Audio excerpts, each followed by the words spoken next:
facto. Was it on this screen? Carp, can you chill? I don't know what you want.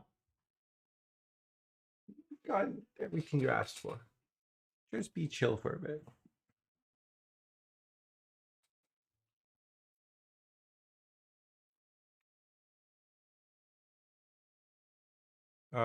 Really?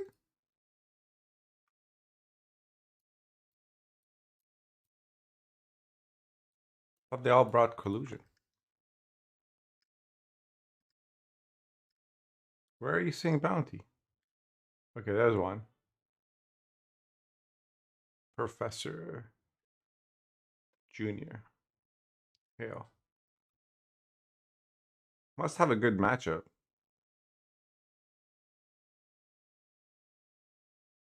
That I don't know about.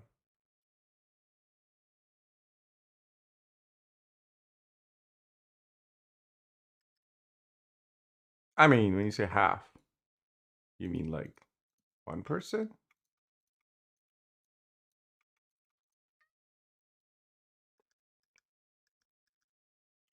Okay, 2 people brought bounty.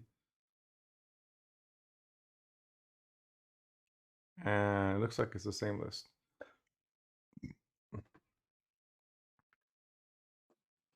Oh, my co-caster is displeased with the low production quality.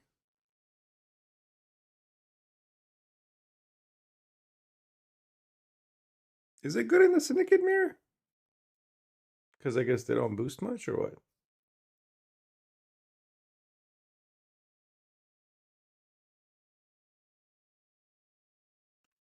Okay, looks like it's starting.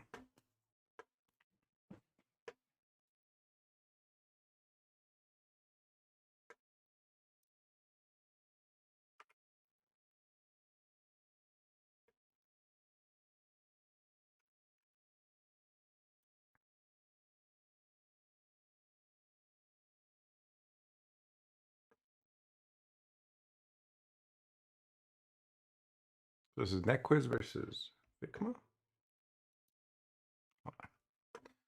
Let me fix something real quick. Thank you. I'll be able to look at their deck list during the game. So Nequiz is playing Nilfgaard. Pick that list up. And Vikma is playing Skellig.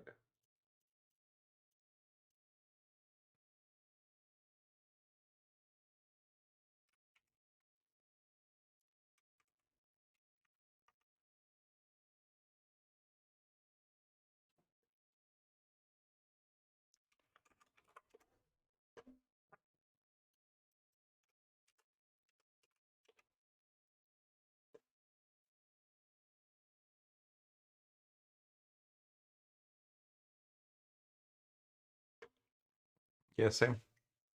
I thought there'd be more pirates.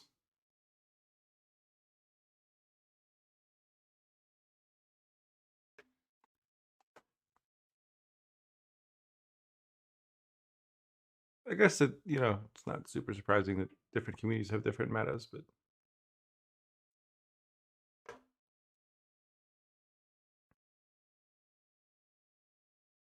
all right. So standard Highland Warriors. Over here we have Scorpion into Diplo. Not spending the charges because no reason to hit Highland Warlords. This list has Drake Wandu. That's the only thing that I see is interesting. Doesn't have Uncrate Warrior. Just has 2 invaders. Pretty standard. Everything else. The Enslave list runs War Council, no Ardle. It does run Brothans. And False Theory. And Bribery. And there's an Amnesty.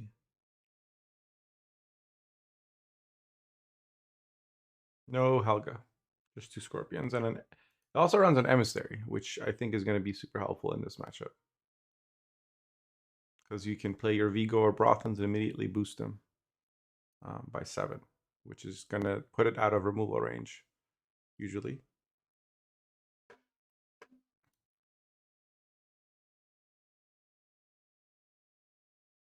Let me know if you see any audio issues.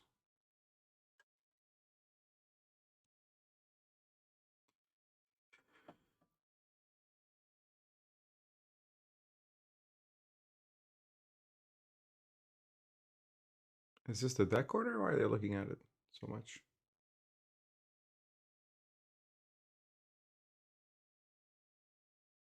And they played Calbeat, so I guess they're just thinking about what's next if they play War Council. Oh, sorry, that's the casters looking, probably. Pinging, and then Amnesty. Anytime you can yoink something from their graveyard, from the warrior player, it's good because you might. Your goal, I think, in round 3 is to copy Tier or possibly Fukusia.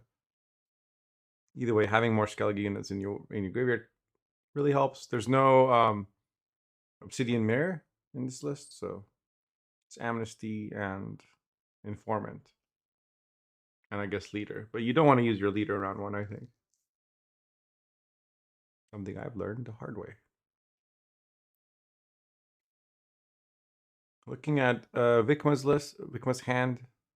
The Champion's Charge that you don't want to play this round, I assume.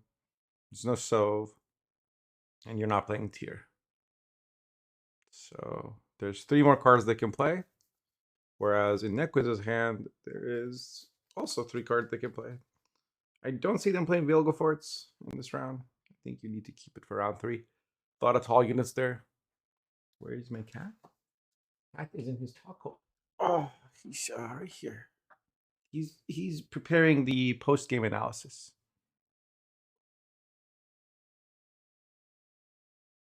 Can play charge round 1. Yeah. I guess Nilfgaard doesn't go. Well, I would like to keep it for round 3 because opponent has Emissary.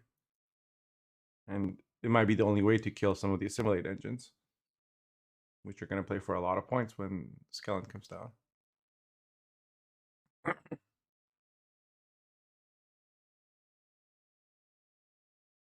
Nilfgaard is on blue, so.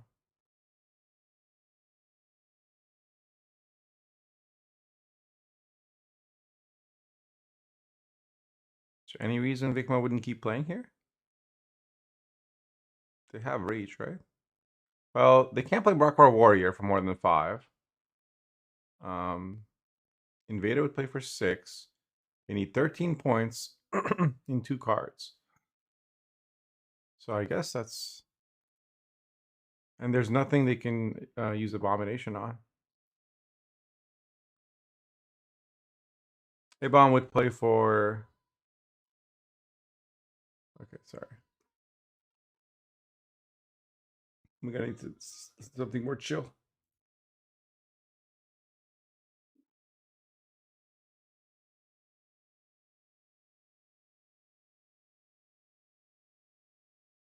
Abom would play for 4 plus 6, but you need a 4 power target. So that's 10, and then this is 5, 15. Yeah, you have reach. You play the Invader first, it looks like.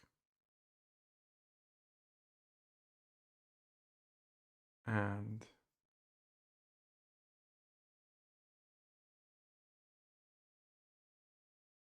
Nickwiz is now 15 points ahead.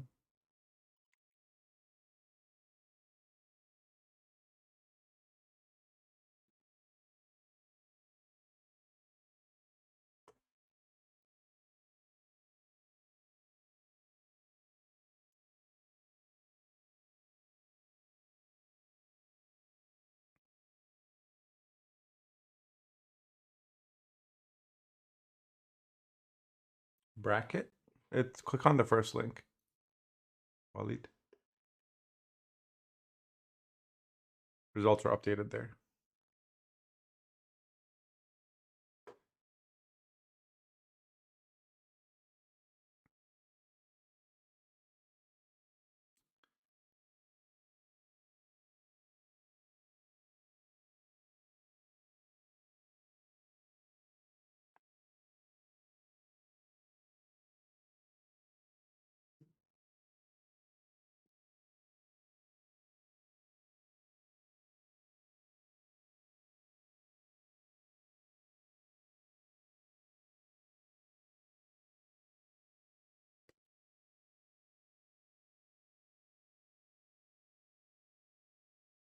12 points. I mean, if you know their hand, yeah, but you don't, because if Nequist passes here, it forces a champion's charge. But I don't know that they know that. They're gonna remedy the informant for another warrior. I think you also, I mean, you want last say against warriors if you can help it.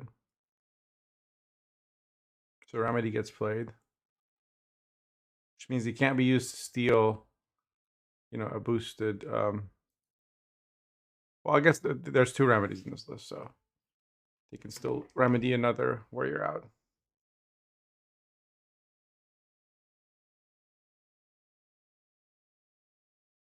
Now Wikma, I think, has to pass. They don't have Bloodthirst for Champion's Charge. And if they, I mean, they could bluff, play Abomination, but that's very risky.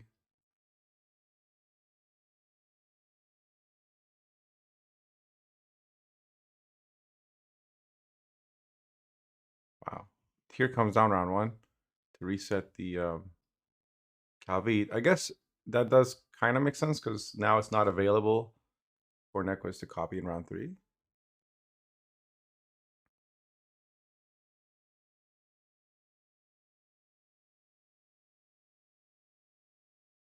How was Savagery enough? Wasn't Savagery just 8 points there? Oh, there's a. I didn't see the Scorpion. Savagery was 10. Yep. Here we go. Savagery comes out. What does War Council get? We don't have Observer, so can't look at the deck.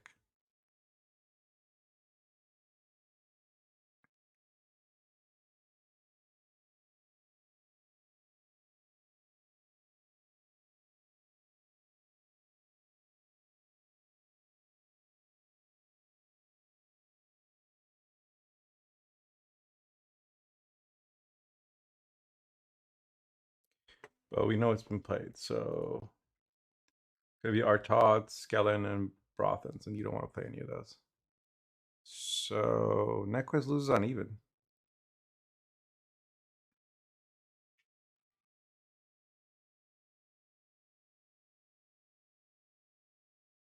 This is a tough situation to be in, I think, as Enslaved, because these oh, mulliganing the Artaud, yeah, because they haven't given spying to anything, so they have to. So now we have Brothens, Ku, and Skellen. Ku also gets mulliganed in favor of Vigo. Vigo and Brothens into adversaries, probably, or at least Vigo into. They don't die. And War Council is going to get bribery, falsery, and remedy. Assuming the Artaud and Ku haven't been shuffled to the top three. As Vikma, do you? I wonder if you bleed here. I don't think. Well,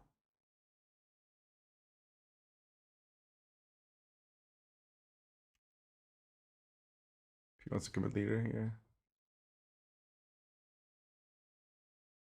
So 1 leader charge so that Blood Eagle can grab an invader. Was that the first Blood Eagle or the second? Interesting.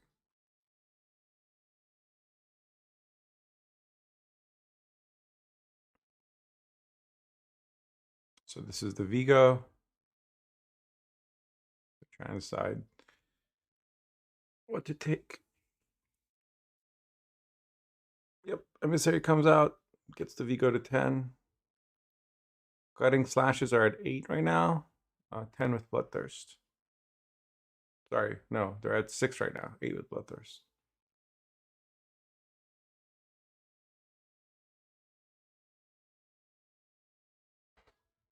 It also gets Nequiz ahead. War of Clans comes out. 4 damage. And 7 from an invader. So here comes Brothens. Copy an invader, double fox assimilate. Gets Nequist to 18. 2-point lead.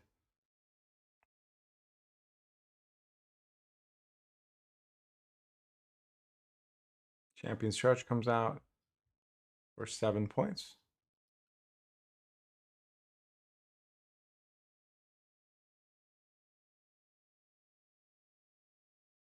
I think that's a mod, isn't it? That's the official card back of the tournament. Or that's the official like tournament logo or whatever. Mascot.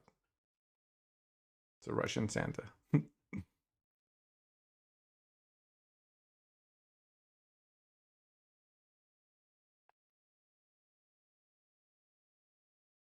No roping tourney. Nice. Yeah, they're playing pretty quick. Is that a bribery to Fukusia? That's a nice roll. Okay, this is gonna be a pass by Vikma. Right?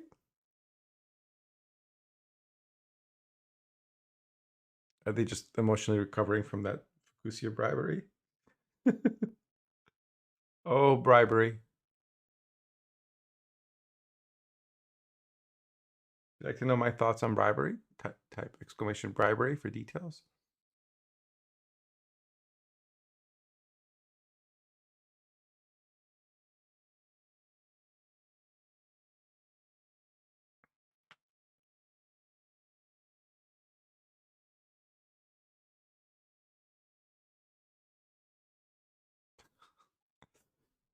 That video is certainly worth a watch later.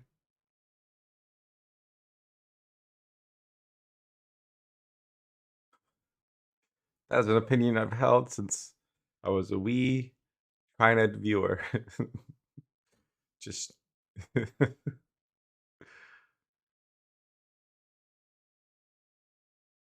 have not changed my thoughts on rivalry in 3 years.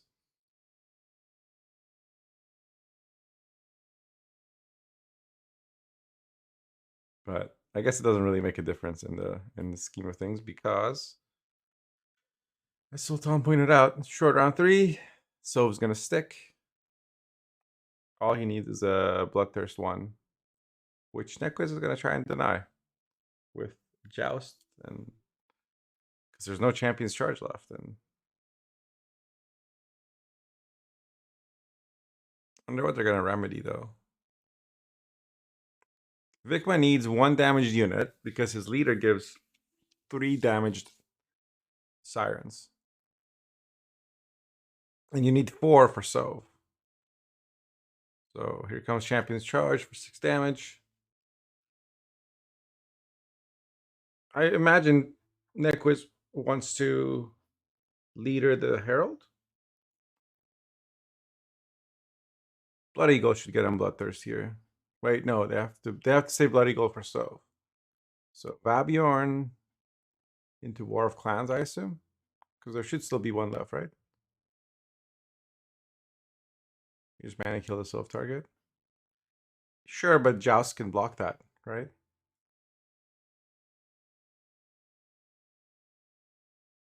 Yeah. And that's like smart mulligans there. This is a thing that I don't even think about. I just like try to get my best cards for a short round 3, but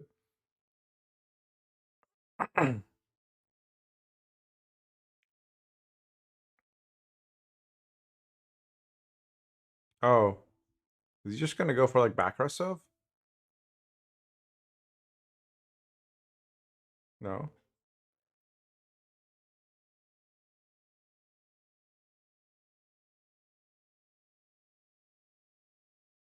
Oh yeah, instant Joust. Now you have to get lucky with Herald, I guess. Or you can use Herald to res a Brockvar warrior. You can hit the Mage Torture for 3, 2 on the Invader, and then last ping on the shield. Yeah, it does a Brockvar warrior. Herald can play.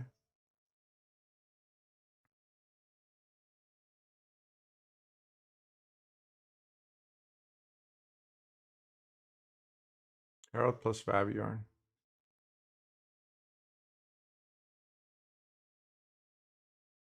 Yep.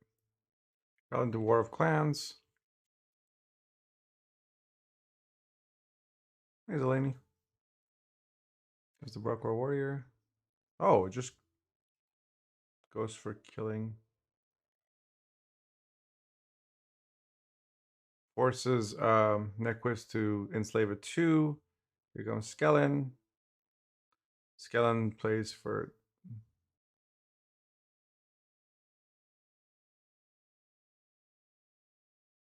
Wait.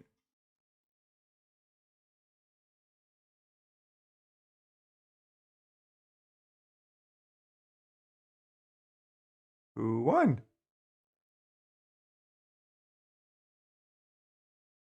One of them forfeit.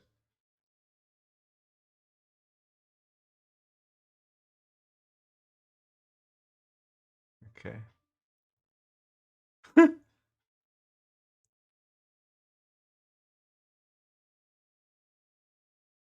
Big one looks young.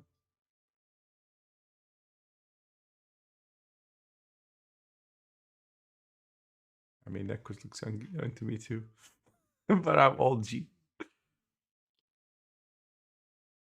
So we saw the bands.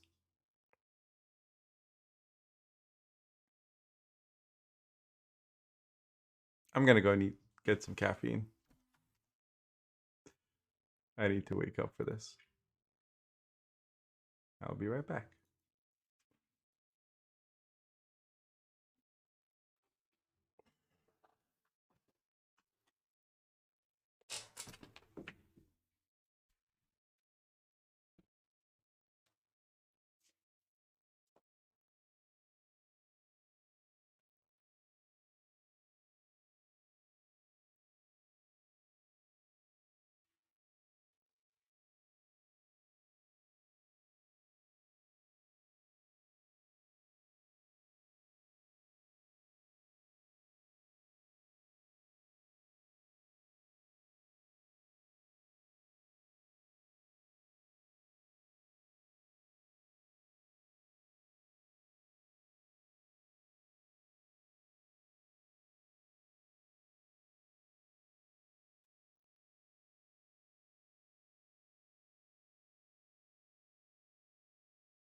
You guys had Warriors won. But nope. You were wrong. Oh.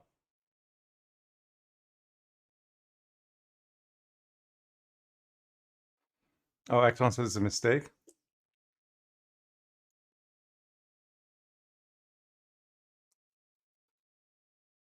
Okay, now I'm confused. So is Vikma ahead?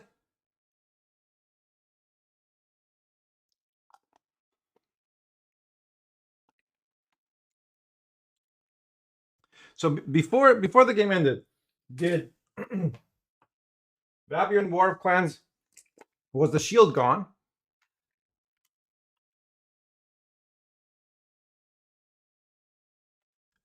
Even if the shield is gone, how does Harold kill the bear?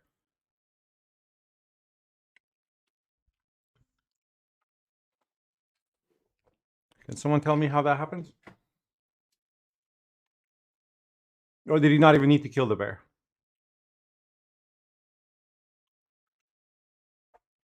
Okay. Score has been corrected. Gotcha. So Vikma 1-0. Yep.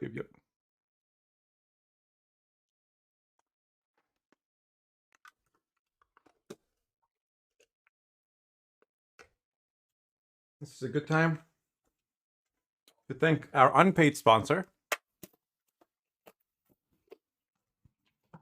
Red Bull, please sponsor me. They put me through high school and college. Now it'd be nice if they could pay me back some of the money I've spent on their drinks for 20 years.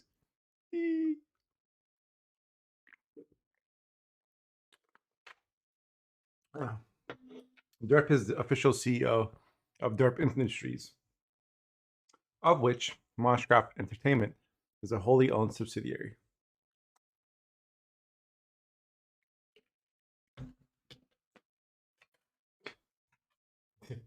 You think Derp needs Red Bull for energy? No, that's just me. Derp has the energy of 1,000 suns. You've seen the way he chases treats. You should see the way he climbs his tower whenever there's birds outside. And he roars at them like that. Of course, I can't do it justice, but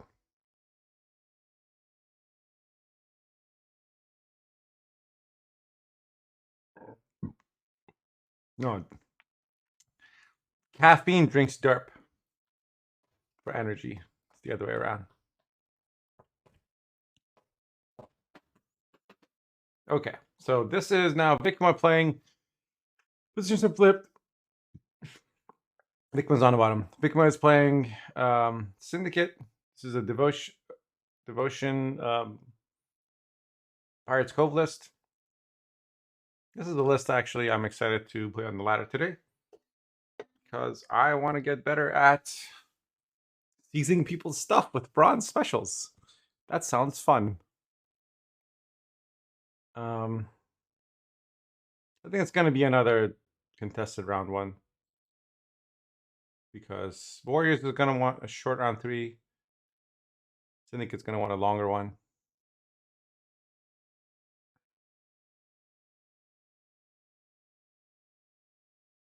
Let's see.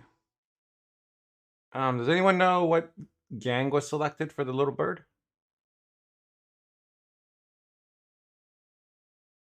Yeah.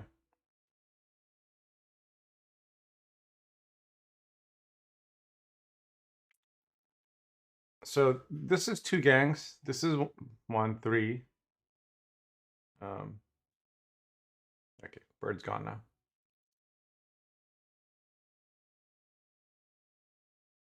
It doesn't matter.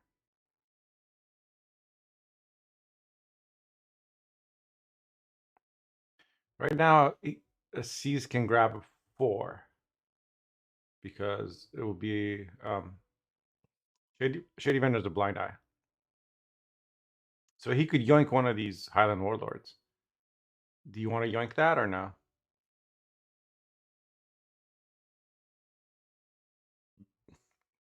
Looks like that's what's happening. Yep, tribute paid. Rolls the C's.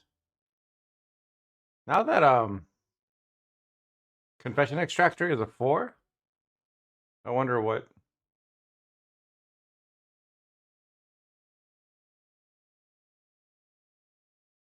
I wonder what the chances are of getting the C's. Yeah. Casual 12.8 render. So now both Highland Warlords have been seized. That means the gutting stash is capped at 6, 8 with Bloodthirst. That's got to be annoying. Yes, it is 2:53 a.m. my time.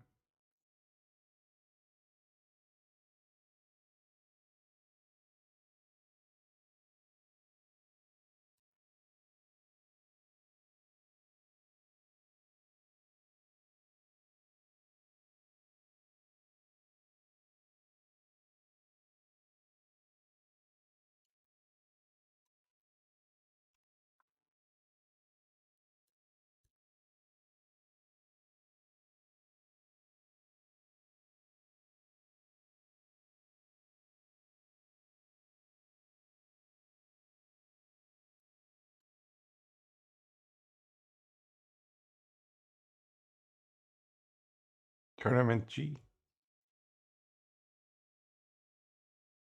Yes, hip hurrah. This is the Russian Championship Tournament.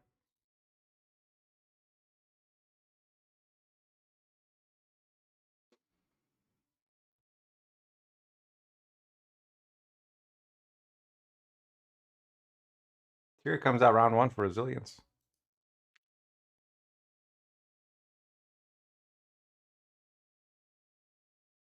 There's no COC here, so could be.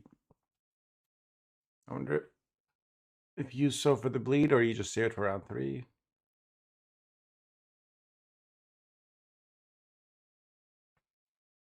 Vikman does have Hamelfart and Jacques and Junior and Siggy. So I don't think they'll have a hard time defending this bleed. That's a lot of points that can just come out. Yeah, opens with Sov. You know there's no Purify in this list. So this Hoffer is going to die. One way or another. Let me pull up the Syndicate list, actually.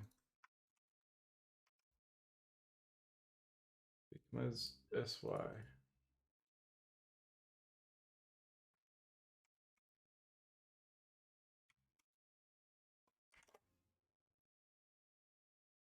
Yeah, and there's no candle.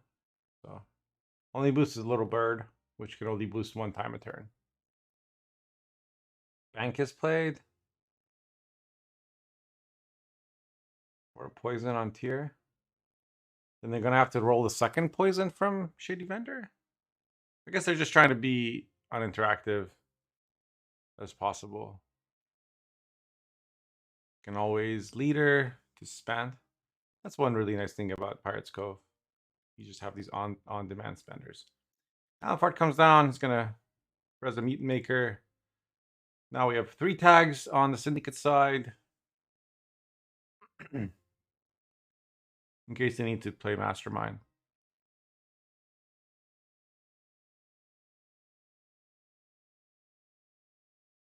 Echoes can Blood Eagle into something, but that's their second Blood Eagle.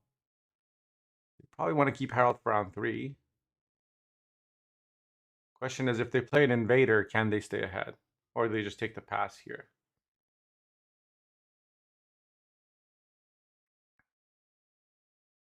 You said didn't find senior, but there was no senior targets on the board. Oh, he was gonna senior the Hofru. Yeah. That's why they played bank. I see. I didn't even think about that. Which is why I'm not in this tournament. Which is why we'll be playing some Syndicate today.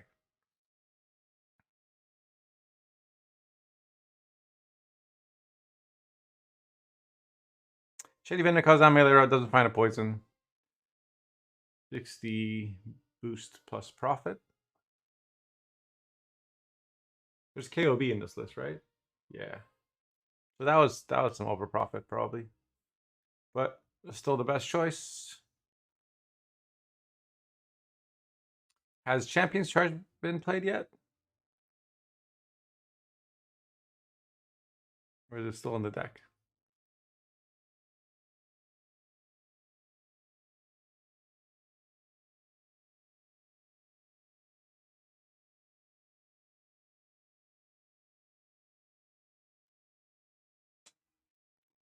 Yeah. And Senior's, the main function is that it's sticky cut-ups. Then the crime damage is a bonus. And of course, the transform plays that you mentioned on False Siri, on the Sov infused target. Yeah, Cove is a good deck.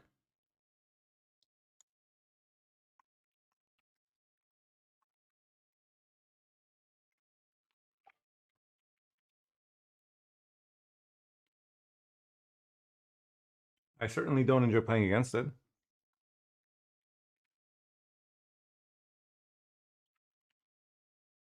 I think Harmony probably has a good matchup against it, but a lot of the other decks are vulnerable to Seize. Or they try to, do a lot of pressure onto, and Syndicate's good at defending bleeds.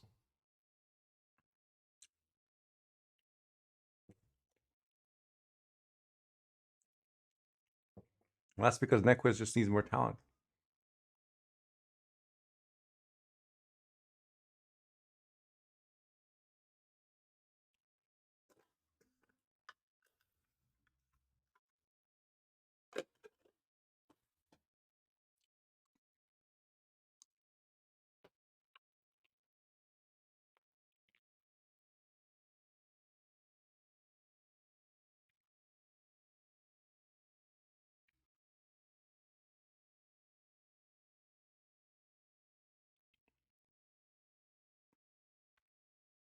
Nequiz is just going to try and limit the number of gangs on Vikma's side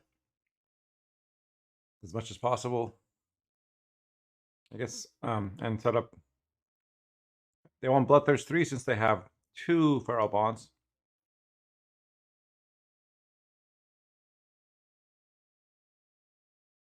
Sergo or Nick R. But you mean this game? This match or this current game? This current game, I think Syndicate. As far as Nequiz Vikma, I have no idea.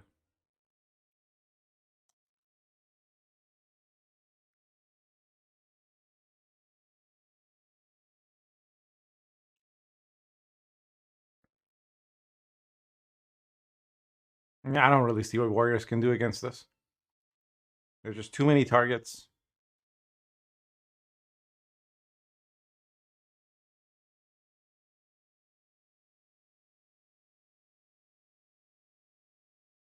Steve, that's your favorite snap taking target?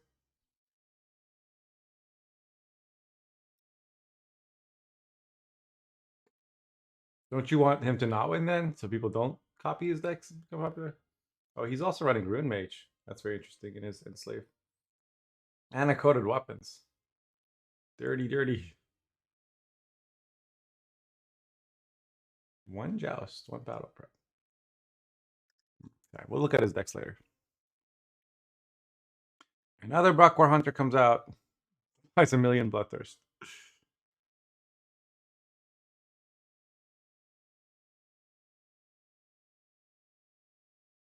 The Tidecloak Ransacker is interesting. I mean, I know why it's there, but still neat to see that card getting play. It's a card you used to not see for a long time.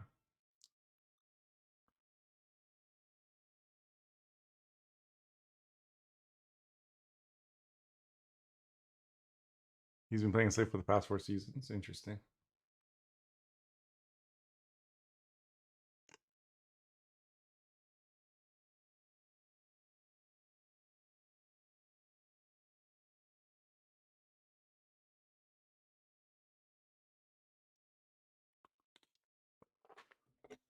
More caffeine. Let's go. Or should I be drinking vodka? Someone get me a White Russian. Let's go.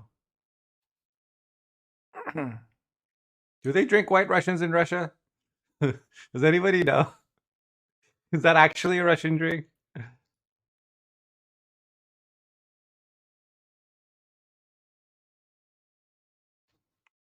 Senior comes down, gets extra value on the transform.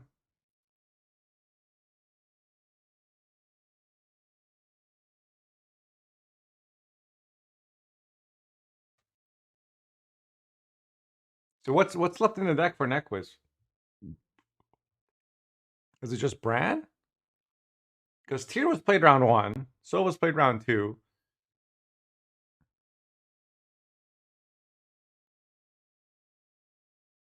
Does Sivat stream on Twitch or on like Trovo? They only drink vodka. Only in the Big Lebowski days. Oh. I'll have to keep an eye out. I used to watch a lot more Twitch before I started streaming. I remember when I watched StarCraft, I used to like get mad at the casters for not knowing anything about like. I'd be like, they'd say something like, "No, how do you not know this? That's you know that's the build that Maru played. You can see like 7 of his replays on se2replays.com. Isn't this your job? How do you not know like all this stuff Why do I, as a casual viewer, know more about the game than you? And I guess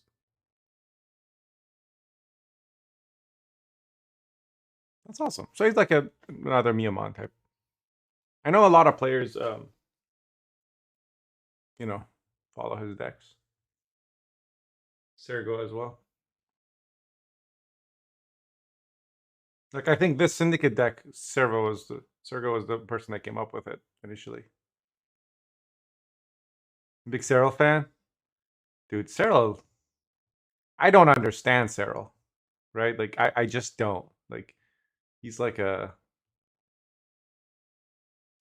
entity from another planet, you know? Like I understand Maru, weird as that is. Like I get how he thinks. I can comprehend it. I can relate to it, even though I'll never be like 1/10 as fast or as clever. But I watched him like from when he sucked to how he became good. Cyril, Cyril is just a machine, man. I don't understand Cyril.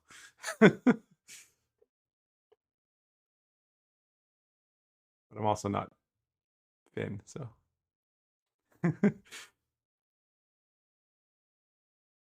both players banned knights. That's interesting.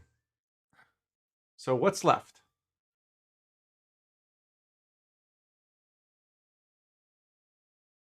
Vikma got Syndicate through, and Nequiz got.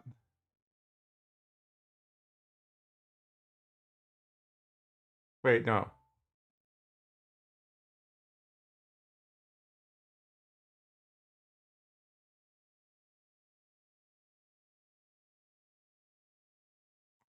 Wait, Vikma won that? I really should have been paying attention at the end. I'm sorry, guys. Worst caster of all time. What happened? What happened at the end?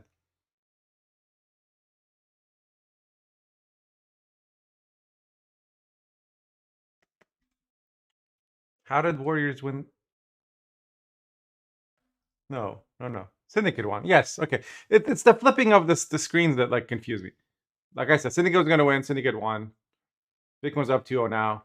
Um, so all that Vikma has left is Enslave. And so I wonder what Nequiz is gonna pick. What do you guys think is the best? Vikma was blue coin with Syndicate, right? So now they're gonna be red coin again with Enslave. What do you pick against Enslave if you're Nequiz?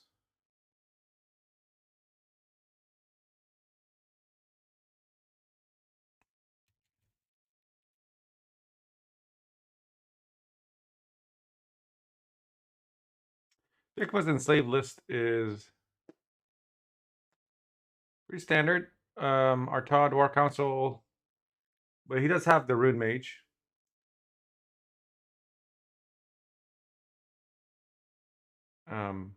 And Vigo. No Helga, 2 remedies, 1 Magni, 1 Informant. I've seen that a lot. 1 Ointment rather than um, one of the other 4P tactics. Pull up. I'll pull up myself. They changed it too fast. This is Red Queen's better on the slave, able to play around, build a cow beat better. Yeah. It looks like they go with Nequiz goes with Syndicate. Interesting. So here's Nequiz's Enslave. Oh, sorry, here's Nequiz's Syndicate. You don't want to click through the spreadsheet. And here's Vikma's Enslave.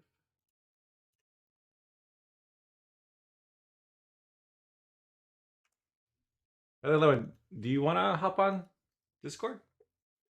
You're more than welcome to. I could certainly use the expertise. I probably should have said something to you sooner.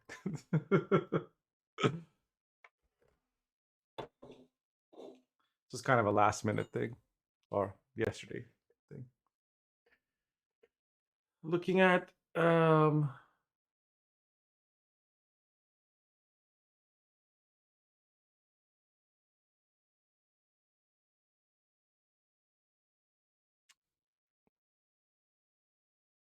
Vikma's Nilfgaard.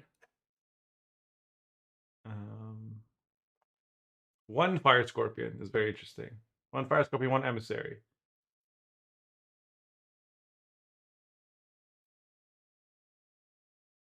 Awesome. Yay. We're going to get like an actual caster with us. All right. I'll be on Discord. Hop in whenever you are ready.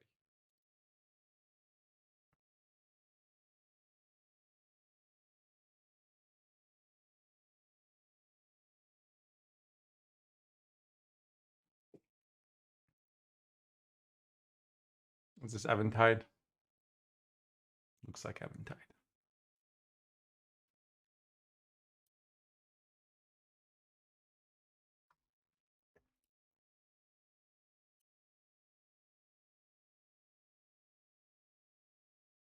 Nequiz's list looks super standard to me. I don't see anything out of the ordinary. Two little birds, two bloody good friends, two mutant makers. Mutant maker and bloody good friends are good for tags because they each have 2 tags. Mutant maker is Salamander and Firesworn. Bloody good friends, I think, is Cut Ups and Crown Splitter, right? Because I see a dwarf there. I think it's so violent. Crown Splitter. In a children's card game, no less.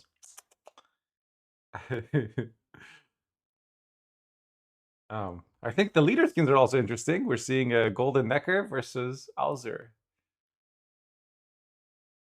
These are very deliberate choices. Those of you not familiar with the leader skin meta might notice a lack of Geralts. Hey, pay my death. Hey, Slidia. BGF can also set up yoinks, true. Yes. Do I know them personally? No, but if you want more info on the tournament, here you go. Exclamation Tourney. The first link has the bracket and everything. The second one is all the decks.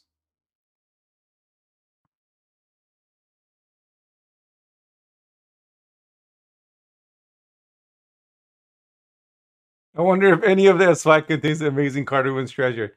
Yes, surprisingly, shocking development. Reuven's garbage pile is not in any of the decks in this tournament. Hello. Hey, Levin, how's it going?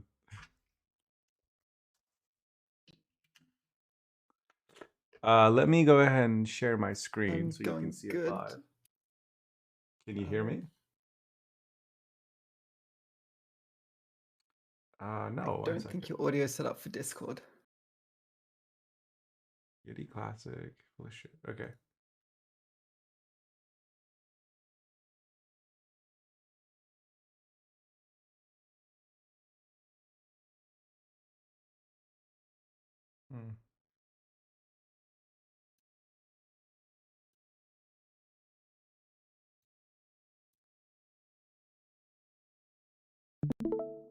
Okay, you should be able to see. Oh, no, I don't want to share Gwent. Yeah, okay, that seems better once you have the right thing.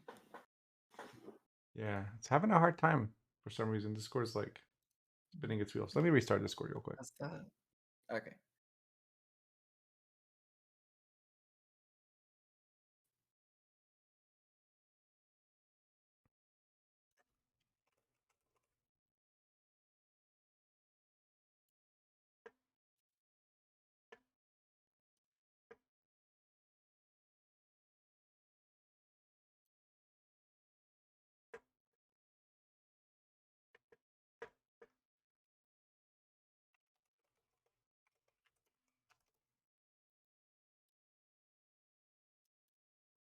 Apologies, guys. I am trying to get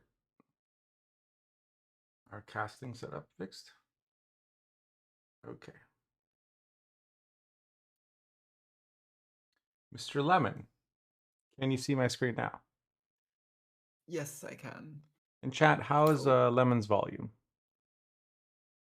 Hello. Hope my volume is all right. Thank you for having me on.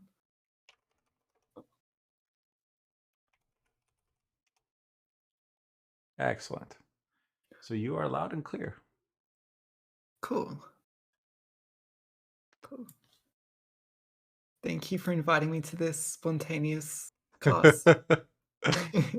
Thank you for always being there whenever I need a podcaster at like zero notice. Really appreciate it. Yeah. Okay, let me Uh, turn down the music on my end so I can hear you better. okay.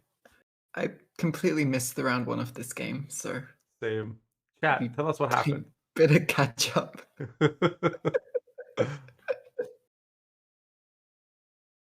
uh, I can put up a picture of a lemon on screen if you really want. Full house. Oh, you're too nice, Full House.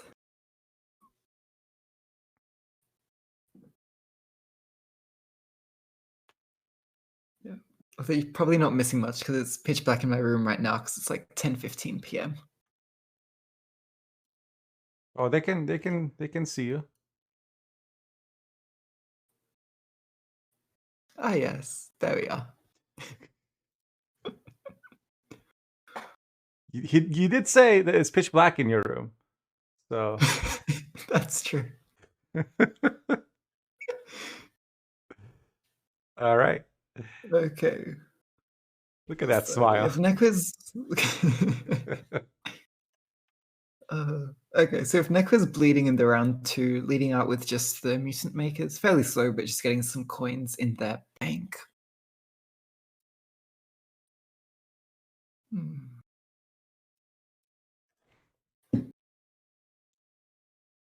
I'm guessing this is they're using Vivaldi Bank, right? This is few solid pulls, but all these golds are right at the bottom. Yeah.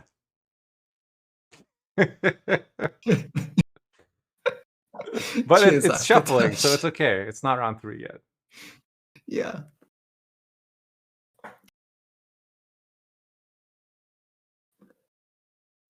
I wonder if Little Bird shows stuff in order. Has anybody checked that? Surely not. We would have had like a bug fix announcement or something by now, right? You would think so. But then Uh, again, you think a lot of things. yeah, true.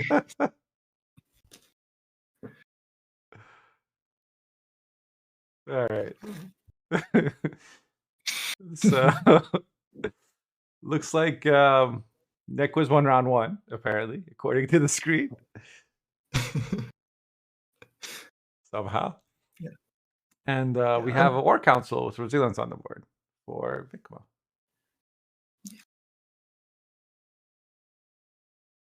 Okay, I'm I've probably like described one the of the things that people worst. can actually see. Now you can add useful information. Yeah, I was gonna say I'm probably one of the worst players to ask about like the syndicate list. I felt like 2360 today trying to play it, missing like all my golds constantly. Gotcha. Feels good. Um, Well, you're learning one now. thing I yeah, one thing I did notice is that your sort of like point slam to start off a bleed. It feels really you want it to be coming from like your um Hemelfart. Mm-hmm. Not Hemelfart. Is it? It Yeah. is Hemelfart, right? Yeah. Yeah, you want to have him down on the board. He's like, I think, your best target for your horse and senior. Mm-hmm. That gets you 2 games right away, and then that leads up into like a collusion Siggy. That's often, I think, how you want to be like putting all your golds together. Yeah. No Hemelfart, no Jacques here. Means the only Firesworn tag is this Mutants Maker. I doubt it's going to be killed off, but if it is, that's 2 tags lost in 1 unit. True. Yeah. Because Hamilfard gets you Hamilfard himself, a bunch of tokens, and then can res usually a mutant maker. Just gets a lot of sticky stuff. Then senior comes down, he gives you cut ups that are sticky because there's 3 of them. Yeah. Yeah, and I'm really not sure where Nicholas is going to go here, because what are you going to target with this senior? You don't want to transform this mutant maker because again, 2 tags. Yeah. Poisons, you could use them, I guess. That's what I would Maybe do. use a Like leader for a spender. if I'm the S5 player, I just throw my 2 poisons out and then pass. But I probably bleed too many times going down a card. Yeah, But enslave, you gotta bleed, right? Like long round, I think they win, don't I they? think so. Like if they get to have 3 or 4 assimilated engines on the board, and play Stefan, like, because you can't remove them all. That is scary. Yeah. Yeah, like this syndicate list, your control really is just your horse and senior and like pulling the strings. That's assuming that tunnel drill doesn't stick, which against enslave, I don't think it's sticking. You need people like me. Thank you for the follow, Marcello. So a little bird comes down for Vikma, which doesn't really do much for enslave, but I guess. Yeah. I think it was more so just like actually killing on the side of Nequiz, removing that extra tag, removing the really good spender. That was with Ku, right? Yep. Okay. I think there was like a dip in the Pontar from I don't know what. Rune Mage, maybe? To get it down to 2, maybe Rune Mage. But I don't know how that got a Oh, no, never syndicate mind. card because it's Yeah, you're yeah, right. I have no clue. Or maybe I'm just missing things. I'm not sure. Anyways, it looks like Vikma. By the way, if I butcher these names, please correct me.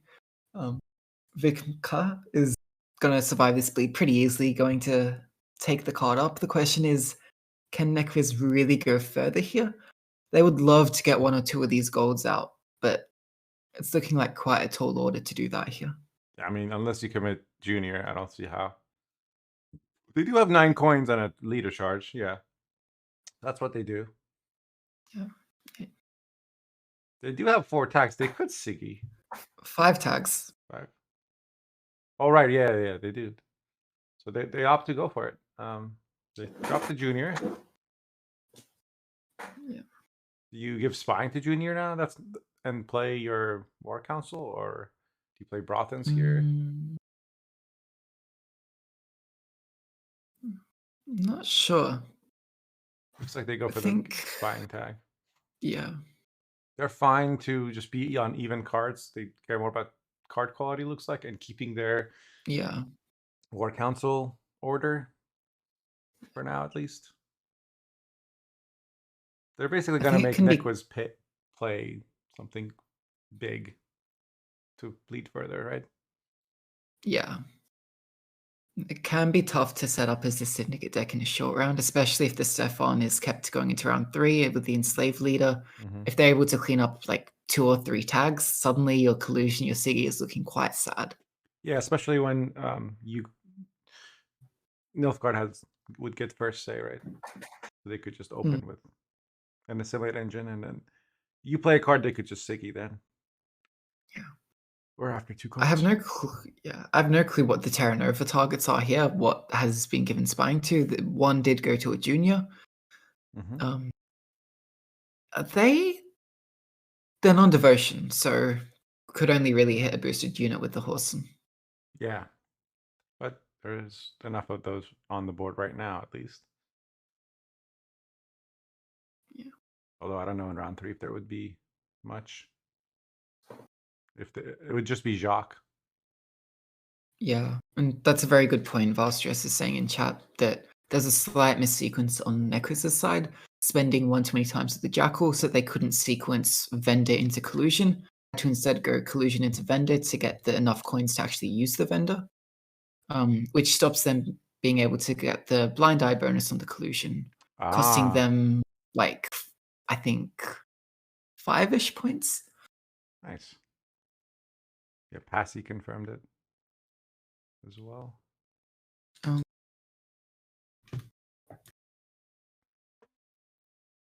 Yeah, 20 lists can be found in the spreadsheet, as well as the, I believe, current round structure, and who's winning against who in which groups. Yep, the first link is the bracket and other info. Second link is the deck lists.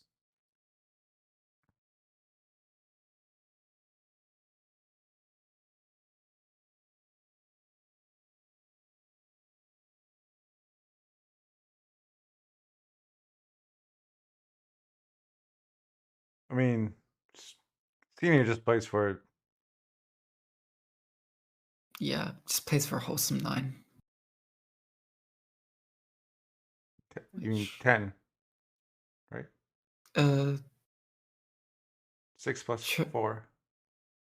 There's only 3 transforming the Duchess's informant. There's no 3 coins to Oh yeah, there's tribute. not coins. Right.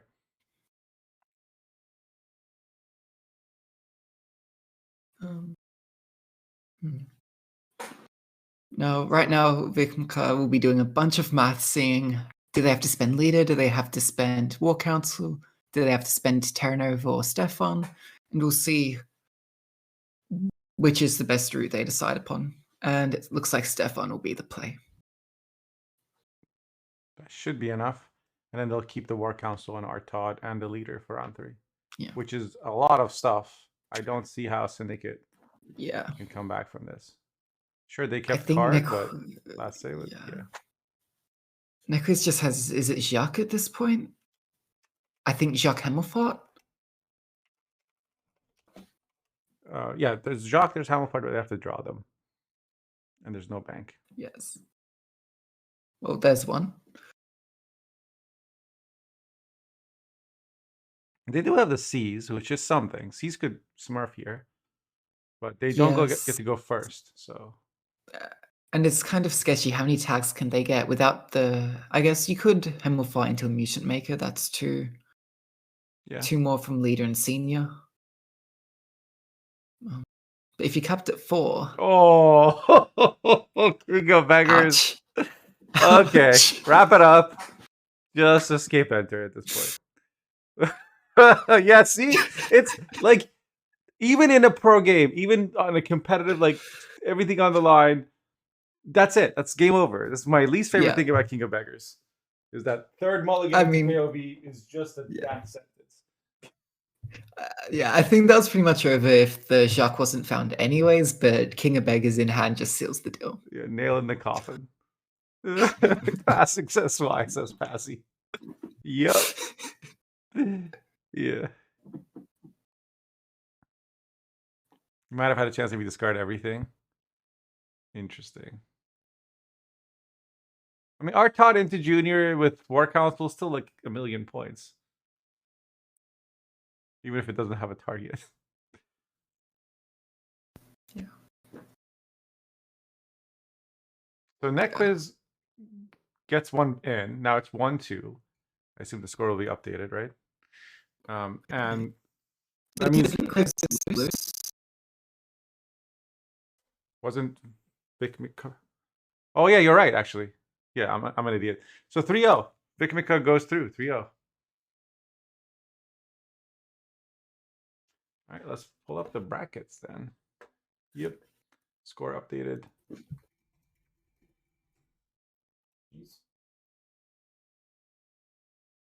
How many games are on tonight? Here.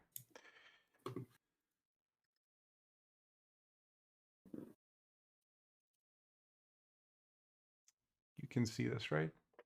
Let me move my camera so chat can see as well. Okay. So this was Vikmika Netquiz, just got updated 3-0. Here are the games getting played today. So that was the first game. There are... All right. I think, yes. 11 CET. Cool. So next will be Barbie Size Girl versus Maybe Baby. These are very interesting names. Yep. So it'll be this game here. We can pull up their deck lists.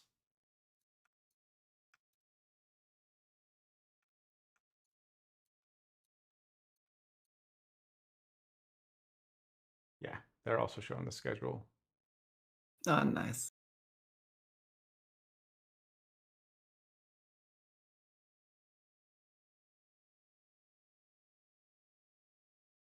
Do you find it kind of hard to read just from the table, like who's been winning most of their games?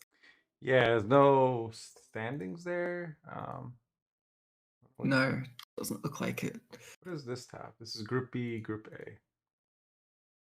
Okay, so this is... Some games here will also be streamed.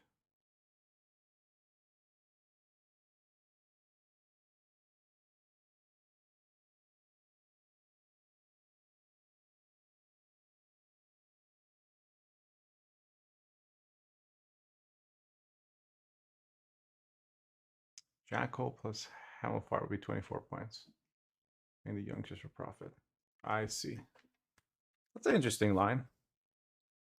Latest day when we play Syndicate, I'm sure we'll have to rely on it at some point.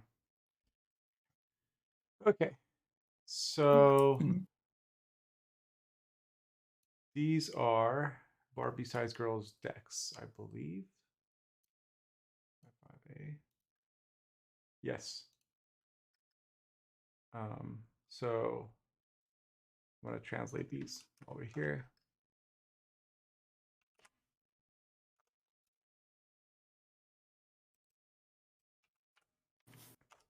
Yeah.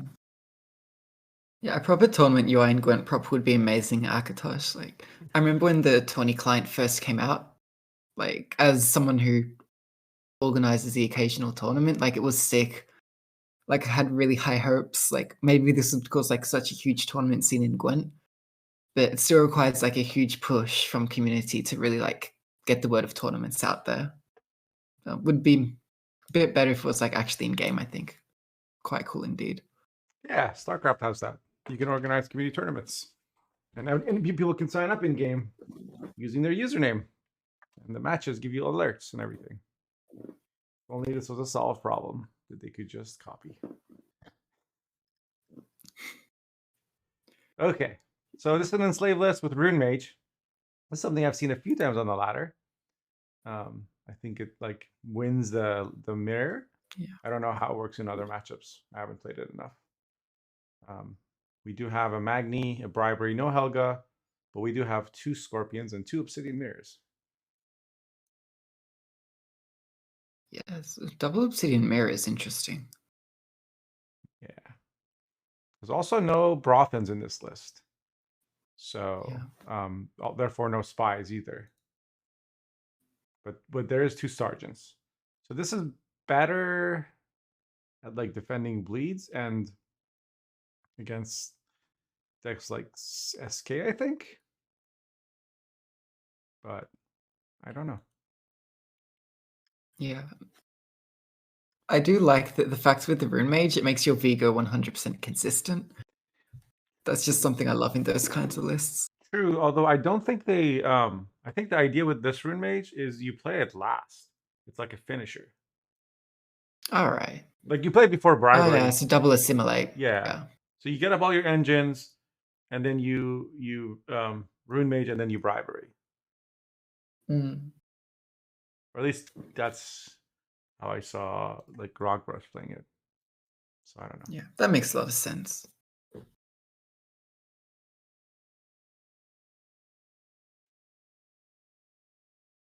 Oh.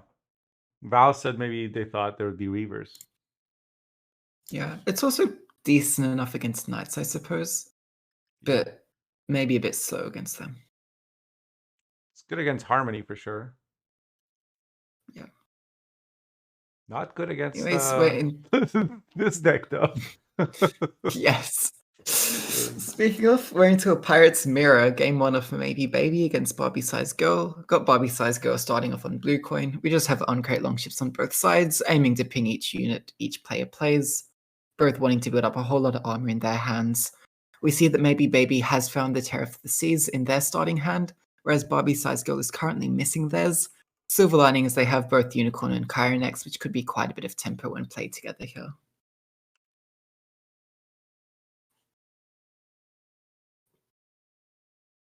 Yep. So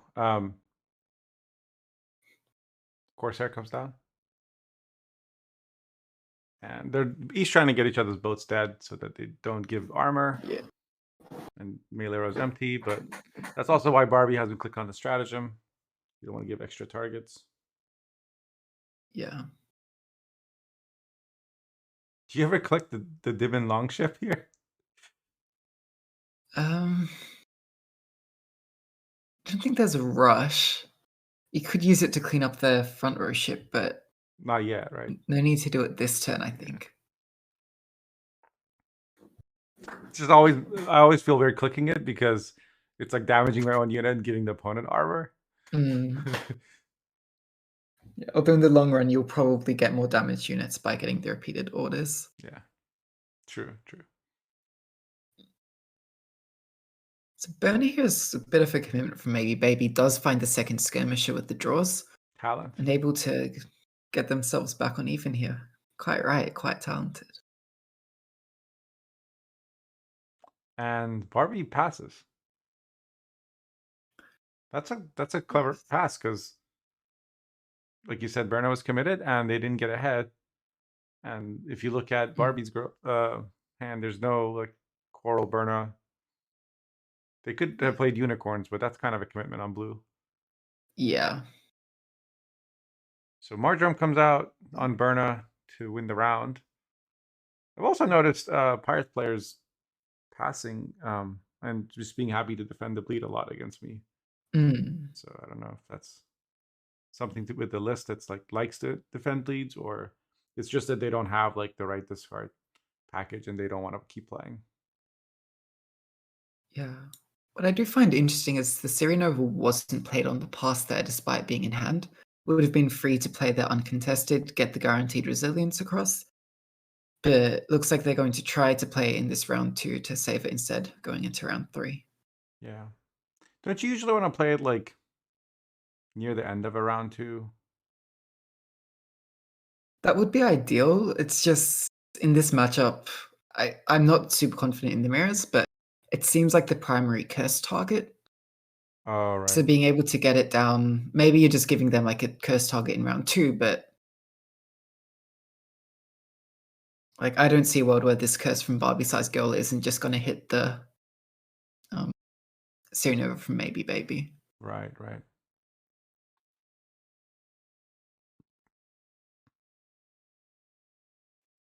Both lists run Decree,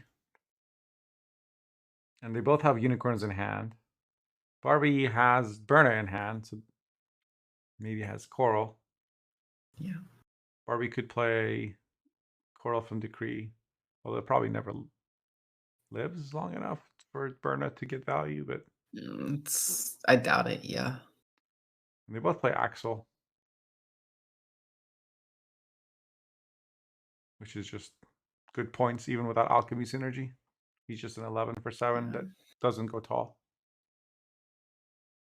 Yeah, and you can replay it with like a compass into Fukushin to Axel, which is quite a lot of points. Yeah, so like imagine a Pugo that didn't damage your own units and wasn't 11 power tall, and that you could also raz without giving the opponent units.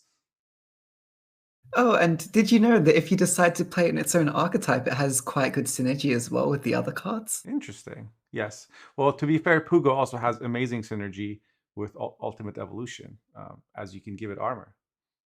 So. Yes, I forgot about that crazy Everyone synergy forgets about the monster Ogoroid secretly archetype, has. one of the most underrated things in Gwent.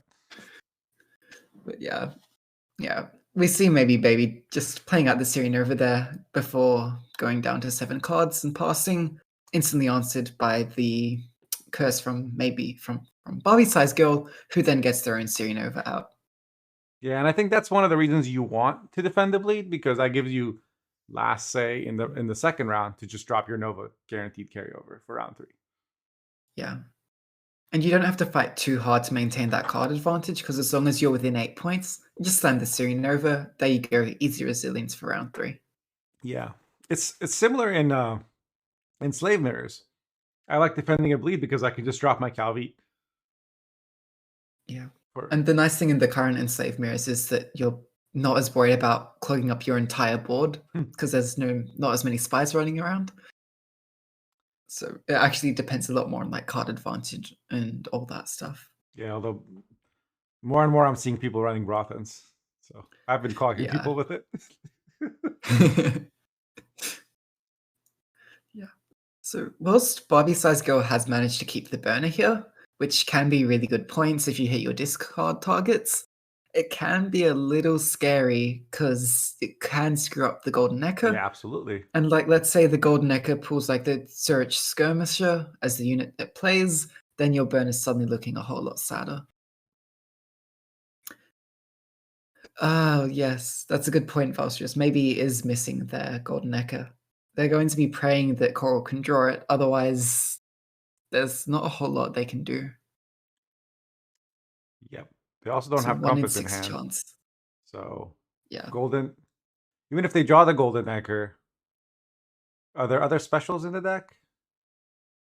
I don't see Tesham in. Is there a Tesham in this list? No, no Tesham in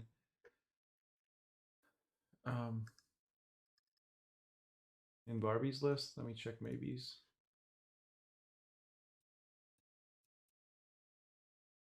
Yeah. No Tesham and maybes. Should open these lists as well.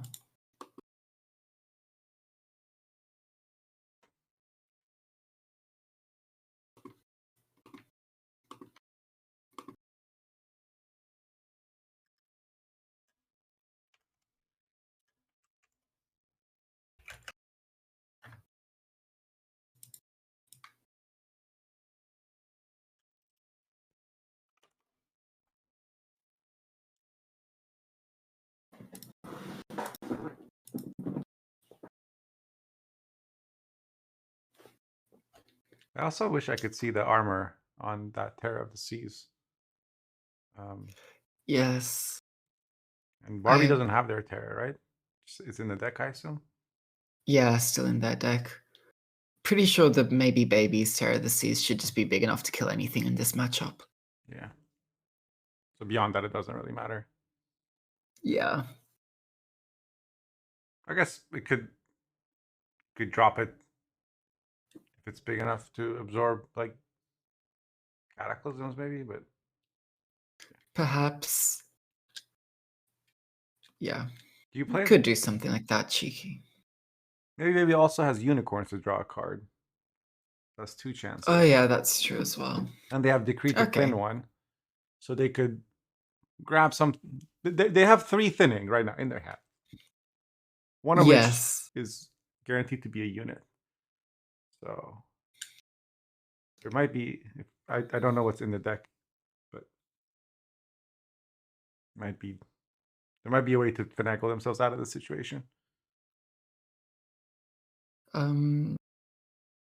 Yeah, Decree for. Okay, so those are the 3 units. Yeah. Yeah, uses Decree for the warrior. Trying to make it more likely they draw into the Golden Echo. Yeah, maybe use their burn around 1 Sultan, so can't use that here. Yeah, I was looking at the deck list while Barbie Size played their Golden Echo here, but it seems like it was a pretty solid Golden Echo, and then it just follows it up with the burner afterwards to make sure they don't screw up their Golden Echo. And yes, that Terror of the Seas is looking quite sad on the side of Barbie Size. There's still time. He's got a Corsair that could easily get some armor for the Terror. Unicorns as well, potentially. Well, maybe. Yeah. If they use it for boost. As long as you get as long as you get up to like 6-7 armor, that's basically all you need.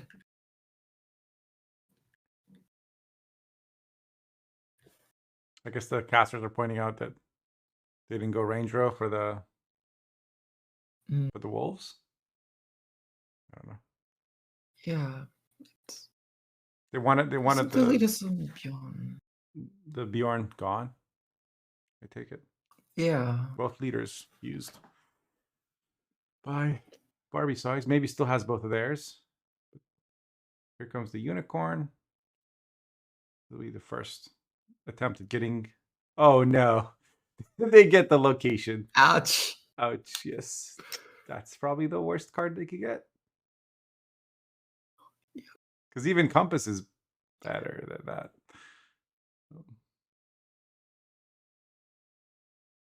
Yeah, so we know their deck. It's what's in the deck now is another boat, or sorry, 2 boats and Compass and Golden Echo. Sad pirate noises. Oh. Sorry. There you go.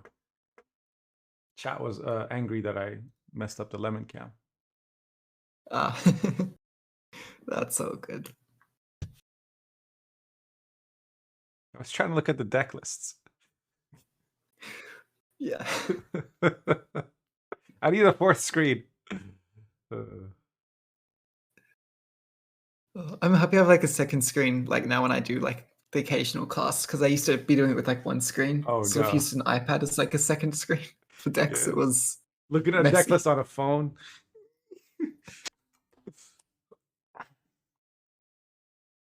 Uh, We're just watching a slow death by Baby.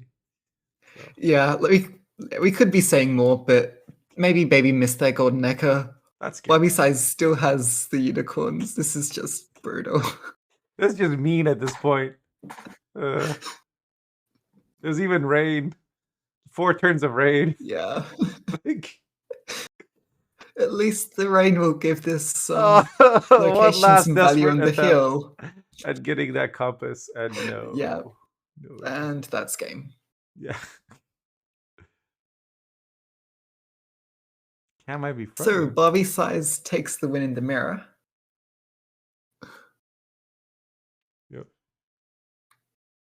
So that's their SK, and both NRs got banned. All right. So I can close the deck list we don't need to deal with anymore. Good idea.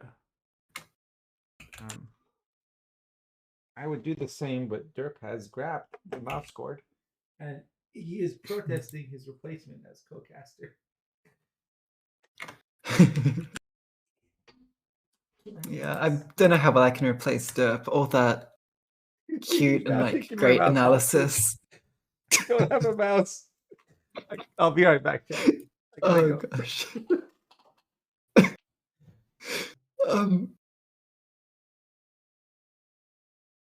Okay, well, I guess I'll hold down the fort till Mosh is back.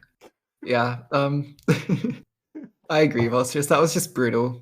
Maybe Baby needed to pray a whole lot more to the RNG gods, because no golden echo in a pirate's mirror is just a death sentence. Okay, sorry. So maybe Baby had a yeah, solid start on the red coin. They'll be going over to blue now. So the more interesting thing here is on red coin, would you rather take an enslave or a pirate's curve? I could see either of these from red coin, I think.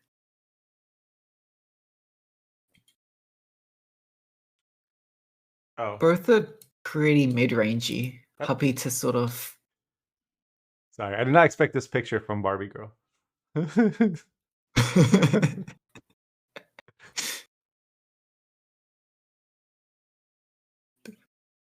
What do you think, Mosh? Would you rather take a pirate's curve or an enslave on a red coin here?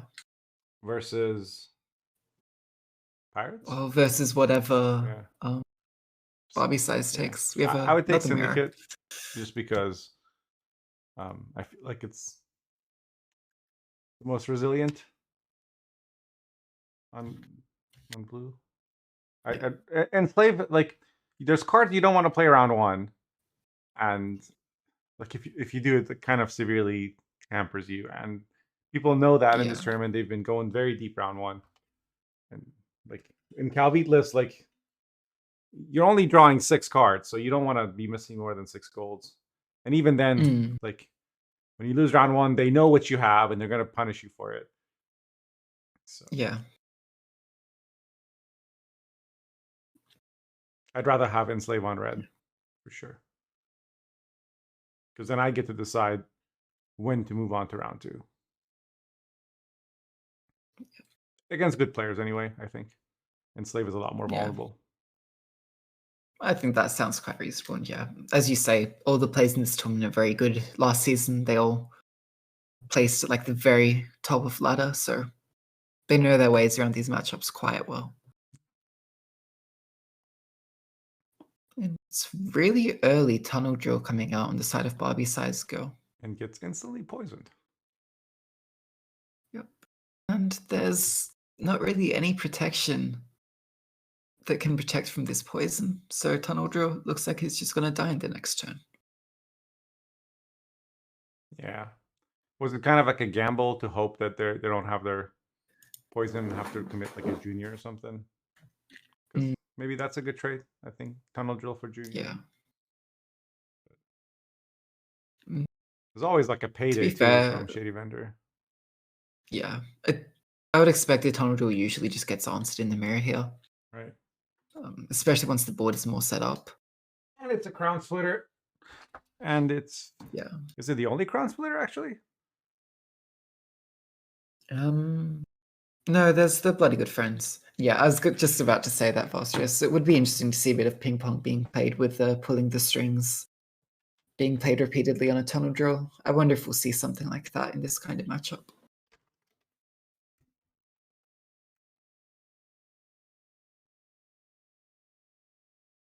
Yeah, it is interesting. Despite the tunnel drill getting answered, it's still enough to put Barbie-sized girl ahead by a decent amount here.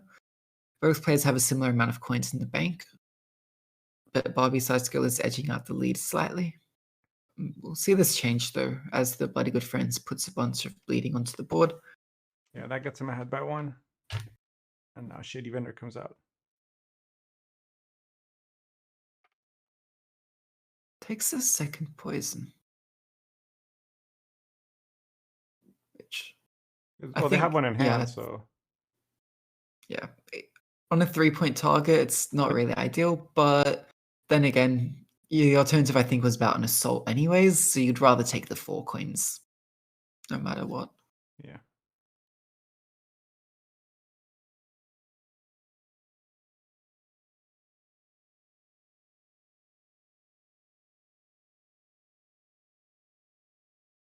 Bloody Good Fun takes out the BGF. It's looking good for Perfect Barbie. amount of coins as well. Yeah.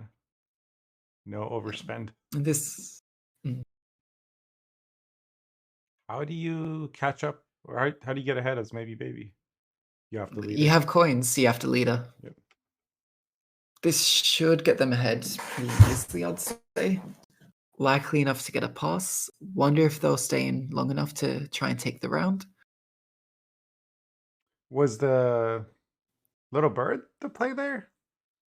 Did they have to do that to get ahead? I don't know. That does seem a little strange to me. Maybe it's like a... It does get the pass. Sometimes on blue coin, like I'm frustrated and I'm like, I feel like I have to show strength or else they'll just keep trickling me out. And you look at the rest of the hand, aside from like if you play poison, then your other 3 cards are unplayable, right? So. Yeah, but the little bird though really they only had 3 gangs on board. It was only a 3 for 2 spender. Yeah, playing for 5 points itself. Like the Fistech Trafficker would have done the same, just killing the enemy 3-point. True, but then the next turn, the little bird gets to spend again. But then it would be another 3. So like playing him in that order, you get an extra 3 points. No, because they have a jackal. You possibly eke out a point, but yeah, you had a jackal anyways. Maybe you're scared of like an enemy toll punish, don't want to spend on the jackal too much because the poisons. I don't know. Anyways, we're in round 2 now. Maybe Baby taking the bleed leads off with both Shark and Hemmelfart. This is a whole lot of units going quite wide. And this resurrected Firesworn Bronze helps even more. And I mean, they have to do this because they spent more round 1. Yeah. They got to get something out. But still, this is a huge commitment. Yeah. And Barbie says Gold responds with 2 specials. Nothing on the board. Just playing on interactive, making it rough. Is this bank for Horse and Senior, I'm guessing? But they don't have the coins to tribute? Oh no, it's a little bird. What is it? Is it because they couldn't get the Senior, or? No, it wasn't even a bank. It was just a little bird. I had the wrong card in mind. Oh, right. The selection screen was from the little bird. Gotcha. Yeah. The bank is still no in deck. Senior here is rough. Yeah. Okay, now this one board is leader comes perfect out. for Senior. What's that? Sorry? This board would have been perfect for Senior, and then like the round 3, I don't know if they'll really get great targets for a Senior on the side of maybe Baby.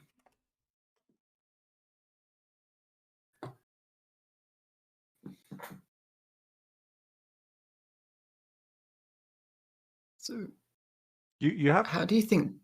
Yeah, you have to play Hemmelfart, right? Looks like they're banking and maybe Jacques then? Right at the bottom. Oh no, it's little bird. Again, it wasn't bank. Okay. I just did that to make you look good. Thanks, Mush. No problem.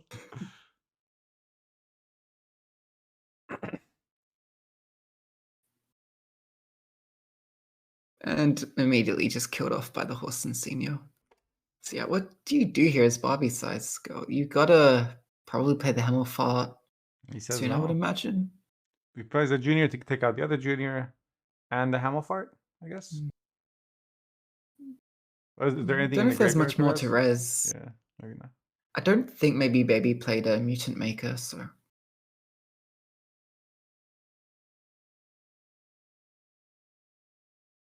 yeah. But like, isn't it gonna get seized? This junior? Yeah, if they decide to pull the strings now, that's the case, or just wipe the board with a Tunnel Drill Collusion, perhaps. They, I guess the little bird's a blind eye. Must be. Yeah.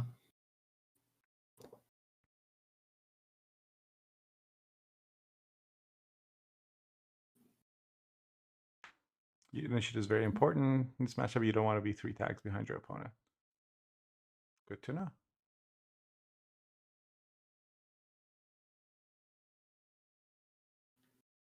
Which is why I was surprised the Juju came out and not the Hamelfart, but I guess it's coming down anyway.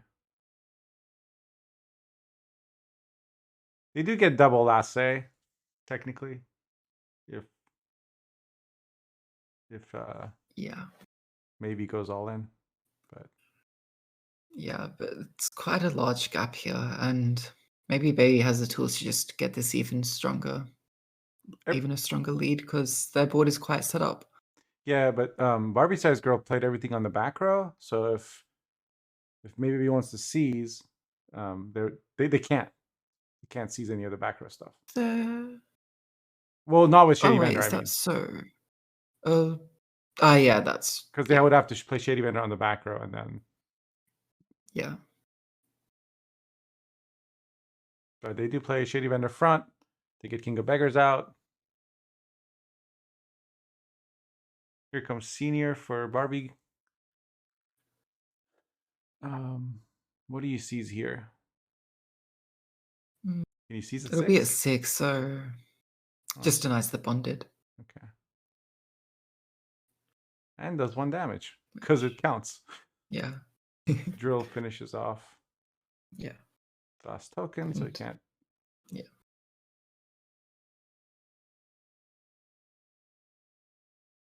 Can you make 42 points in 2 cards? Yeah. This will have to be the bank of a lifetime. Needs to be a Siggy.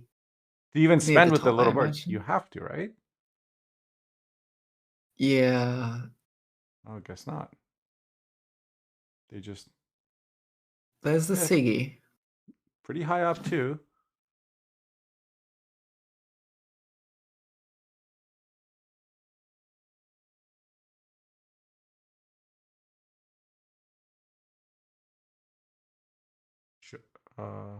Blind Eye then collusion. Makes sense. Gonna go back row, look for a seize. There's a seize. Finds it. Seize is so good.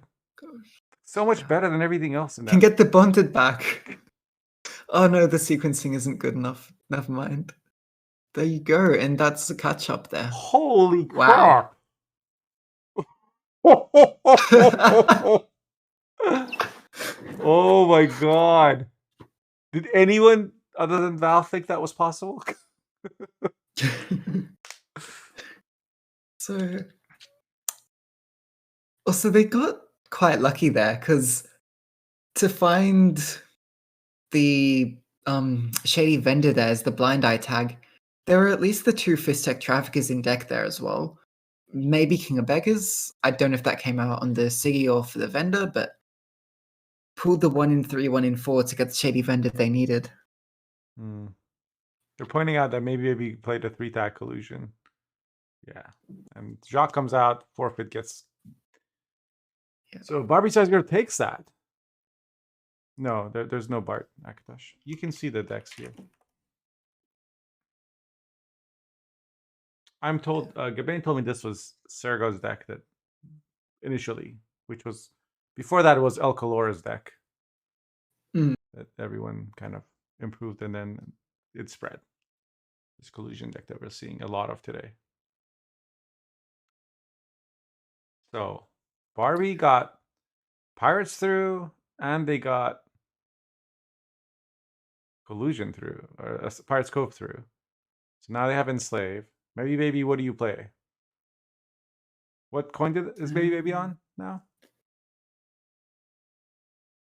I keep, these names are too similar for me to be able to tell. I keep confusing them. Yeah, that's why I was asking you, because I have no idea. Last game, Maybe was first. Yes. So Okay. now they're going to be red coin. What do you play against Enslave from blue? Do you try Against Enslave from blue. Pirates? Pirates has a good matchup against Enslave, right? And Pirates doesn't mind blue Yeah, coin. you could. Yeah, I don't imagine you want to go for the temper pass in that matchup as much.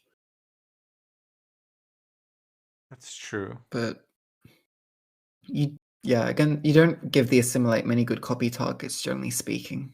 Just boat. Just need to be careful with when you play the compass. Yeah, bronze wise, you have boats, I suppose, but And on the topic of golds, yeah.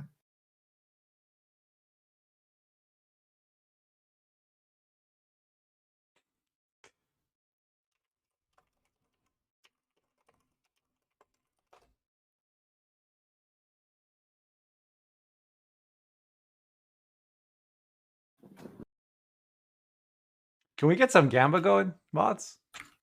For this match, for this game, sorry. Pirates versus Enslave. Yeah. Wait. It's the other way around. We were wrong. Were we? I thought maybe you went first last game. Which means they should go red this game. I don't know how we messed that up. My brain keeps conflating Barbie and Baby. That's a complete mess. Oh, there's no Baby. There's only Maybe. That's not that much better. Okay. Okay, let's just call it Maybe and Barbie, because otherwise my brain would just fry. Yeah. Or we could call them Baby and Size. Gamba is up, chat. Spend your hard-earned derp coins. Gotta live. All right. So Size is going first. Okay, I'll stop. Barbie's going first. Enslave. No Scorpions for that sad Crystal Skull that really wants to be on a Scorpion. Otherwise, yeah. Yeah. Her activity here is, ouch. Just has to go copy. Which is fine in this matchup, right? Yeah, it's solid. Decree for the Coral, I assume? Yep. Right off the bat. And open deck list, there's no assassinations, although of course you can play around it anyways with the Coral disc. Actually, no, you can't, because it'll be 5 anyways. But yeah, open deck lists. Maybe knows that the Coral is going to be safe, unless Barbie decides to use a leader on the Coral, but that would be a huge commitment turn 2 on blue coin. But if you aren't you like guaranteed to lose on even? When they decree for Coral, you have to assume they have Burna. Yeah, you'd have to assume that. So it's either you. There's no Diplo that can get rid of the Coral. I guess they just they go for battle prep, which gives armor to Calvi, negating 2 of the Coral damage from Burna. That's another way. Now is these. I guess you don't COC there, I assume. No, there's no rush to do that, at least. Right, because you can always do it later if you wanted to. Yeah. Get the boat out first so that the next card that Barbie plays will take damage. Yeah. So I guess Barbie can just coup this boat next turn, protect it with the Crystal Skull. But yeah, the Siri coming down. Maybe knows they're under absolutely no threat here. Here comes the coup, just like you said. The Crystal Skull goes out. Yeah. Armor is nice again. Yeah. Yeah, and like maybe he's not scared of this bird at all, because like almost all the cards they play here, well, apart from Burner, are going to have armor to deny the boat's damage. Yeah, plus it's not like maybe he gets any value from Bloodthirst or anything. Sorry, Yeah. it's not like Barbie gets value from Bloodthirst, so Yeah. there's no engines really in the Pirates deck other than the boats. Everything else is just point slam. Yep. And all Barbie can do here is just spam these uncrate longships, maybe follow up with like a couple diplomacies, try and get something out of that, but yikes. There's actually 2 deranged Corsairs in this list, which is also interesting.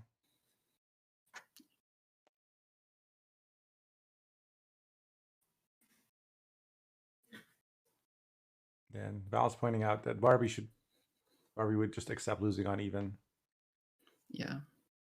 So now the question here is like, do you try to shorten the round here on the side of Barbie? I don't think you want to, because you don't want to play like Yeah. if you accept you're losing, right? You don't want to play the War Council Which was or bribery. pretty obvious from the start. Yeah. So you want to draw. You can grab 6 cards from your deck in the next 2 rounds, and you have Artot, Stefan, Brothen, Vigo. Like you have more than 6 cards you want to get. Yeah. So you don't want to spend the Diplos. You want to mulligan the Diplos, I imagine. But the Mage Torture comes out to at least give a spying target to Arthod, which will help draw more cards. Sorry, to Coral, which Arthod can then play to draw more cards if needed. I expect the pass here from Barbie Size Girl. Yeah. I have no clue how you catch up. Okay. That Diplo is I coming guess out. they're fine to commit leader. Even with leader, I don't know that you win this round anymore. Maybe best case scenario is they roll something from Diplo to damage the gonna Nova down heal. into leader range. There's a 7-point Diplo, I guess, and it kind of makes it harder for the boat to die. But that boat can die with Actually,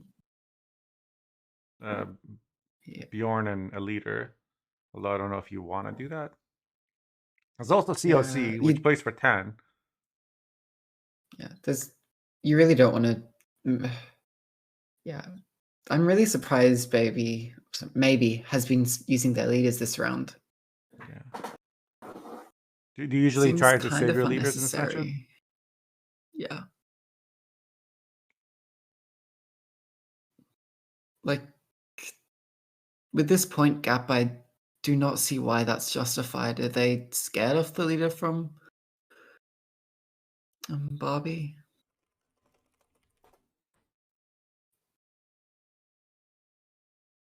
Wait, what was that? That was War Counseling to Stefan to set up the Serenova for leader. So maybe just playing this far in, something sticks for Barbie. Wow. I don't know what's happening anymore. Both leaders gone. I guess round 1 is a curse. We see a Bjorn. Okay, Bjorn to damage out the Serenova gets ahead with the scenario. Yeah, but the curse is now only an 8. Yeah.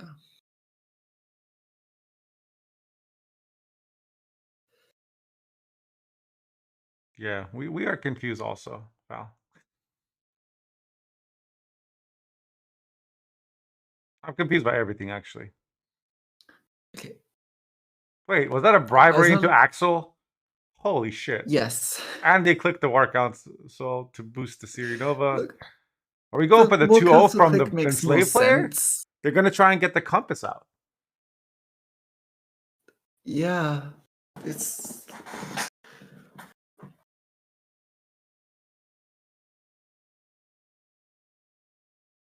See, I have been playing it correctly, chat. I should be in the tournament. This is how I play.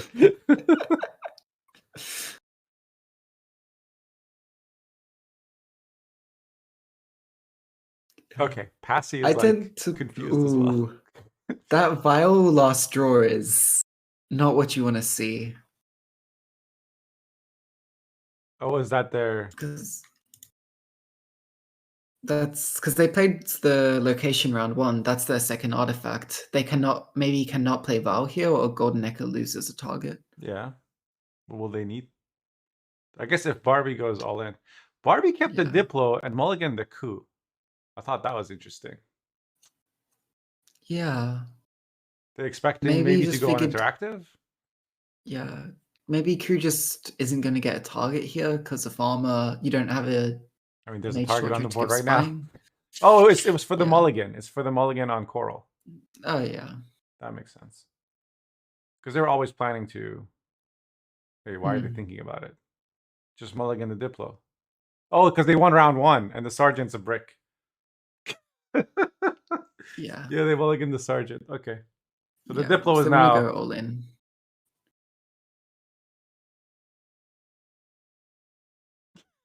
And Magni's, but isn't this just gonna draw another Nausicaa that's a brick? Did they forget they played Calvi? What is happening? Okay, this game is a little different from last game. I'll just say that. This match, I mean. I think, yeah, this match is just small. That's all this is. COZ on the Artad. But I mean, it's working. This Rune Mage is gonna smirk. Like, it's gonna be Yeah. at least 10 points. This is. Wait, why ST?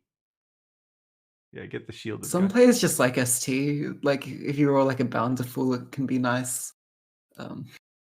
Triple Assimilate proc in that case. I can see it going, but Double Thanos Sorceress. It's some interesting things. Anyways, can I just point out, maybe has missed their Golden Necker yet again, and is likely just going to get 2-0'd because of that. no, unicorns look at it. Maybe. No, it's guaranteed, dude. Just watch.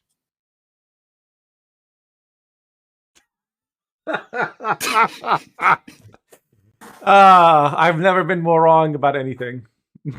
The complete opposite. That is like the worst.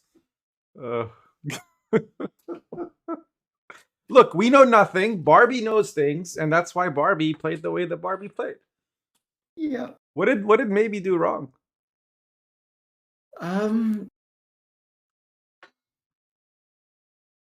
With the you should have just Possibly passed, should have right? just passed Yeah. in the round 1, maybe. Yeah, like, Well, knowing how that ended Barbie up has going, skills. definitely should have just passed when they had like 4 or 5 cards in hand. Gets at least a card advantage with how the board state was going, because yeah.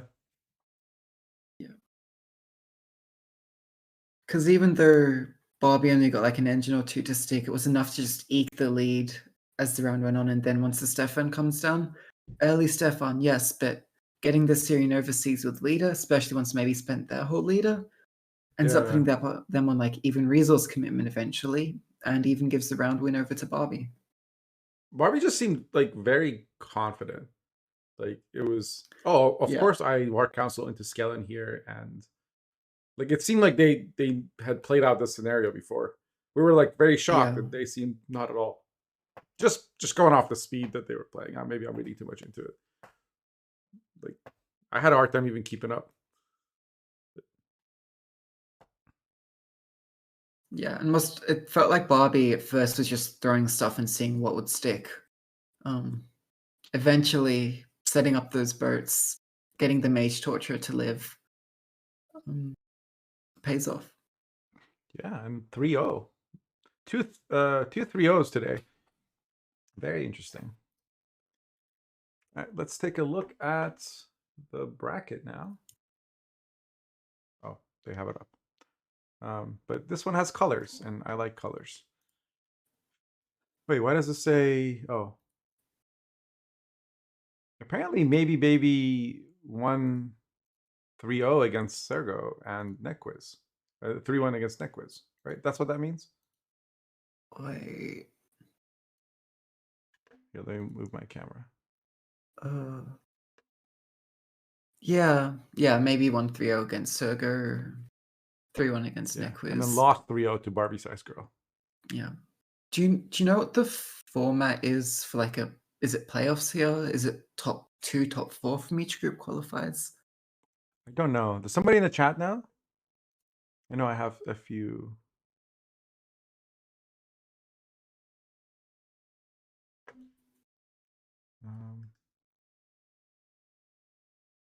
It looks like next game is Net Quiz versus. So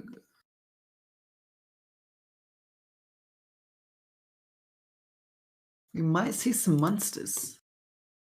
Oh yeah, Sergo did bring Frost, but I don't The consider them lone monster monsters. I player. consider them elves.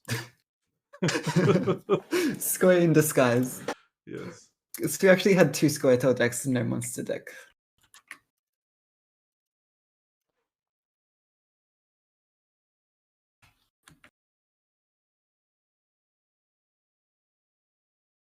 What are your thoughts on Frost in this meta then?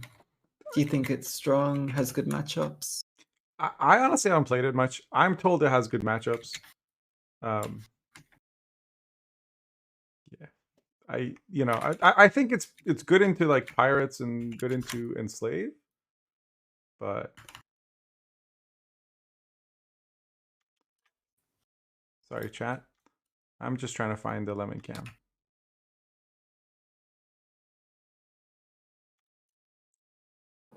While you guys look at these decks. So it looks like a pretty standard White Frost list here. We have Toad Prince, Phantom. Yeah, the only like interesting the sort thing of was 7-8p flex slot. 2 NL aristocrats. But other than that, everything else looks standard to me. All right. Oh yeah, because they are 4p. So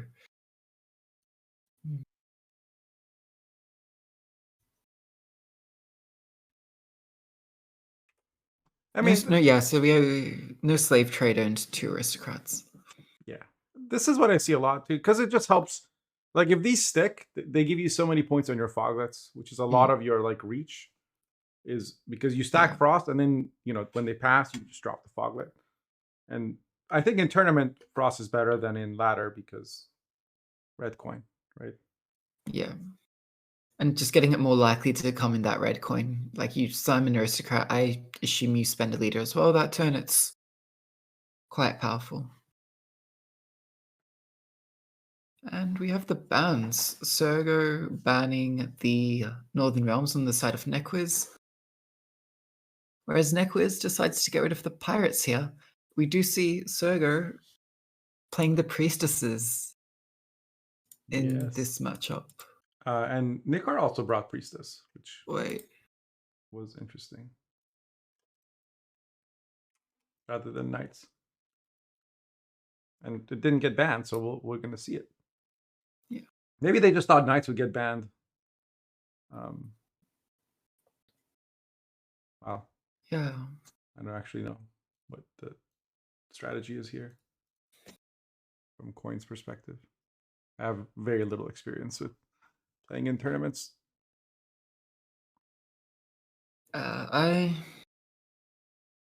Some metas, to me, it's a lot clearer, like what deck wants to go on which coin, and once you sort of play a bit with like matchups, you sort of get to know a bit more. I can't say I'm as familiar with coins in this current meta, though. Yeah.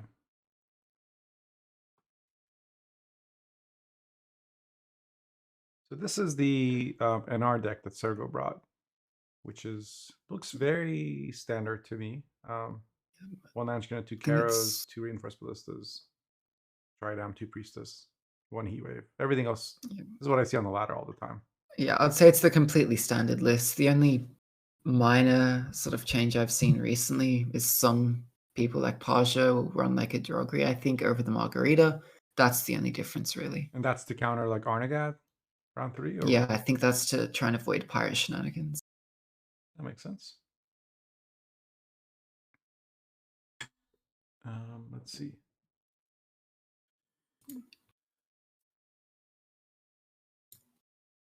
Do we know which player is on blue coin first here? This is Sergo versus Nequith. I think Sergo would be blue if the table beats anything. Yeah. Since their name is first, that would be my Slightly educated guess. An RV? Kind of, yeah. But without going tall. So at least V is Yeah. vulnerable to tall punish. We need a priestess gem. Priestess gem. Yeah, and then the ending is just when the opponent Vilga forces or Trey hands out your big priestess, and then it just like that record scratching to like a halt. It's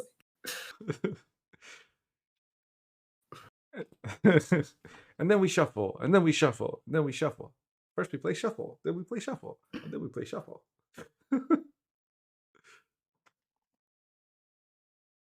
Who's the Santa dude? He's the Russian Santa, who is think of like John Malkovich's character in Rounders, but like aged a bit and plays Gwent. Father Smorkmas. Ah, so he has a name.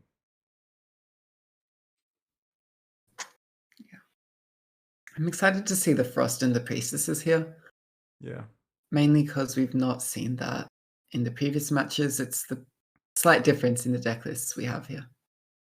Yeah, Gaben was telling me that Sergo is like very underrated and influential.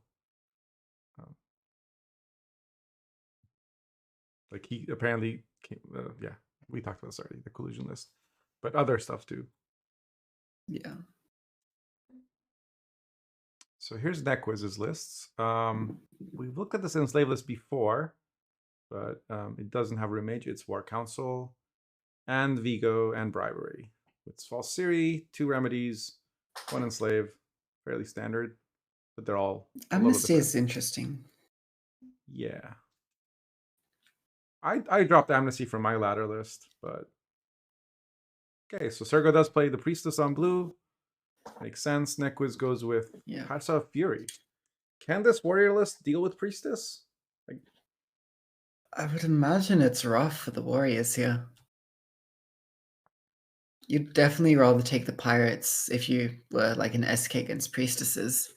Yeah. Because there's quite a limited number of things that you can do to disrupt the actual priestesses themselves. Sure, you could kill like a lot of the siege engines. You should be able to kill like an Istrid. Probably can't kill a Snowdrop before it gets too big though. And then your only real answer for the Snowdrop at that point is the Champ's Charge. Yeah, but there's... I guess if you're planning on bleeding and then having a short round with Sov, maybe a Champ's Charge is fine round 1. Assuming you draw it. Which I didn't see if they did or not.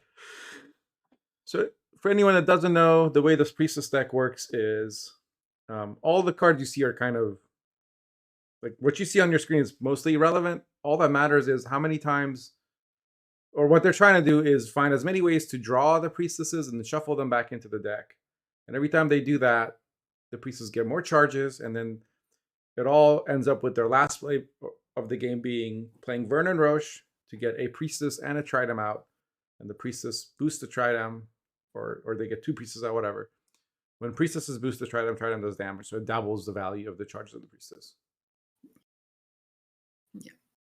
So you basically just double dip on the boost. Yep.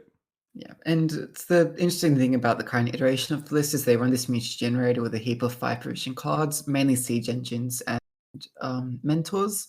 This allows them to defend a bleed a whole lot more, because when you're slamming like 8.5 provision cards, that's quite scary to bleed against. Yeah, 8.5 provision engines. The longer the bleed goes, the more value they get, and they can't be removed because they're so boosted. Yeah. So I imagine this other improved ballista will get mulligans, but maybe not. Yeah. And NetQuiz had quite an unfortunate hand here. No warlords in the starting hand, had to Blood Eagle into 1. Oof. And they have to pass, which is actually fine, I think, because you don't want to keep playing into Muta Generator. Yeah. But there's only 2 lots of carryover achieved onto the 5 vision cards here, which is not too much. Did Sergo play any gold round 1? I mean, Blood Eagle out. No. The Priestess player. Oh, Snowdrop. Okay. And so technically Mutual Generator, but I wouldn't count it. So that Roach being in hand actually worked out really well, is I guess what I'm saying. Yeah. Yeah, And it was to the left of deliberately sunset. didn't put it back with Snowdrop. Yeah. So I think that was intentional.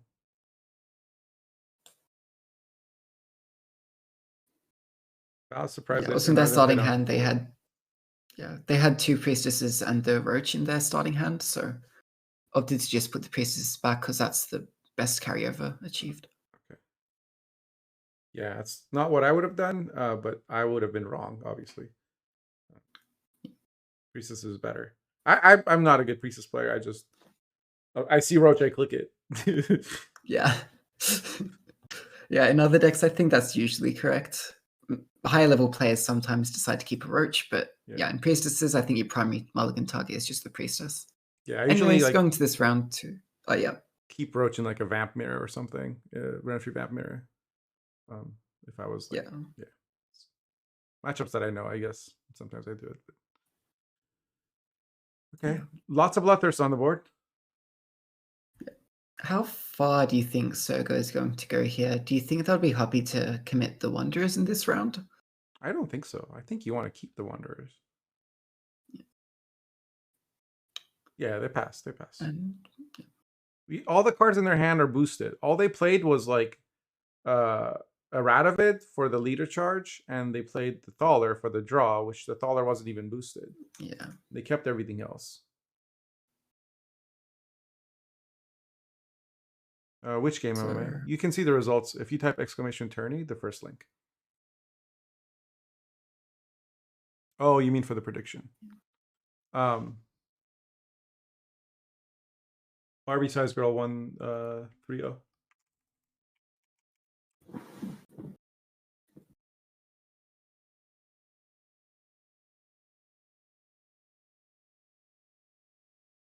Why didn't they play for carryover round 1?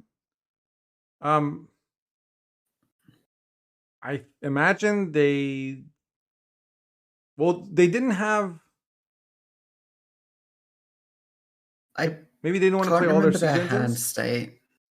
Their hand state might have not actually had many bronzes they would have wanted to play in that round 1, I think. They would have had the leader to get stuff. Yeah. And maybe they were intending to bleed a bit more if their hand was a little bit different. Maybe if they like doing Istrid or something. Because Necros did spend 2 of their leader charges here, which could make it difficult for them to set up the Sove in this round. And I kind of missed that, but Necros played Tyr round 2 for the carryover. Yeah. Did they not have good targets in the graveyard? That's what happened, right?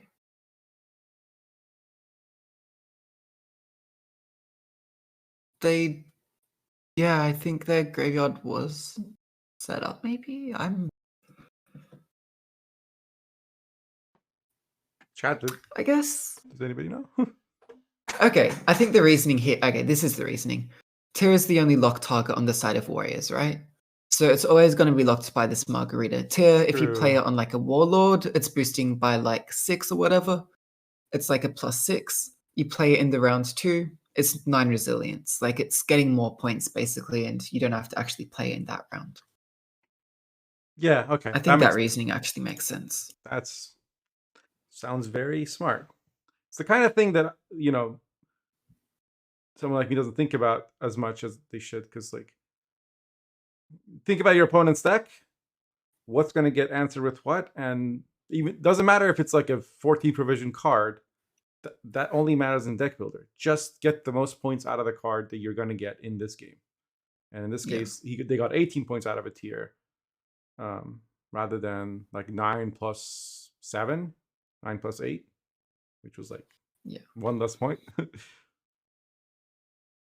Assuming they have the right discard target and everything.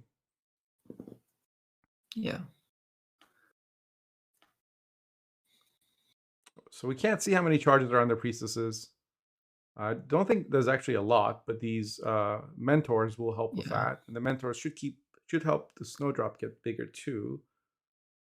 Although, what do you play next turn as Sergo? You don't want to play the Tridam so early, and it's not even boosted. You leader. Has Sergo played Istrid here? Have I just missed it? Was it this round already? Yeah, I think it was played and killed. Yeah. Right, chat? Yeah, Heat Wave on the tier.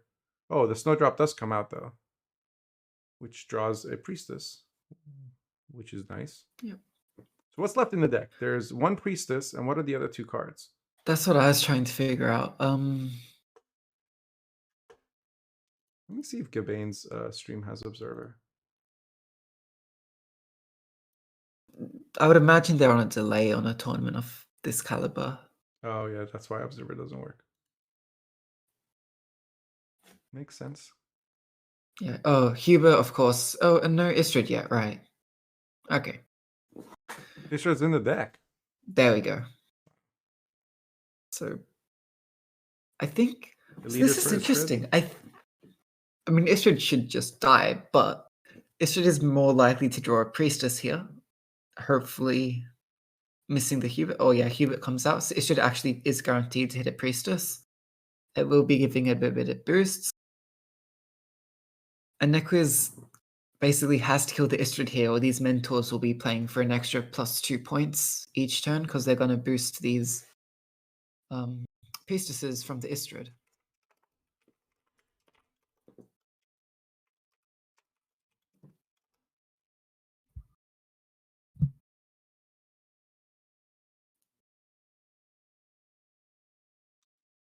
The casual observer, it may look like the NR player is losing, but the NR player is winning this. So hard. Yeah. It's not even going to be close. Oh my god. Yeah. They still have two mentors and Roche. Like, yeah, it is going to be. Yes. We have a new NR emote if you haven't seen.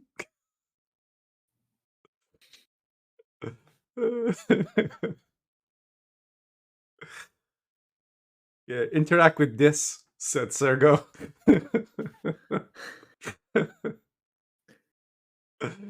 Yes, imagine not bringing Combi to the tournament. My god. Yeah.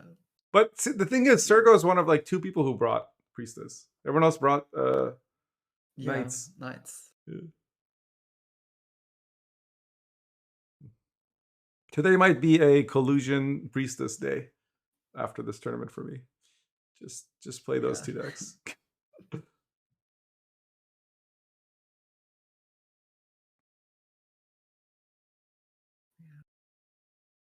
So the mentor will most likely just leave one.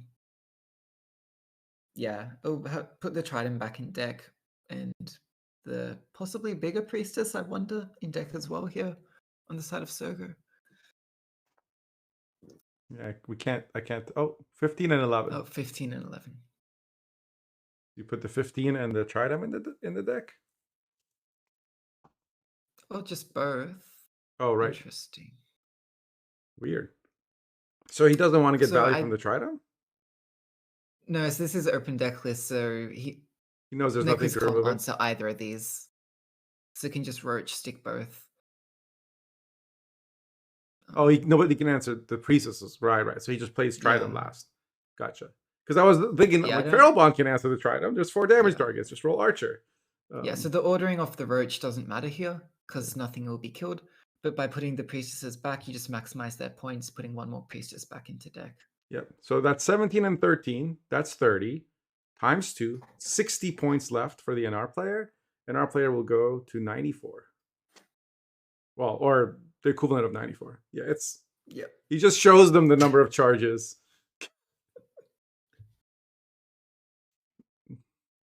No. So Sergo knew if he won round 1, he'd win the game, I guess. Yeah. Which, yikes.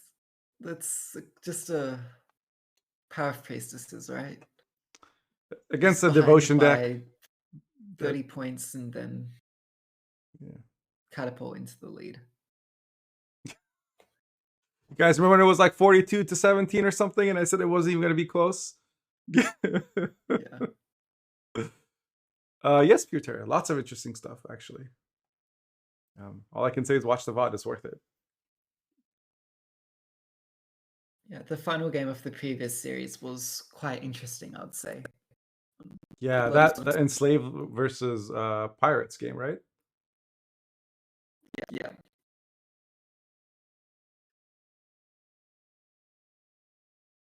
So was the Blue-Point player.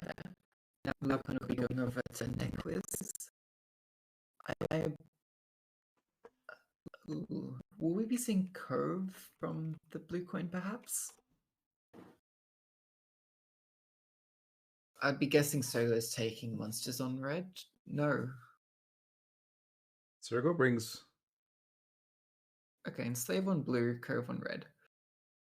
Sure. 0 for 2 in those guesses. What else did Nequiz have available aside from Enslave? Warriors Nequiz had Pirates, Curve, Enslave. and Warriors. Oh, sorry, Pirates. So, Warriors, not Pirates. Yeah. Okay. Warriors, Enslave, and Pirates Cove. So you don't want to play Warriors from Blue Coin, I don't think, if you can avoid it. Yeah. Pirates Cove you could play, but Enslave, well, Mm. 2 Scorpions though. Yeah. And we saw Pulling the Strings being played purely for the 6 profit, which is why was not that the usually case? what you want to do. They really not have This anything hand- better, or were they just trying to stay uninteractive? Oh, were they trying to get coins for Brawler to try and kill the? Possibly. They don't click it, so that's gonna die, right? Yeah, I think they just needed the coin generation though to start with, because this Shady Vendor is basically a brick, unless you started with the Pulling the Strings. I always forget that Cove doesn't have like a leader that can give you coins. Yeah. I'm so used to like bound off the books and line pockets. Not that you'd want a leader here, but still. No. But yeah, you're right. Like BGF gives you no coins. Nothing other than like Junior and Hamelfart give you coins in this deck, in this hand. And Yeah, so you and had that's to why play the it. King of Beggars is so crucial, because it allows you to just like recycle these coins and act as like the actual coin generation. I think Nequiz gets out fairly easily. I don't know what you do as Sergo here.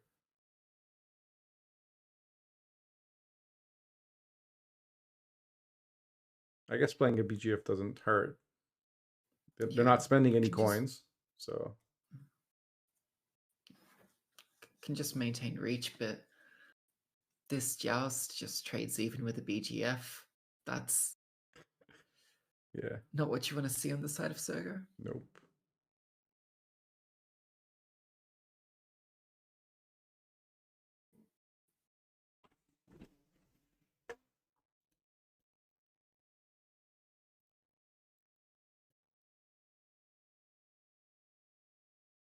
Oh, no game sound. Right, because we're not an observer UI, we're just watching a restream. Sam. I'm not in the game, I'm in Twitch. And if I turn on the sound, you'll hear the brushing casting.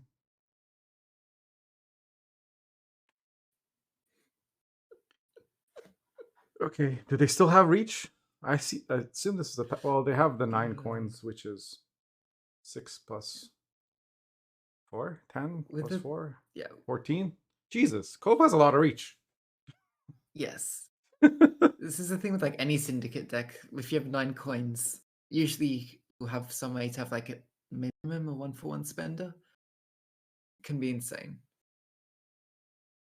Yeah, but Cove especially because the leader gives the spender. So other decks they'd have to play a spender and spend it in the same turn. But if like before this, Sergo could just like hang out, just play a bunch of bronzes, try and trade up value wise. But if they want to hang in this round, they have to play a gold. And I don't really think you want to be playing many of these golds here. No, it seems quite awkward, and we do see the pass.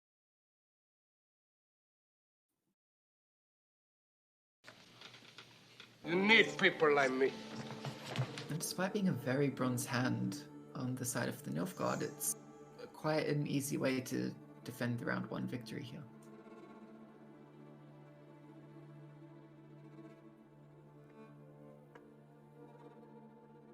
Yes, it is.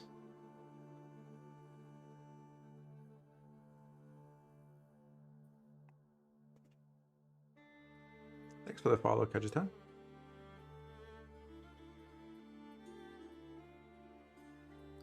We just see the long round coming out for Nequiz, just pretty confident in the Nilfgaard, Assimilate, Enslave in the long round 3. Yeah. Is that who you reckon is favored? I'm not sure. But I guess it's the best. I mean, from an enslaved standpoint, you prefer the longer round, whether you're favored or not. I think so, yeah. You just want as many Assimilate engines as you can get to Stig, especially when you're running like this Brathens as well. It incentivizes more of a longer round. The false theory gets mulliganed. You can maybe come back with a War Council, but you probably not sure it's going to get value with Senior on the board, or with Senior in the hand. Mage Torture first. They keep another one in their hand to give spying to something they want to copy, and that's their only way of giving spying. Yeah, could also Vigo into Mage Torture as well. Oh right. I forgot about that. And then use the Enslaved Leader, but that wouldn't be setting up a coup. And the Vigo's not guaranteed, right? Because this list has 4 bronzes. Isn't there a Magni? Which I'm thinking somebody else's list. If I have the right list here, it's 4 bronzes, yeah. So it's a 3 and 4. Okay, there's no Magni, there's an Emissary. Right. Yeah. Good chance, but I've gotten screwed by that many times. Yes.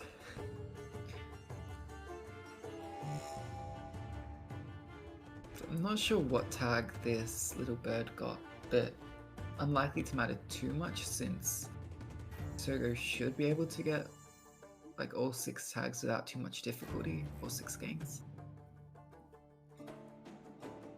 And it gets seized with the Enslaved Leader here. So denying that quite powerful spender.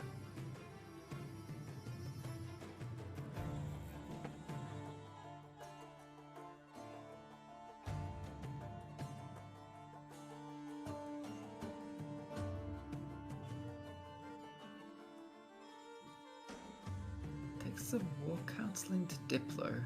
That's very odd. I didn't see what the options were. It was Remedy, I believe, Diplo, and something else. I guess there wasn't any good Remedy targets because they didn't play any. Sergo's list doesn't play any Disciples, right? Yeah. Yeah, you could have maybe taken like a BGF. True. I do find it interesting to take the Witch Hunter here instead of the Arena and Drago, is it? Which would have just been a nice 6-point body. I'm guessing. Looks like we're likely Vilgefortzing here. Yeah, into that's this. what I was gonna say.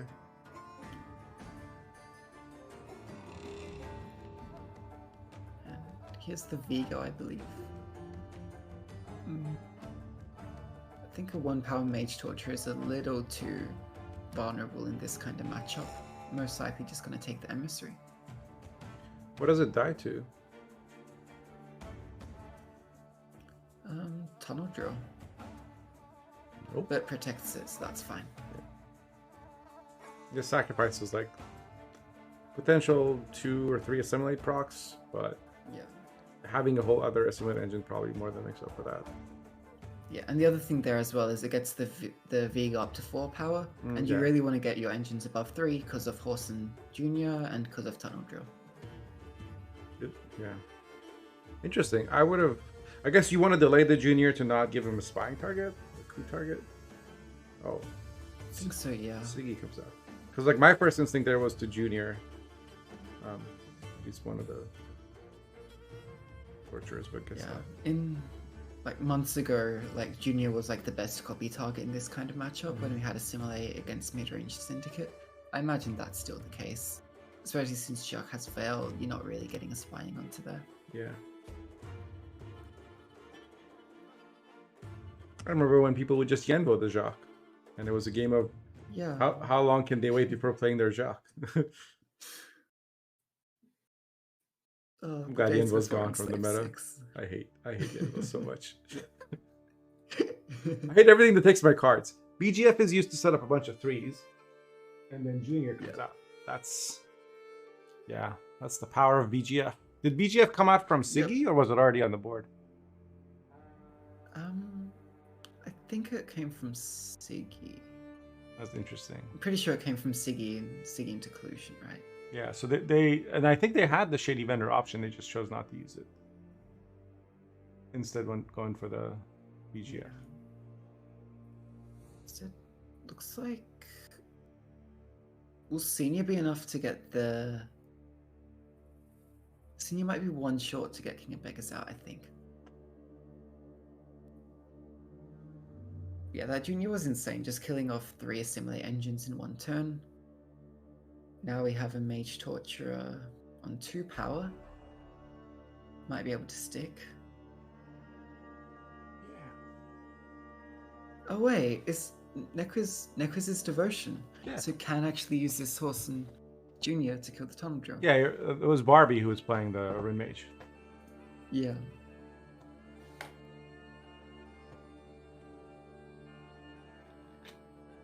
It's so odd because the only devotion payoff in this deck, I believe, itself is Amnesty, right?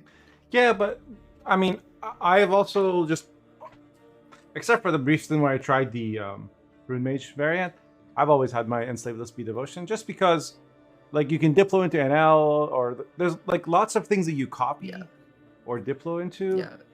It makes your copies nicer. Plus, there's no cost to it, right? Except for like Glorious Hunt or Royal Decree, there's not a lot of like non-devotion cards you'd even want to put in this deck, because you can't put Heatwave.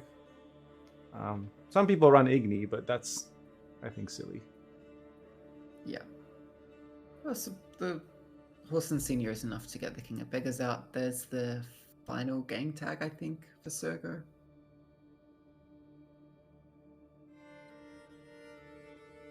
But it doesn't matter at the gang tanks anymore, right?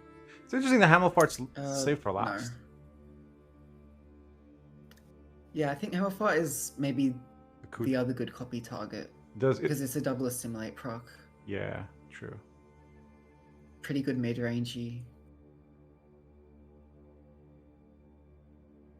I think Sergo just had also had like an unfortunate hand round 1, right? Yeah. Like, not much coin generation is not what you want to see. Plus, Nequiz had 2 Scorpions on the board.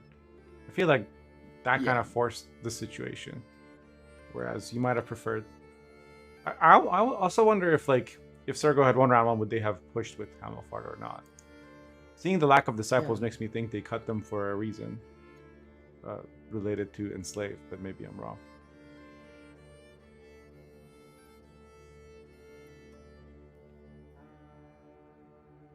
Nequiz has to know that there's a Hamelfart, right? But they're giving it space.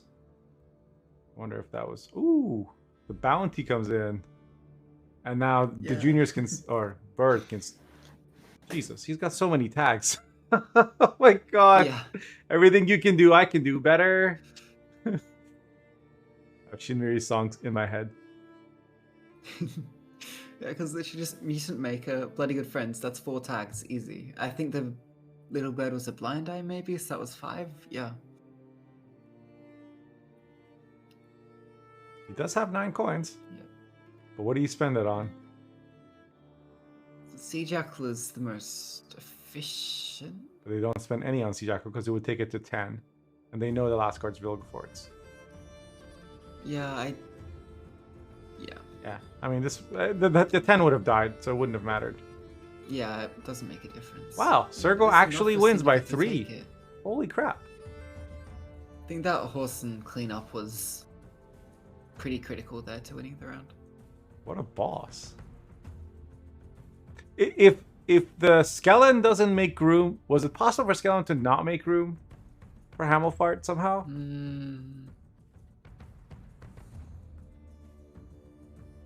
I wonder if that was like the winning line. Maybe. Have to watch that back. I'm gonna take a quick break. If you don't mind entertaining the chat, I will be right back. That's all good. I'll try to. I will put your camera in the right place. Okay. You gotta stop. You can't keep stabbing me. We've had this conversation. Dev having his way with Mush. How cute. Yeah, so Skeleton doesn't make room, then the cut up Blackies survive. Yeah. I think... Was it possible for... Oh, we're into the next game. We should just focus on this game. So Surgo just has to win with the monsters here, and that will be enough to take the series. Having the White Frost on blue coin against the Warriors on red coin. So the main thing I'm looking at immediately for is Nequiz skilled enough to draw his Highland Warlords round 1? And currently that's looking like a no. Not even a Blood Eagle in hand. He's going to have to Vabion for Blood Eagle.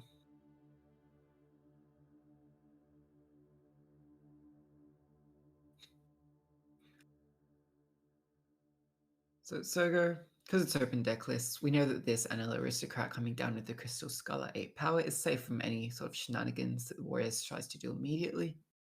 This Blood Eagle is able to kind of put the Aristocrat down to size where it may be able to pick it off in a turn or two. But it will live long enough to at least get one extra turn of Frost from perhaps a Naglfar. I'm mind blanking on the name of these cards. Naglfar's Crew. Yes, immediately going to 3 power. Instead of killing anything here, we just see an Invader coming down.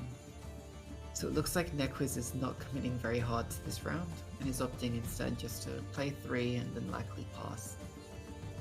Which with the Naglfar's Crew here, that's looking quite rough for Nequiz to stay in this round. Riders coming out on Surgo's side for a nice little bit of thinning, not opting to hold them for the huge triple Riders off of all, just playing them round 1 when he has them in hand. Yeah, we do see Gutting Slash coming out. There is another one in hand, not sure how big of a commitment that is. It can be your main way of like dealing with perhaps like an Eredin as we go further here, but should be able to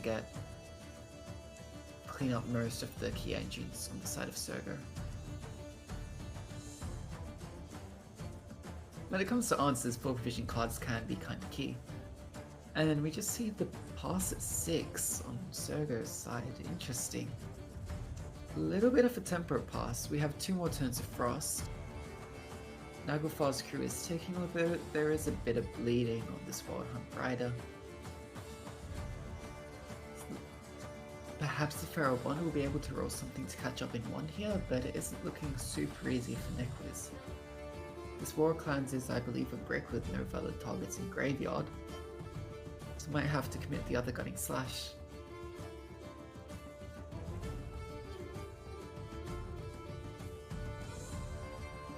And yeah, 1 point short here. Plays the Brown instead. Yeah, this is my stream now. Exactly. And we were kind of talking about committing Gutting Slash, but unironically, he saved the Gutting Slash of 4 provision card over a King Brown. Talking to chat, Sam. Talking to Raya.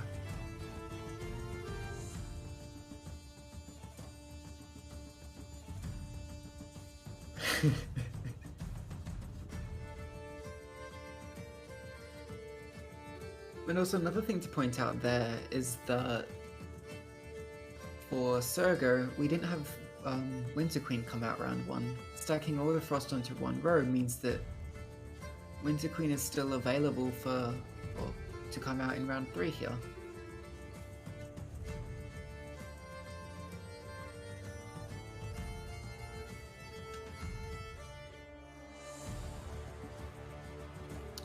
And oh, it just comes out anyways.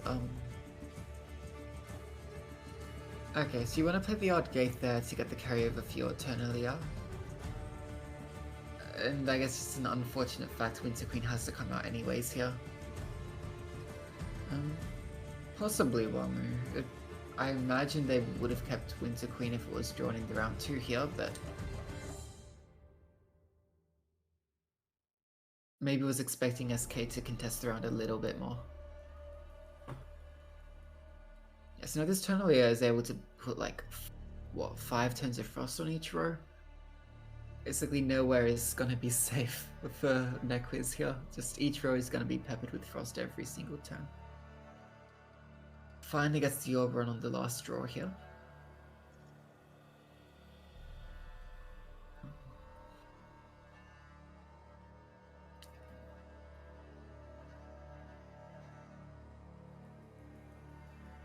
Yeah, these Foglets will be huge as well. Like the Eternalia plus Foglets, Odd Gaith. This Champ's Charge is under so much pressure between the 2 Foglets and the Caranthea, like, you can only kill one of them. And I wonder what we see coming down first here on the side of Sogo. We could see Auburn coming out, just establishing this engine immediately. Or we play the slightly slower commitment, less vulnerable Phantom. Which you don't mind if Phantom dies as much. You also most likely want to target unit when you play your Auburn. Especially if you go for like a Naglfar's crew. Yeah, I'd have to double check Sogo's deck, but I think we just have Naglfar into what is it? What golds are even missing? Aridin is still in deck, Wrath is still in deck, and I think that's it. Yeah, Navigators from Auburn was definitely going to be the play here. Full Tilt Gwent. Yeah. So, Sogo is going to want a unit to stick for this turn earlier. I wonder... I mean, you'd prefer to get that down before the Oberon, but maybe that's a bit too awkward in terms of sequencing.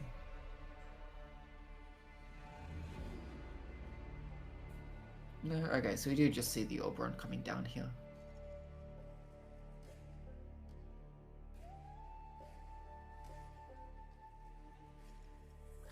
Ooh, I like this. I like this a lot. So, Nequiz can only kill one of these this turn, right? Nequiz can kill either the Oberon or the Aristocrat, right? If the Oberon dies, well, the Eternalia is just going to boost the Aristocrat out of removal range, and then on the Eternalia Order, on the Odd Gaith, on the Leader, it's going to be getting like 5 extra turns of Frost, which is 10 extra points on the Ancient Foglets, and then potentially even more on like the Caranthea. This is quite nice.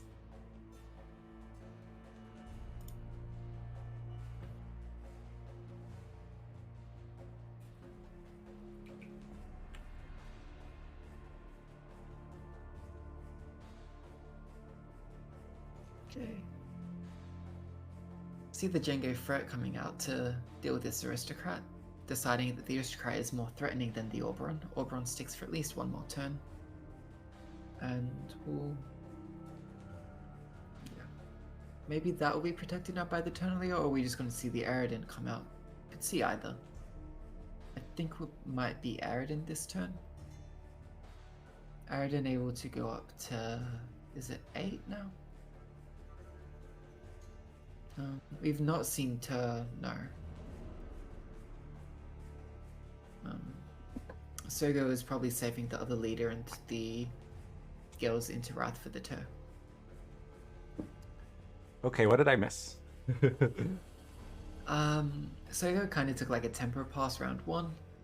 Nekus had to go 2 cards down, and then we're in this long round 3 where Sogo had first say.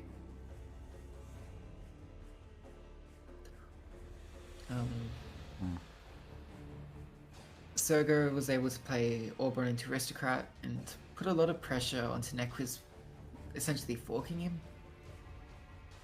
and not being able to deal with both the Auburn and the Aristocrat, with huge carryover from Tourney because they played the Ardgaith in the round 2 dry pass. Ah. So these Foglets are going to be absolutely amazing.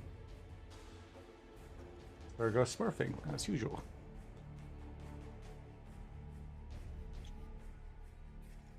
This is like the perfect hand, isn't it?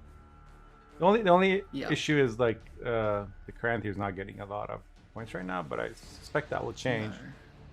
soon. I mean, yeah. The only reason Caranthir isn't doing much is because there's like no board on the side of Neckwiz, basically. Yeah. I figure we'll see.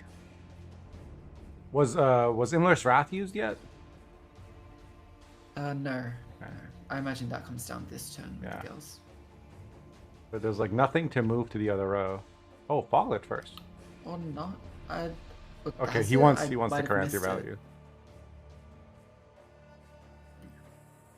And he wants to deny Dom. Well, I guess he didn't have dominance last turn, but he will from now on. Yeah.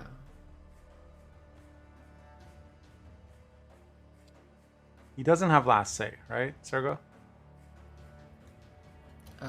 No. It does. But I don't think it matters too much because these Foglets are going to be absolutely humongous. They'll be bigger than the Caranthir, you think?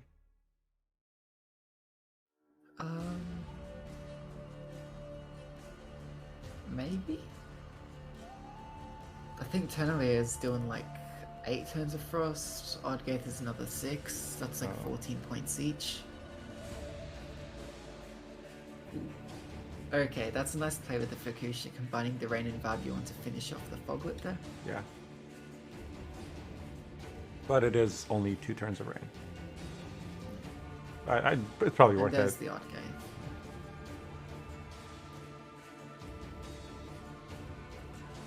I think that was kind of risky. I might be confusing the sequencing, but I don't know why you didn't just click the Ardgaith a turn sooner. Like, the Frost is going to be on board anyways, like, the Foglets can just get the value on the deploy, there was no reason to risk that. It was greedy for 2 more points, but I think they overlooked the Fukushia into Vabiorn. Yeah. And now they don't have even a way they- to move anything to the range row. Are they intending to replay a bronze with the Wild Hunt? Like the Red Riders? I have no clue. Maybe the... Yeah, I don't know.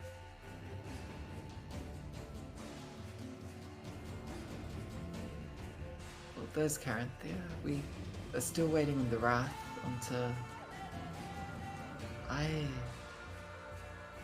What? This round did not develop like I expected. Same. Like, that was a, what, 14 point? Or 13 point? Yeah, am I like completely misunderstanding how Tourney works? Because there was the Ardgaith played on the round 2 dry pass. Yeah.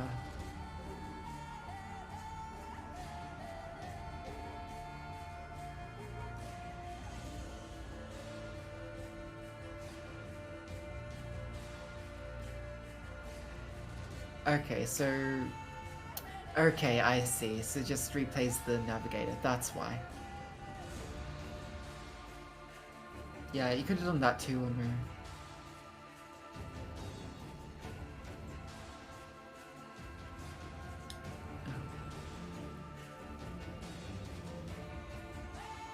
Could have, yeah, gotten the Aristocrat back, so... Yeah, just opts not to go for Wrath this game, it seems. Instead we just use girls to get out Navigator and use the Red Riders to get a decent value Navigator.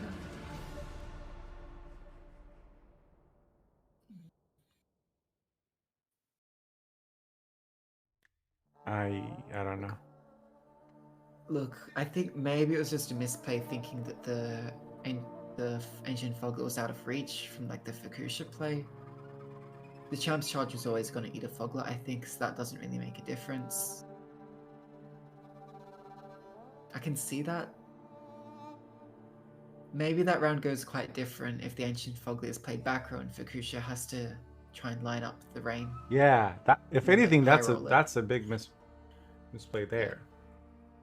And I've done that. It's very sneaky, like or it's very easy to forget. Yeah, like it's like you have your mindset like Guardian Sash has reach of 7, so my Ancient Foglet is safe, right? Yeah. Right. And you forget about the one rain comes out and combination. ruins your day. Yeah. I think the logic is that you don't want to rat the tier because 1, you're taking value away from your Caranthea, and 2, you'd rather just play the Navigator because you think that's going to be more points in the end. Don't know how much I agree with that, but I can see the reasoning. Yeah, like I think to me the major misplay was in the end the minor placement of the Ancient Foglet. The rest I can see why it was played like that in the end. Yeah, our analysts in chat are pointing out another big mistake by Sergo, which was not playing Lilith's Omen. But I think that's just Sergo being, exercising good sportsmanship. Yeah. I'm surprised they didn't ban this card from the tournament. It's Omega broken. It's the only reason I don't play it is because I think it would be unfair.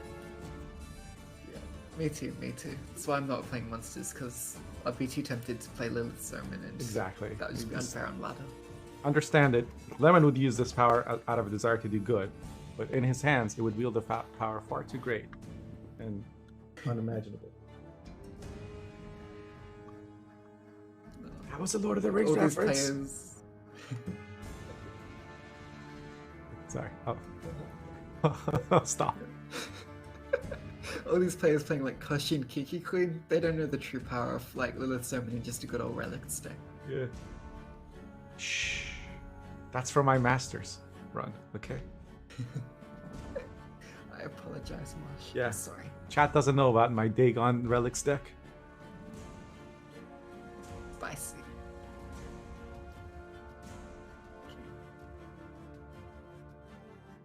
So Necros was skilled enough here to draw a Fire Scorpion that is no longer here. That's a very early Wrath.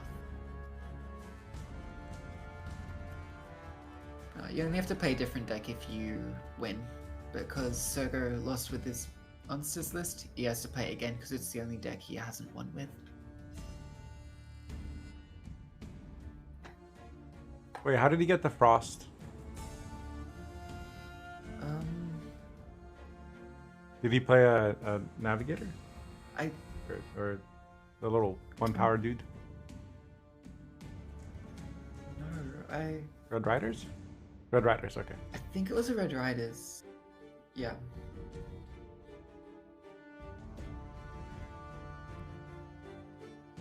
Easiest passive in yeah, his life. Yeah. Yeah, because they're blue coin against Frost and they're getting out without losing on even. So yeah. Sergo uses it to thin. It's just smart. Don't do that nonsense, people. If you have a Red Rider in your hand, play it. You don't need to YOLO for the Oberon, whatever. You're just gonna brick and feel bad.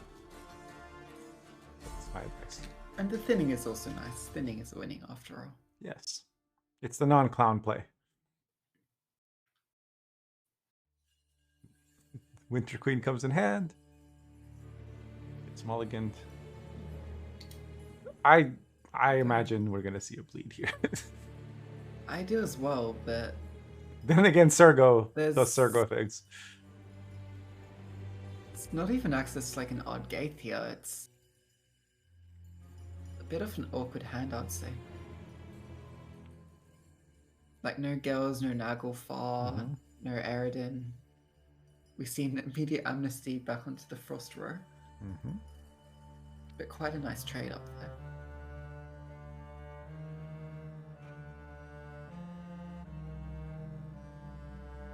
Yeah, because that would have been a 5-point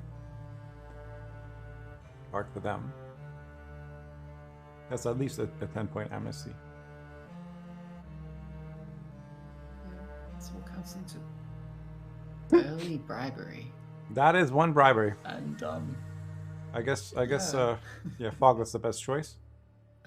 You probably don't take the Caranthea there.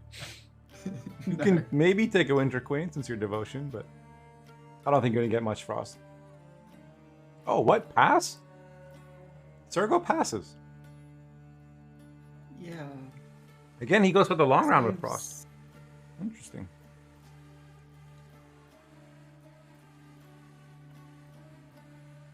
And against Enslave of all things. And gets the Winter Queen again. No Gales. Oh no, no Naglfar, no Eredin, no Gales. A complete lack of talent on display here.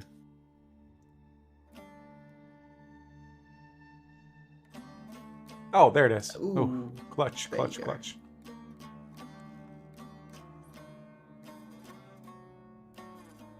So he'll Naglfar into Gales, into Eredin, I imagine. And if there's Frost on the board, that's a lot of points. Yeah. Most likely. Okay, so I'm taking down notes. Play Frost, go for long round. Got it. Right, we'll try this. Someday.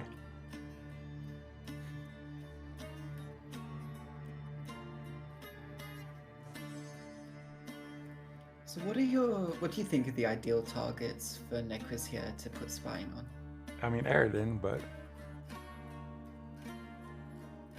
I mean, because you can't put it on Foglets or Phantom, right? So then the only other options are Toad. Oberon. What? You can't do it on Oberon either. Yeah. So it's really just like Toad and Navigator. But... Yeah. I'd be saving on Eredin. Eredin, because you can... Multiple Eredin stack. So if you have 3 Eredins, it increases the damage of Frost by 3. So it does 5 points a tick. Now, you'd have to get Frost somehow, but... Yeah, and Dominance, but yeah. So another interesting play is we can use the Stefan here on the side of Nequiz to set the Oberon to 3 power, and that'll get you a pretty juicy coup as well. Yeah, but what else are you going to put Mage Torture on anyway? So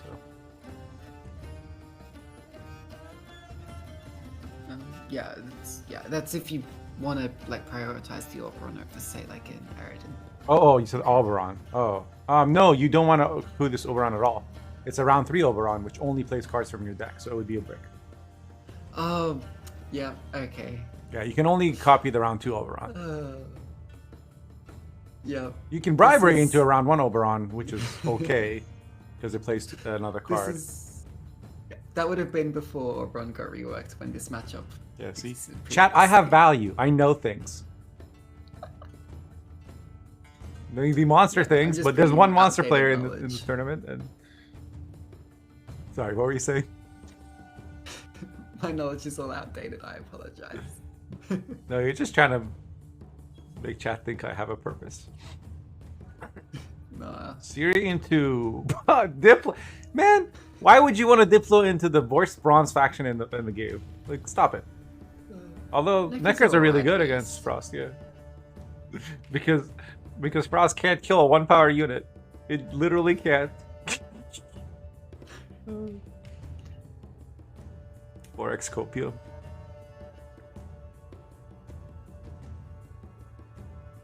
Going for Now it. you actually see the Tourney being clicked earlier this time. Yeah, he's like, I'm not losing this Boggin.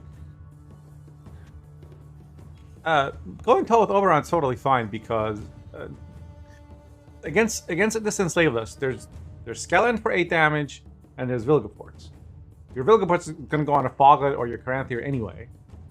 Oberon's like, you want to keep Oberon from dying to Stefan more than anything else, or getting Cood if you're playing against Levitt. Shots fired. I know what I'm playing against you at our next tournament. Next show match. It will be Symbiosis and Frost, the ones that have changed the most. Oh no, maybe I'm just giving you a false sense of confidence. Or Let maybe me I have will this for just- 5 seconds before you ruin it. Live in this fantasy where I can win a game against you in our next show match.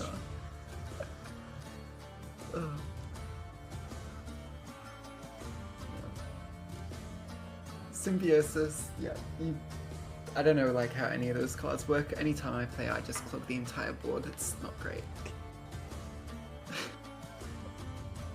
Maybe we'll see a coup on this false theory for another set of neckers. What do you think?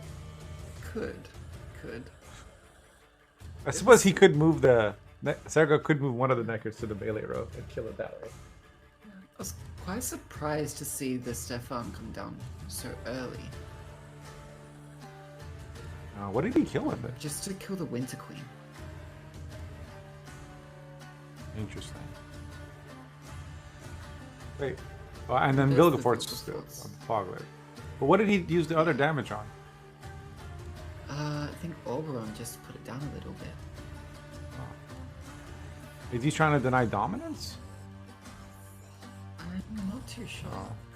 Because the Foglet's a million points already. Yeah. Like, this Brathen seems quite awkward. Now it actually has I mean, not really. You don't want to copy an aristocrat either. At least, yeah. Yeah, I don't know. I do find it interesting that that Sogo played like all the Naglfar's crews in like round 1, round 2, or just don't have them in hand here. Because otherwise you're not really giving Enslaved such a great copy target for the informants here. True. Yeah, and denying, like the whole deck works around Frost, so your stuff that gets copied does no good to the opponent if they don't have Frost, right? And the only way that you apply Frost are specials, which Enslaved can't copy, and then those navigators or those little, what are they called? The 1 power guys. And leader can't be copied either. So. It's a similar thing when I play like vampires against Assimilate. I play all the Fletters, none of the Necrorats, and I use specials to apply bleed.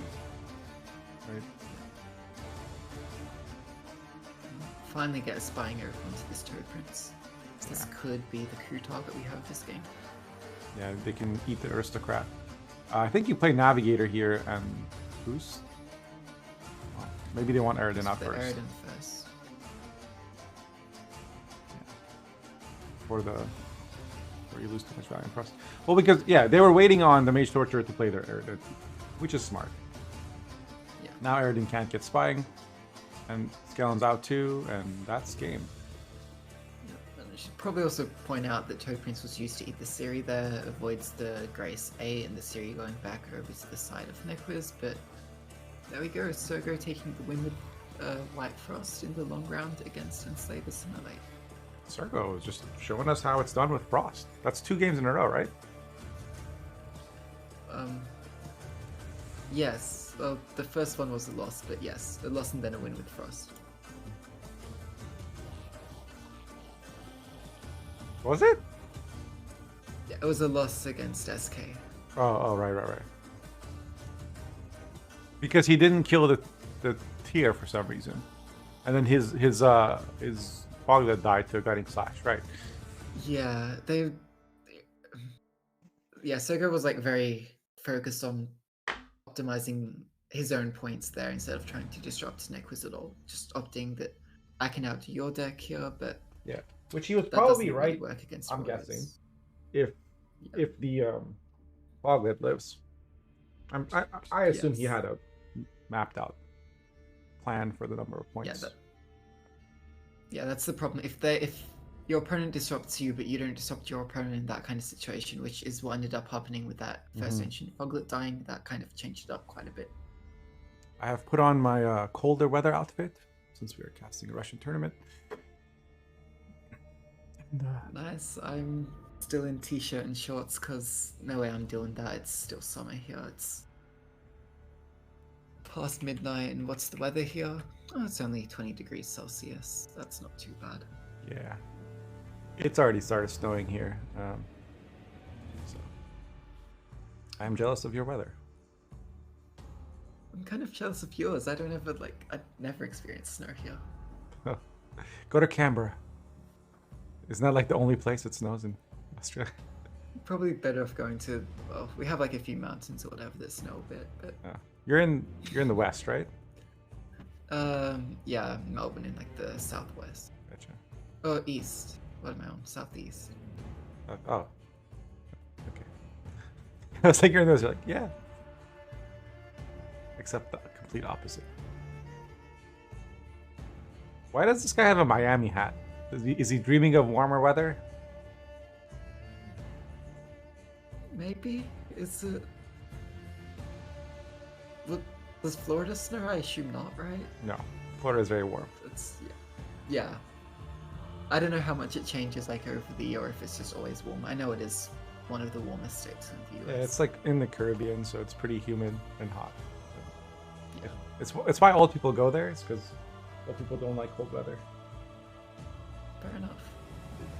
Their joints ache. It will be soon mostly underwater though. So joke's on them. I hope they can swim. Don't know if we're going to be much better either where I am, but hopefully. It looks like we're having a 10-minute break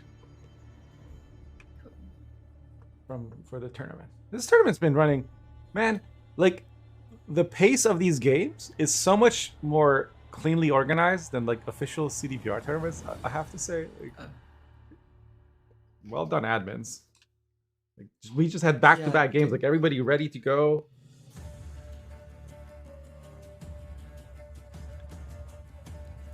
Okay. Yeah, it's What's the next match? Does anybody know? Next match is Vikram.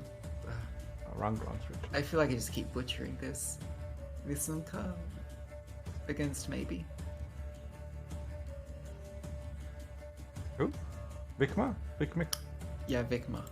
Okay, Vikma. I don't know. I don't know if that's how you say it. That's just how I'm saying it. I'm ignoring the I'm K. just gonna copy you. or Vishimka? I don't. You know what? I better not try. Better to fail completely rather than try and fail, right?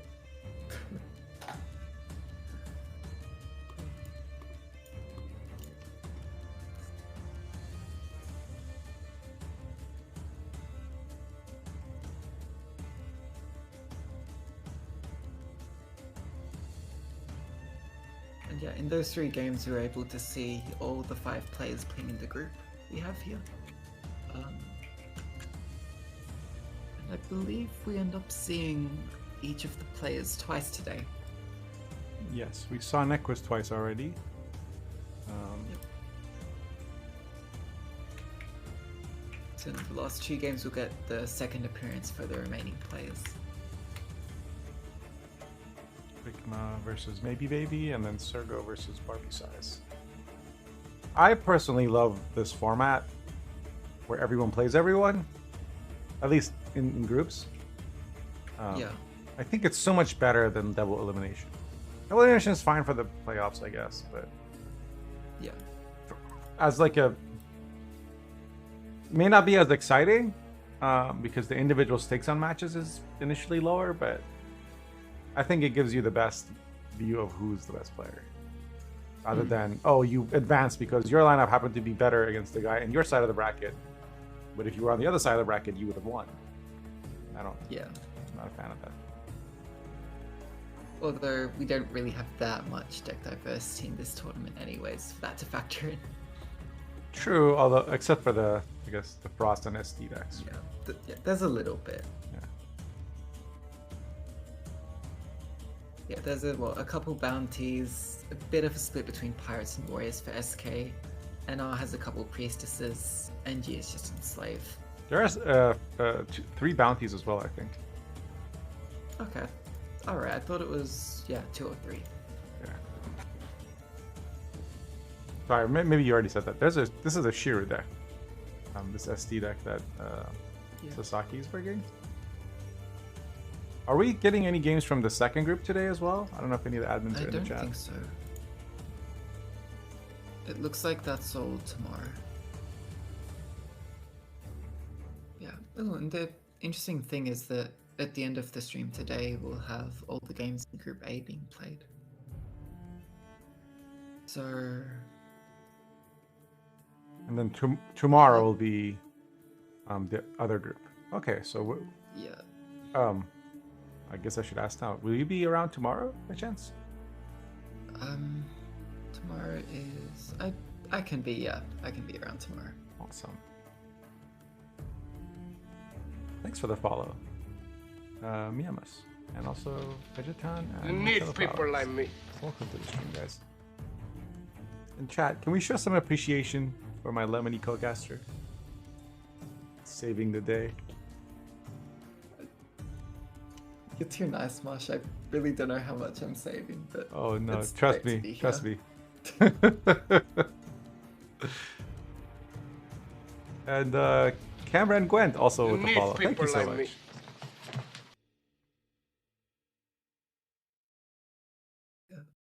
So, Marsh, I think the last time we casted, if I remember right, you had some sort of bet where you said you were going to go in the Creve League, so I sent you like some cookies or something. Yeah, I forgot about that and I missed the signups. Well, speaking of signups, we have the next season of Creve League is starting in a few days. If you Really? completely don't have to, but How do I sign up? Unfortunately, our website I don't think is updated for this year yet. Okay. We've had a bit of troubles with the organization side of things. Generally, just like go to our Discord to get all sorts of information. Signups will be closing on Tuesday night for me, which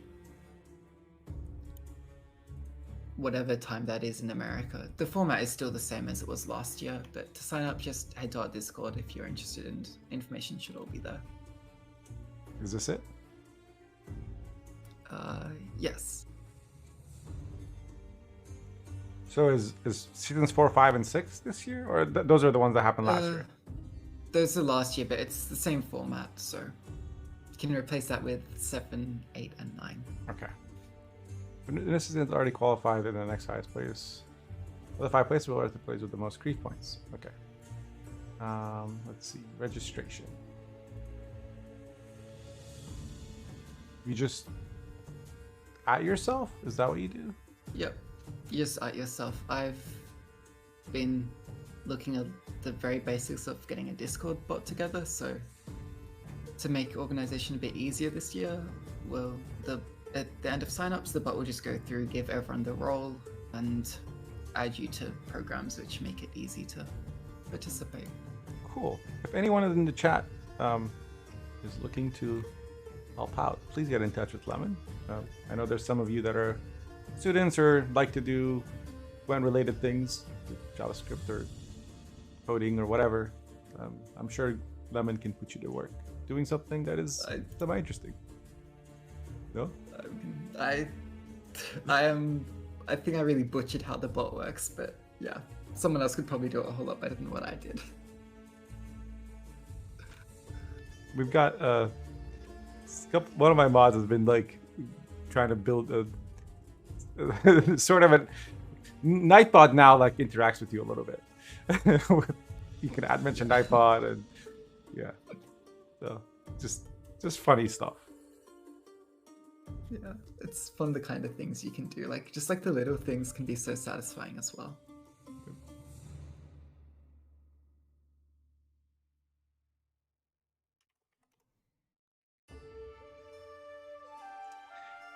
So I've now registered, apparently, right? Yep. Yeah, and I kind of sprung this on you. Apologies. I just meant it in like a passing thing. You absolutely don't have to. No, I know, but I wanted if you don't to, want and to. this is a way. Okay. One, I'm showing people how to do it, so they can also do it. Cool. League is fun, guys. Okay. Like, because the cool thing about it is like friendlies, but you get to bring lists and prepare, and it's like ladder without the toxicity. Yeah, Gabain, it's been really fun. I'm glad you told me about this. And Lemon was kind enough to hop on Discord, and he's been helping me cast the game, so it's been great. You can't see him right now because I have Discord on this screen, but if I put it back, you'll be able to see Lemon's picture. Right, so. Games have been really great, especially like the last series. Getting to see a bit of White Frost has been amazing. Decks are also very interesting for me. There's Lemon. There. Say hi to Gabain, Lemon. Stop moving. Hey, Gabain. Cameraman is very mad at you. Such an attention seeker. Yeah, I think just playing the wrong row with the first Foglet cost that game against Warriors. What are your thoughts, Gavin? Do you think he didn't think about the Fukusia into Babyorn play? Is that why?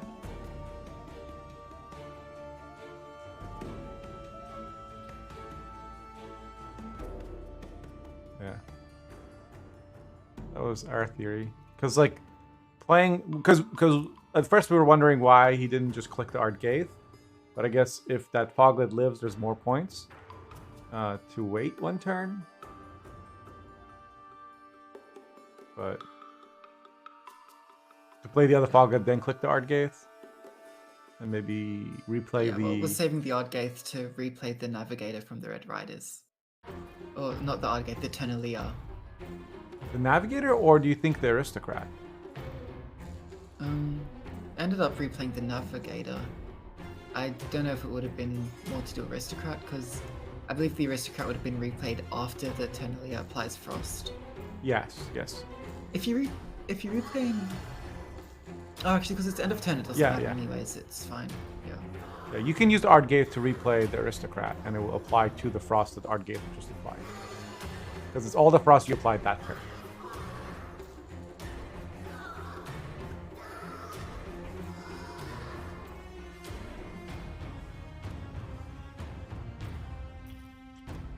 Junior doesn't cost coins. It gives you a destroy, right? Which means it bypasses armor.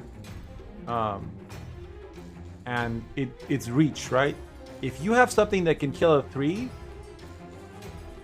that means your 4 power removal is now a 7 power removal. It's a huge difference in something that can remove 7 and something that can remove 4, right? And so, like, in general, in Gwent, anything that gives removal reach is super powerful. It's like how ST functions, because they don't have a lot of like big removal, but they can combine multiple removals together.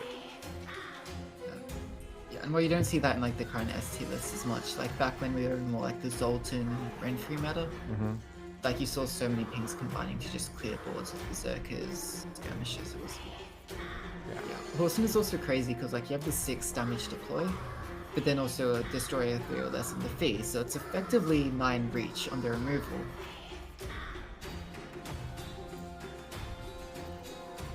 And not many cards are like above 9 that you really need to remove desperately. But well, at that point it just becomes Toll Punish. In the current decks, Junior's also a Cut Up, which is a gang.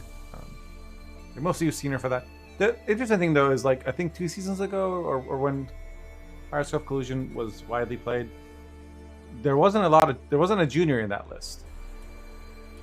Right? They were playing something else.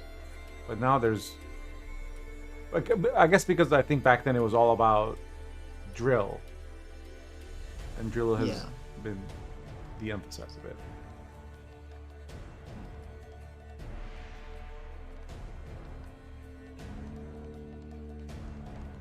Senior was cut in Kovlis? No, I thought it was the Bart list. Some cut. Yeah. Senior to run Professor. I thought they cut Junior to cut the Professor. I guess I was wrong. Professor for spotters. Well, Professor was also there because in the mirror, Professor would apply the bounty, then your drill would go a lot further. Yeah, I'm pretty sure that's what Valstress is saying. There was Bart Senior Sumlitter running, and others cut it in favor of Professor. They cut the Bart Senior. I see. So they always kept the Junior. Okay. I believe so. I see. Maybe I'm just confusing Junior with more else, because yeah, I think there was like there was like an off the books list that ran more else. Because I always think about it from the monster perspective, because I knew that against the Cove list, I wasn't as vulnerable to tall removal as I was in the other list. So all they had was poison. Yeah, okay.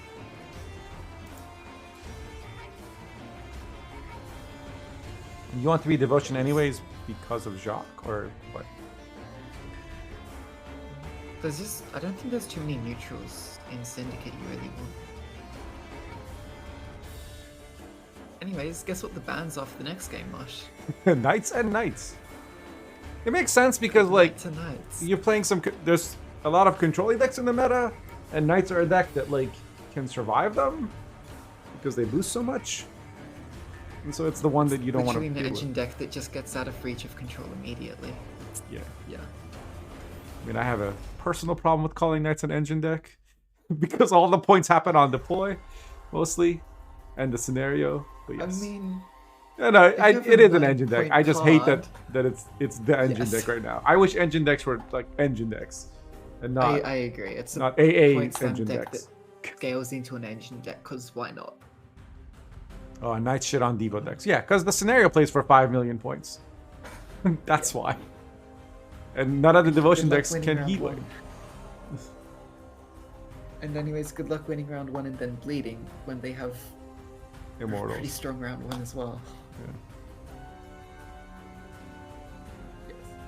Yeah. Yes, that's the exception. NG with its control that doesn't care about damage, it's like boosty knights package can destroy in our knights, but that's like a bit of an exception. Well, and Enslave can, or Assimilate can copy your bronzes, right? Yeah. And your golds, and they like playing against engine decks. Enslave doesn't like playing against point slam mid range decks because like that's why they don't like playing against pirates, because pirates don't have many engines for you to copy.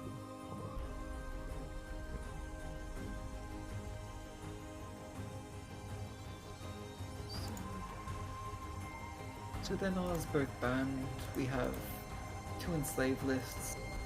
It looks like oh wait, who is it in this game? It's This is Vikma and Vigma and maybe. yes. So Vikma with Syndicate and maybe with the Pirates list. Onslaught. This should be good for Pirates, right? Especially.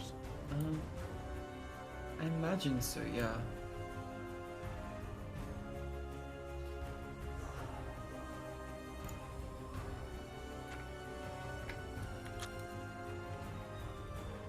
From Red. Yeah. Do you just try? Hey, yeah, maybe you actually got the kicker this time. So do you just try to win on even? I assume. Imagine that's the plan. Winning on even is usually good.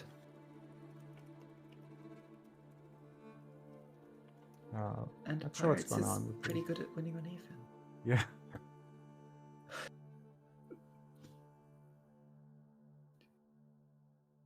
I was about to pull out my Google Lens to see if I could translate that. But okay.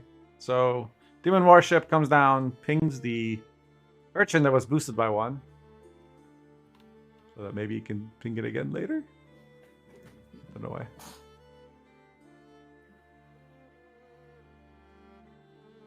Ah. So I guess SY on red actually beats Pirates because of all the reach they have and the fact that they won't lose on even. And if they don't lose on even, they can defend the bleed. So, but on blue coin, Yeah. Pirates can win on even. Looks like drill comes down to, but no Crystal Skull usage on the drill, which is interesting. Just, I guess, worried about the curse here. Yeah. What else are you gonna Crystal Skull? I guess something after the curse is used. Yeah. Or just something even not as important, like this street urchins, perhaps. Just for the points rather than the protection. Yeah. Yeah. Yeah. But this is a Brockwar. problem because it's a catch-22.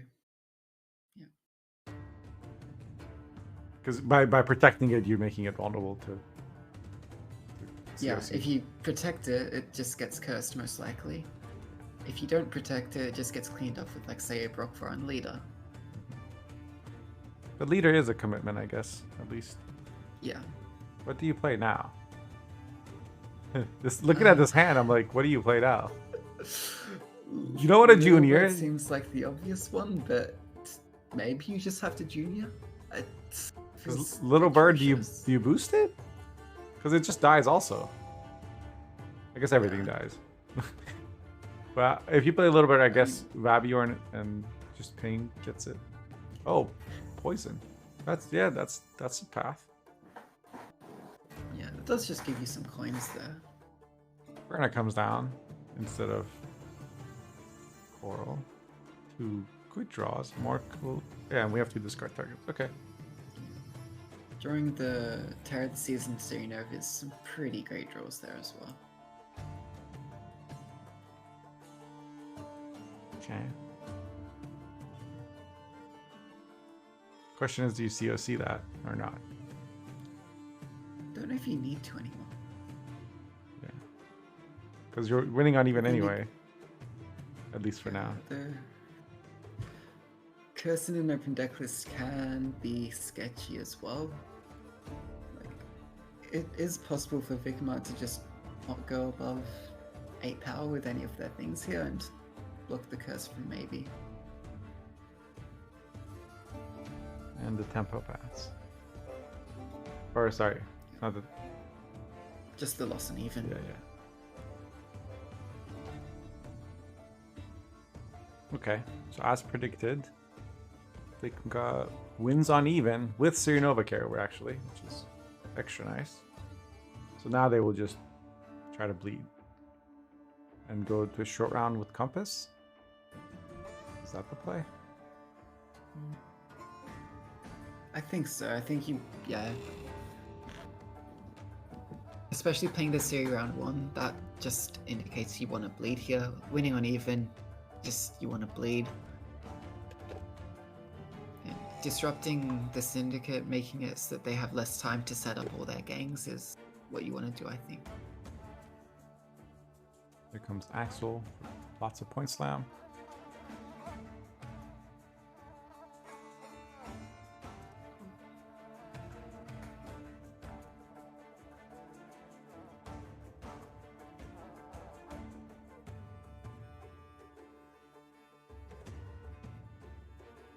So I don't think we even saw a single Firesworn unit being played round 1, as this Himmelfart doesn't have any targets.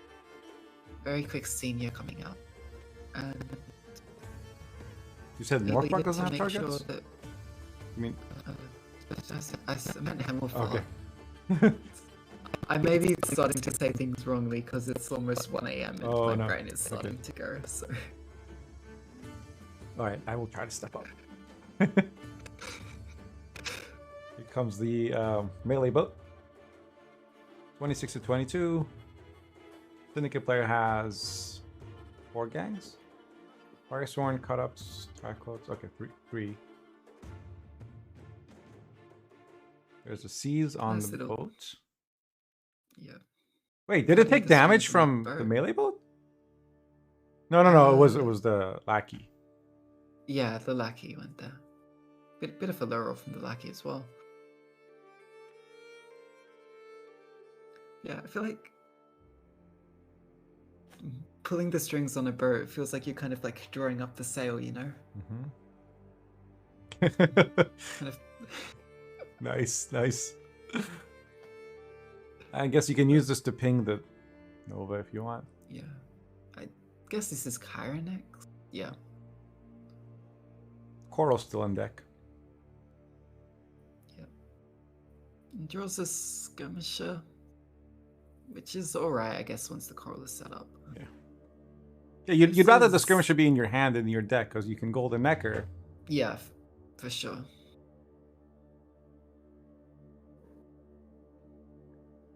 And our curse is definitely offline here. Like, unless we see 2 more crimes being played on the side of Vikmar. Yeah. There's, yeah.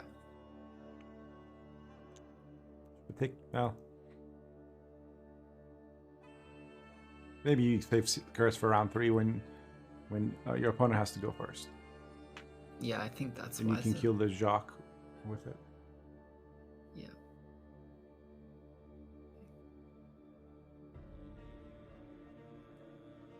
So maybe he's getting quite a few chances to pass here.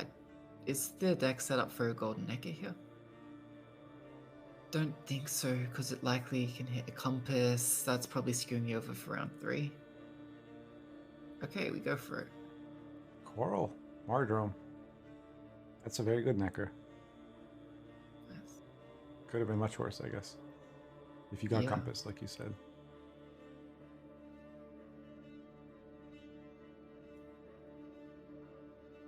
Depends. Compass might have been fine here anyways. You'd have just had 0 cards left round 3 and depended on what the Compass Wow. draws. They draw the Compass too. That's a good, yeah. Though it isn't online here. And the Curse is also a brick. And do you Yeah. do you play the Terror? I don't think so. Might depend a little bit on what Vikma goes with here. Down by 40 points, but we've seen how easily Pirate's Curve can catch up all of a sudden. Why didn't the Mardrome go on the Siri? What Tall Punish does Vikma have anyway? I'm not sure. Was that armor, were they protecting the boat from like a junior perhaps? I guess so. Because they want more armor on their boat. Yeah. On their Maybe Terror. trying to like get an easier curse online as well. Yeah.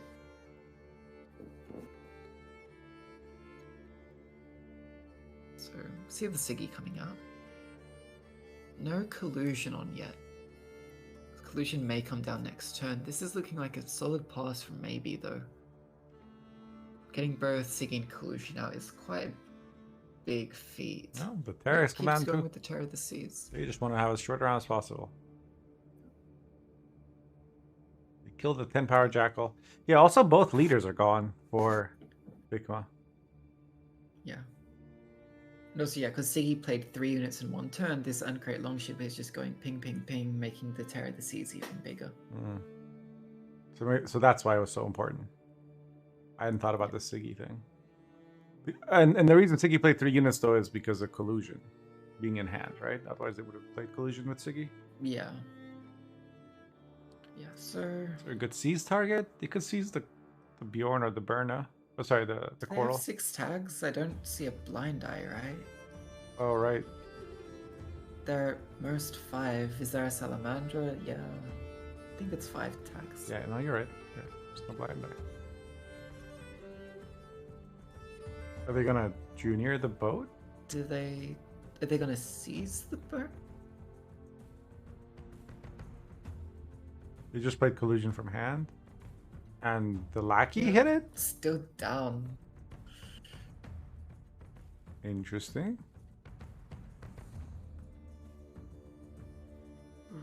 That's 6 plus or 10 coins spend, and yeah, they need 20 points. They need to seize a 5. Yeah. Well, Can they? So that's okay. They can do it with just pulling the strings here. yeah, pulling the strings on a 5, whichever one, and then Yeah. you have to spend one with the bloody good friends. Oh no, you don't. Yeah. You don't. I think, yeah, the Sea Jackal was able to get some nice efficient spending there.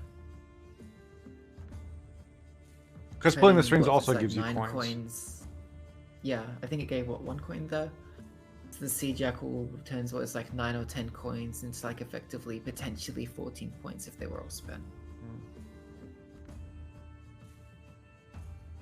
Cool. So a card down. Not looking good for Syndicate. Actually, yeah, that's a really good point from Passy. That cutting the strings, pulling the strings was a misplay. Should have targeted the Axel to deny carryover with the Fukusha onto Axel. I was wondering why they took the Terror. Like, you don't ever res the Terror. Yeah. Even like Bjorn was maybe a res target, but Axel's better, obviously. This is gonna get Yeah. COC'd, I imagine. Yep. It's 2 tags also. Oh, it's 1 tag less. No shady vendors for Vikinka. It's just 1 tag less because it only gets rid of the Salamandra, but well, it's not like tags matter at this point. Well, he doesn't know that there's no shady vendors. But I guess you would never play your units here. Yeah. You just play like COC. Well, do you COC now? Is there any more Firesworn that could have been played? Or do you just play the Vial? Not sure. I don't. Yeah, I guess there's. no rush on the COC perhaps. You can just go unitless, see if they want to put coins into the Jacques, which I think would just be a misplay, but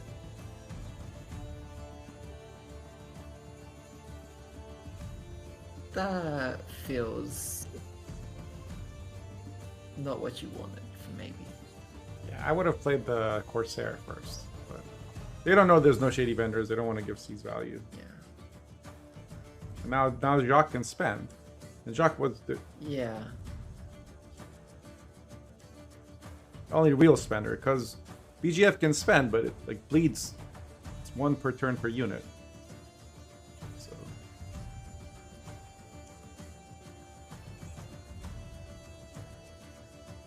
So maybe should be expecting Horson to be the last card. You can play the boat with the vial here. That would take the boat to an effective 10 power.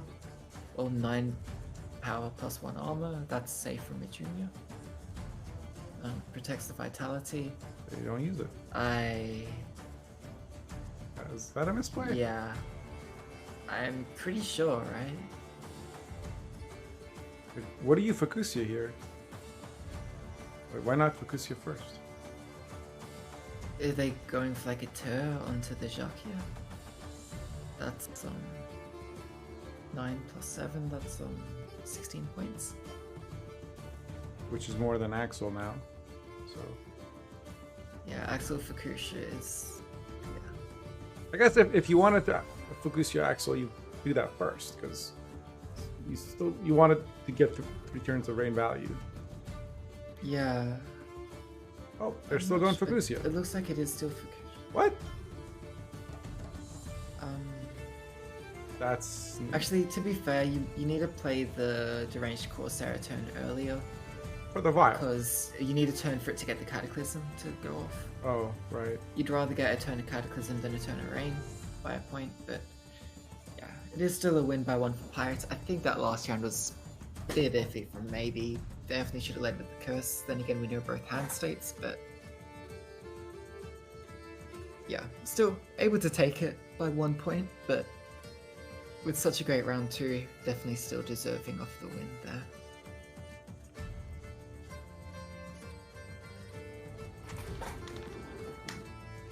If Spy gets a vendor, they win. Yeah.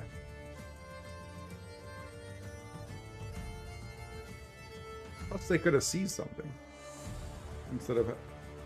Well, no, they could not. Yeah.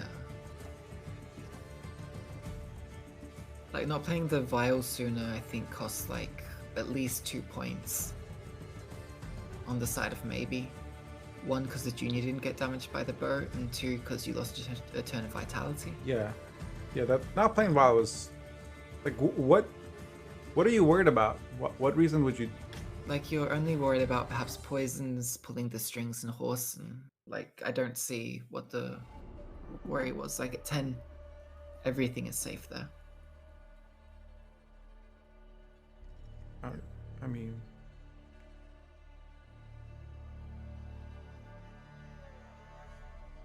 wasn't here still more points than the Fukusia on Axel? 9 and 7 is 16. Fukusia on Axel was 4 and 11, 15. Yeah, Tier was 1 more point. Tier was more anyways. So like all this, like the Axel thing doesn't matter at all.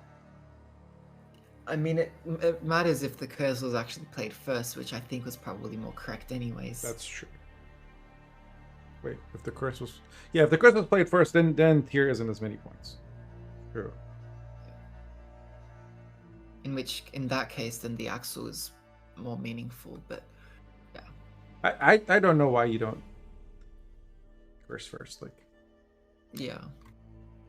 the only reason Jock spent was because curse was used. But Yeah, exactly. Okay, well, we have Enslave on blue here against the red coin Skellige.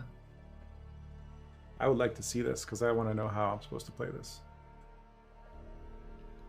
I was having some It's good difficulty with it enough to get yesterday, Yeah. and I thought it should be an easy Well, game for Enslave. the first thing is you get a Fire Scorpion in your starting hand, and to protect that, that's a quite good start. And then was that a Diplo into a Brookvale Warrior?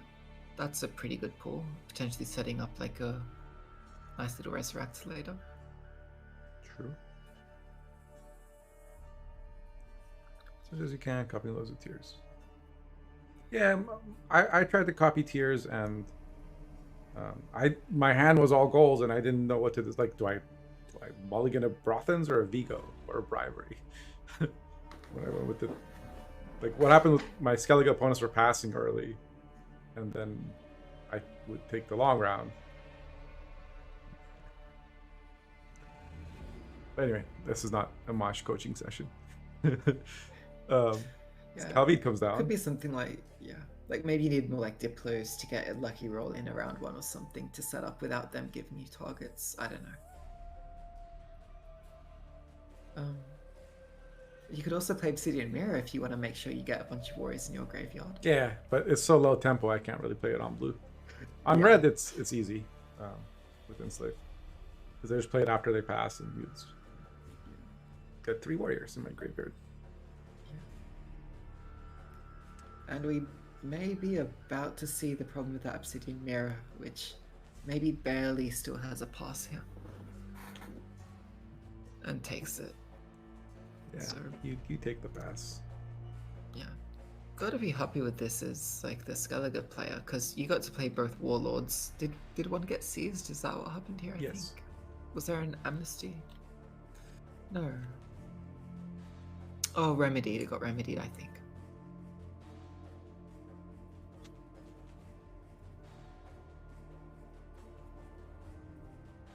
This list runs 2 remedies, so there's still another one left, right? Yes, there's 2 remedies in this list. Yeah, so...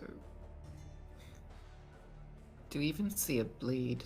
Is proactivity meaningful here?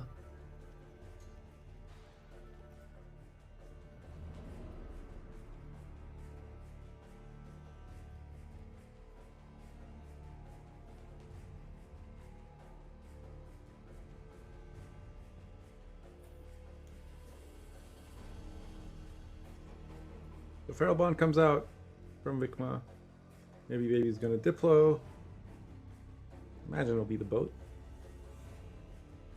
Yeah. But now every time Vikma plays something next to that, whatever his name is, Hey May. Protector. Yeah. He's gonna get a point back. So, We used to play the Heimei Protector with the back row birds back when, like, I think we had Terror the Season Decree being played in oh yeah. Skellige lists, but those days. And you were a wee lemon. Yeah. Anyways, that bird not sticking around for long. Aura Clans from Vikma cleans that up quite nicely. And what will maybe try to stick this turn? Is it gonna be the Mage Torturer? Is it gonna be a War Council? Nausica's are online. We could also see Vigo coming out, but Vigo being quite low could be not ideal. Does have a couple of options. Could just take the Mage Torturer and try and brute force a Simulate Engine sticking by pure numbers, even if one gets picked off each turn. See a Magni, is this gonna be a coup or bribery? I guess a bribery. Into Havre? Wait, what? Why not take the Dol de Lock? He has veterans in his graveyard. 5+1 carryover versus a Hafru. Does he want like mini Fukusia targets? Because you can't res a Hafru with tier, right? No. I think tier is tier warrior restricted? I thought it was Bronze Hold on. Warrior. Chat will help us. Or is it any bronze unit?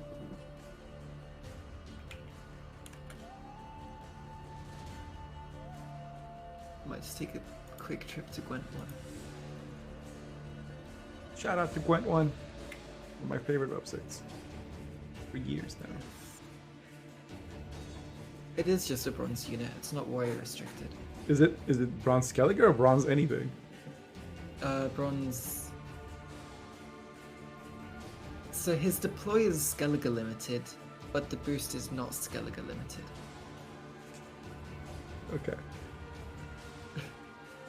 Well, you don't have any way of razzing anything that's not Skellige. At least in devotion, maybe in like if you necromancy something. Okay, whatever. When you necromancy that elder bear, it comes down as a 12 rar.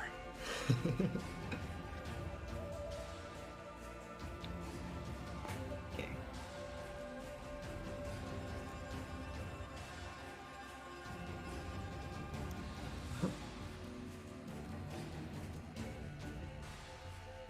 This is when it leaves the graveyard.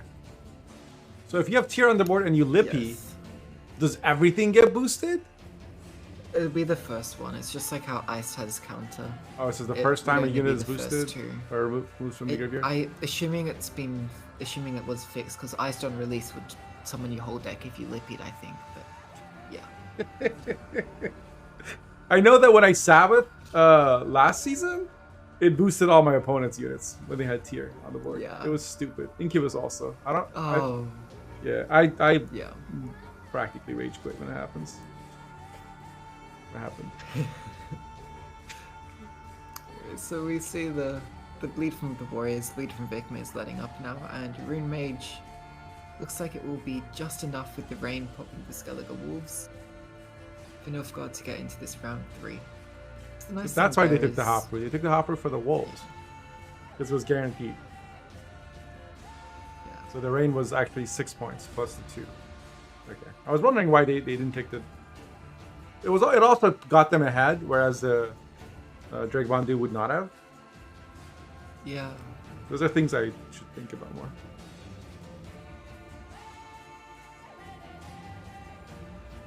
So the nice thing there, like if you're on the side of like Vikma here, is that with like no Vigo, no Rune Mage, you've disrupted a good amount of like the assimilate synergies that maybe has going on.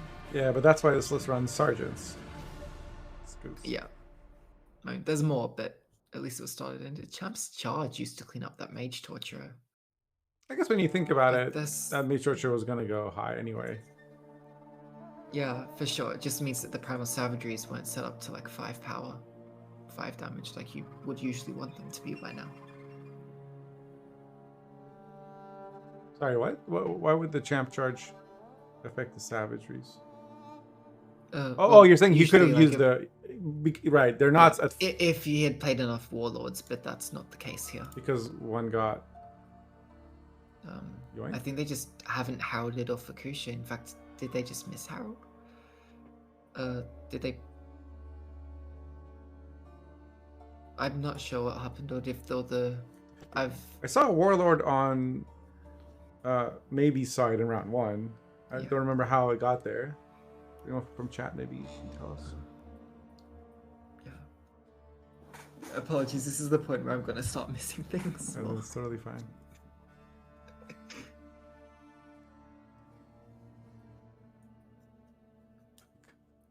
Cat's more interested in the card. Oh, Diplo. Okay, so the one that was on.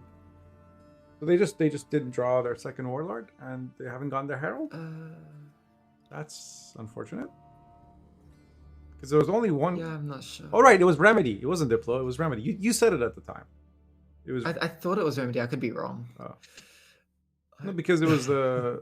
I thought the Scorpion killed it, and then they remedied it out. Yeah, same. I think that's what happened. Yeah. So two were played. One was remedied. Herald hasn't been grabbed. So the specials are at +2, which is why they couldn't kill. Yeah. Okay. So Vilga Force used on Bran because maybe he's running out of cards to play. And they didn't want to give spying to Bran. They want to give spying to Tyr.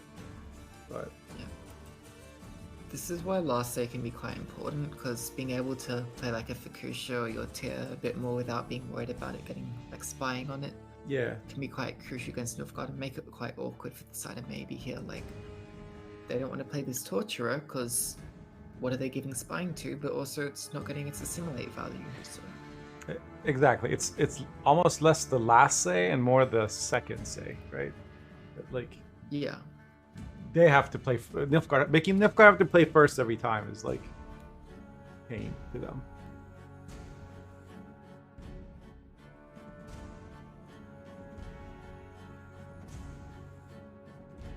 Tier comes down. They discard a savagery and grab a Highland Warlord. Okay. Surprised it's a warlord. Was there not like an invader in graveyard here? I think they want their savagery to not be a brick. Okay, fair enough. It would be a brick otherwise, yeah. So are you enslaving the tier? So, Yeah, looks like it. fair enough. The potential kill on this drag Bundu as well. Yeah, because so they coup the Drake Bandu, they use it 2 turns to boost something, and then last play is Artaud into tier into wait, not last turn. I guess second to last turn is Artaud into tier into something, and they discard the Mage Torture. Maybe, yeah. Because I guess maybe the Mage Torture just dies. They could protect it. Champion's Charge is gone. Yeah. Man, that Champion's Charge being used to kill a 5 is so painful. Yeah.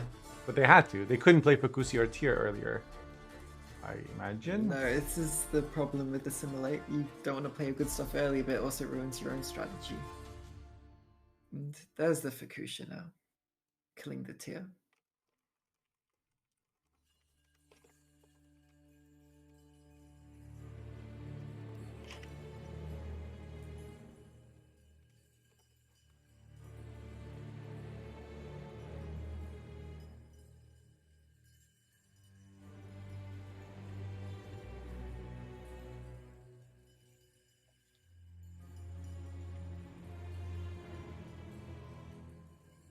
So we have turnover into Fukusha, and then we're going to see the coup into Fukusha as well. So Vigma was forced to Fukusha there effectively to deal with this tier on the side of maybe. Doing so, they opened themselves up to the Fukusha being copied by both turnover and coup. Waiting a turn and maybe just playing the Sove instead could have changed that a lot. Not sure if maybe they should have just played Sove in the turn of the Fukusha instead and just allowed the Terra Nova to play Terra and get like a double boost. Yeah, because they can't kill the Artaud or the Mage Torture. Anyway. Yeah. So they're going to get another 2 Assimilate procs each from the Fukusia. It's less the rain and the... Yeah, the early Fukusia, Passy says was also says it was misplayed. Yeah, which I get, like, it's your only way to kill the tier there, but like I think Fukusha is still way better of a copy target than tier, even if you're stacking the tiers, that it's just not worth it.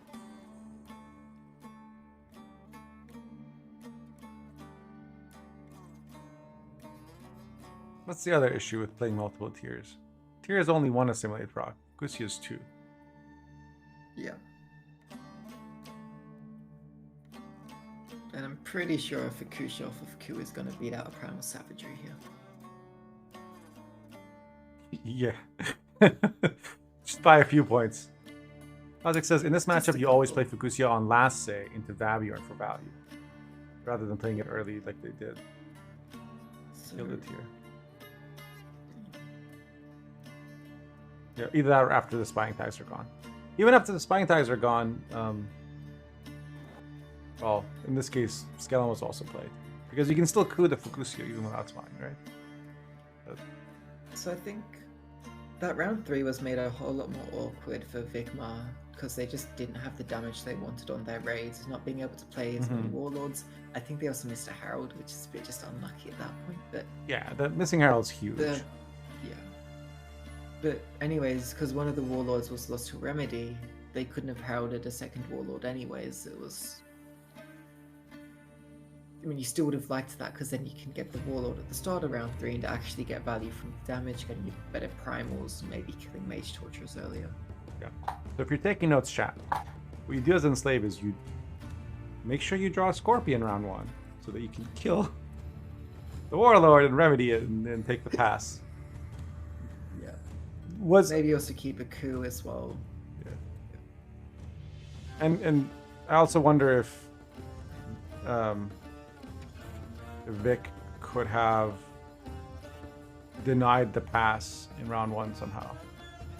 I think they probably could have. I think they had like a feral bond, which was used to play like an Ancrate Warrior from memory.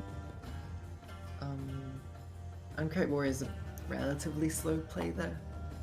Yeah, plus it's a Dragbond duelist rather than a Gengar list, which is always going to be worse off against Remedy Enslave, right?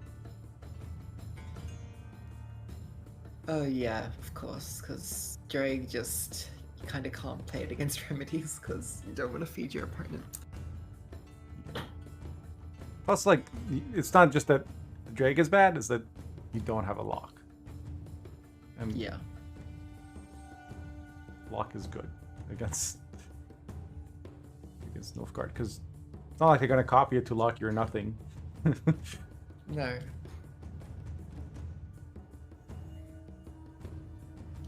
Suppose they could lock your tier, but you just play it after your tier's been dealt with.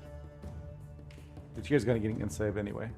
What I need to learn to do is get out of round 1 without having to use leader as enslave, which is a challenge not just for me but every other enslaved player I've ever met. Yeah. Turn 1 round 1 leader done. Yeah.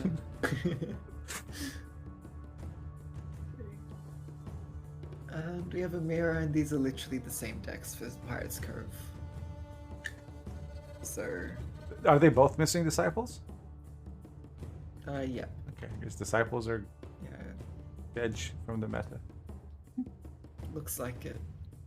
I guess because this is a better Firesworn tag here. And Yeah. your first Resident Hammerfart's Two also going to be tags. these, and then Hammerfart dies, so you never get the disciple value. Yeah. I'm guessing. Is the logic. I think also spending wise, like you don't want to be spending on disciples when you can be spending on a little bit instead. And you don't really want to play the disciple and then, like in a round 1 or something, it can be kind of awkward sometimes because you need enough coins to get the Shady Vendor. Oh, right. You have coin issues when you play disciples. You're a bit starved in this deck. Yeah. Gotcha. Yeah, I have experienced that. Look, this is just my first thoughts from playing this list very badly and missing a lot of golds. Take everything I say about Pirate's Cove with a huge grain of salt. Disciples are still good. It's just very awkward to fit 2 Bloody Good Friends and 2 strings while still having a tight-foot attack. And because leader is only for like 2 rounds, and you need another tight-foot for like a different round to use with little birds, I guess. Yeah, it's good to have the option, and also does pulling the string is...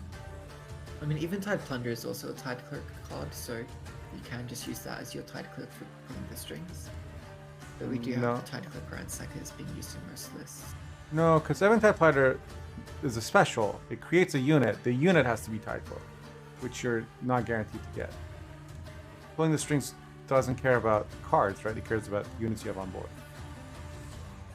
No, I mean like for the initial profit. Oh, yeah. Like you have a 4B. Oh, right. You have to have... Yeah. You're right. You have to have that gang. It doesn't count your leader. No. But yeah, they have 2 4B Tide Clerks anyways, but yeah. But then you can't target them with Little Bird, which is what I was saying. The leader gives you the tag for 2 rounds, but you need it for the other round from Little Bird. Exactly. Okay. We're on the same page. Speaking of Eventide Plunder, there we go. Maybe he's playing it and gets a nice little Savvy Huckster. Yeah, with the human tag and the Witch Hunter tag, which are both completely useless for Syndicate. No, Tamara doesn't count. No one should play Tamara. Not until she loses a provision or something, or Syndicate gets a way to draw a Witch Hunter in round 1.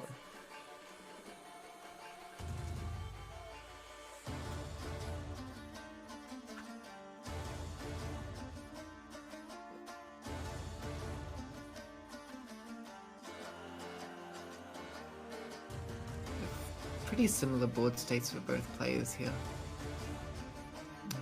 The lead barely eked out by Vikma, and the second poison is able to widen the lead a little bit more.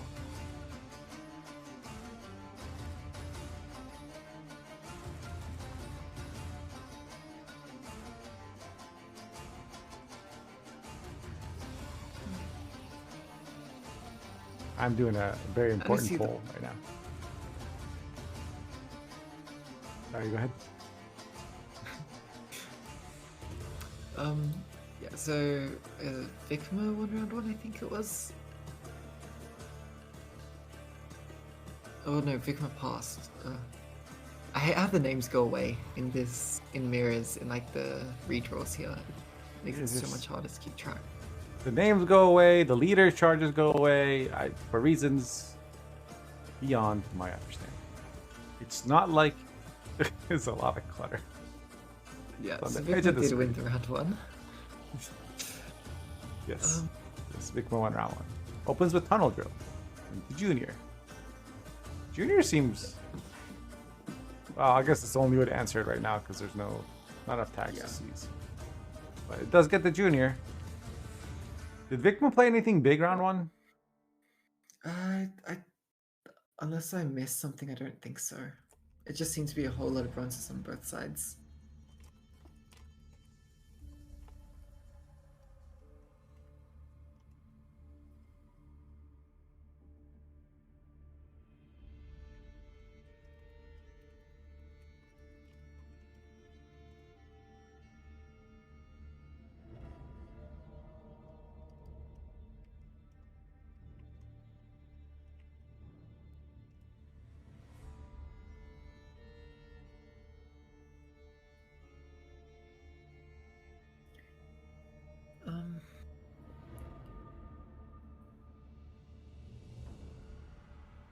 Ooh, nice roll from the Shady Vendor there. The Hysteria cleaning up the Eternal Fire Disciple quite nicely. Has a lead in coins, but not such a lead in when it comes to points. And the Shady Vendor coming out from the side of Maybe as well. What's that gonna pull? We have probably just a dip in the Pontar. Yeah, dip in the Pontar. Sets up the little bird to be killed off by the horse in here. Very nice combination of damage and pretty poor board state for Vigma. Only one Shady Vendor standing right now compared to the 3 tags on the side of Maybe. Poison being used on the Shady Vendor, but this seems like it's just trying to see what kind of cards it can pull on the side of Maybe. Granted, this is a bit of an awkward turn because what is the pulling the strings going to target? It doesn't have a valid target. Don't want to play Siggy, don't want to play Collusion, don't want to play Senior. Force as a leader. And then strings, yeah. I think that's still fine. Yeah, so Vikma's got to be happy to at least get a leader out here. Yeah, but there's still one leader. Down a card. I think getting the strings is also good. And the Junior's good. But they do lose last say. Yeah. And they don't have first say nor last say here, which is... Well, usually you want at least one of them.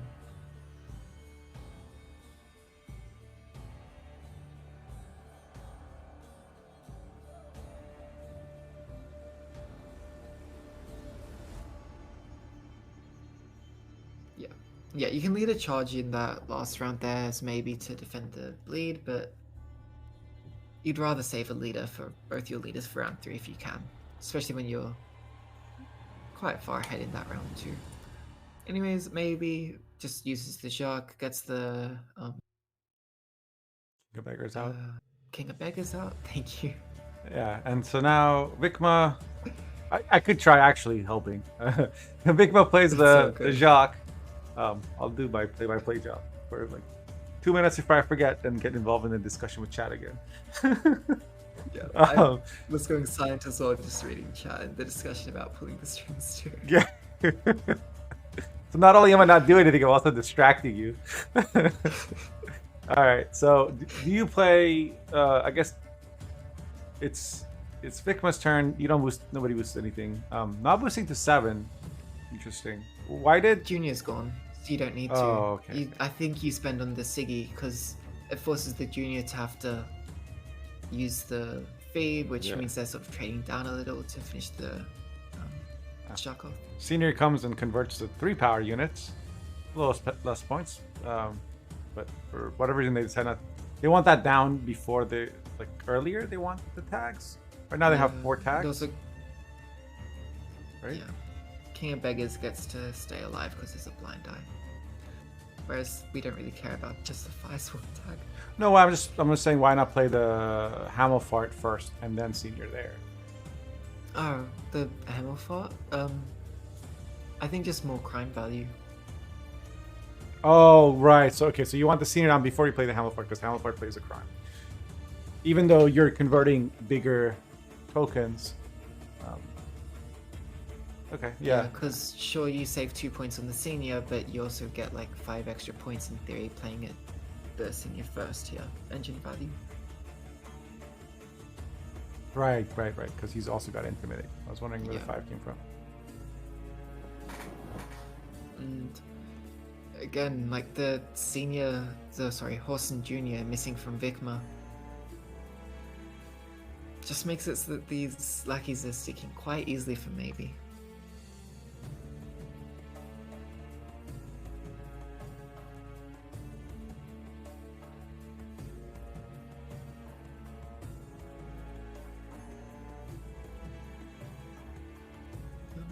Was that just a bloody good friends from hand for Vikma? I think that was. Yeah, just for Siggy value. Getting the tags. Collecting the tags like they do Pokemon. Syndicate gang's gotta catch them all. Yeah, he's a blind eye. Yeah, I can't wait to see that on the front page of Reddit. Let's go. So this is the Siggy turn now for maybe.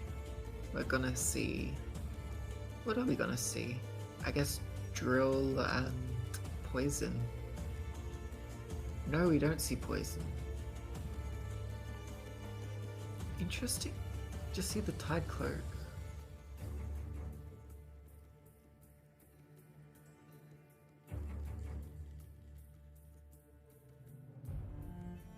Okay. I can see, I mean, if you're effectively just killing a 7 right now with the poisons, that's not such a great poison when the Tidecloak Ransackers is just playing for more than like just a 3-point body would have been.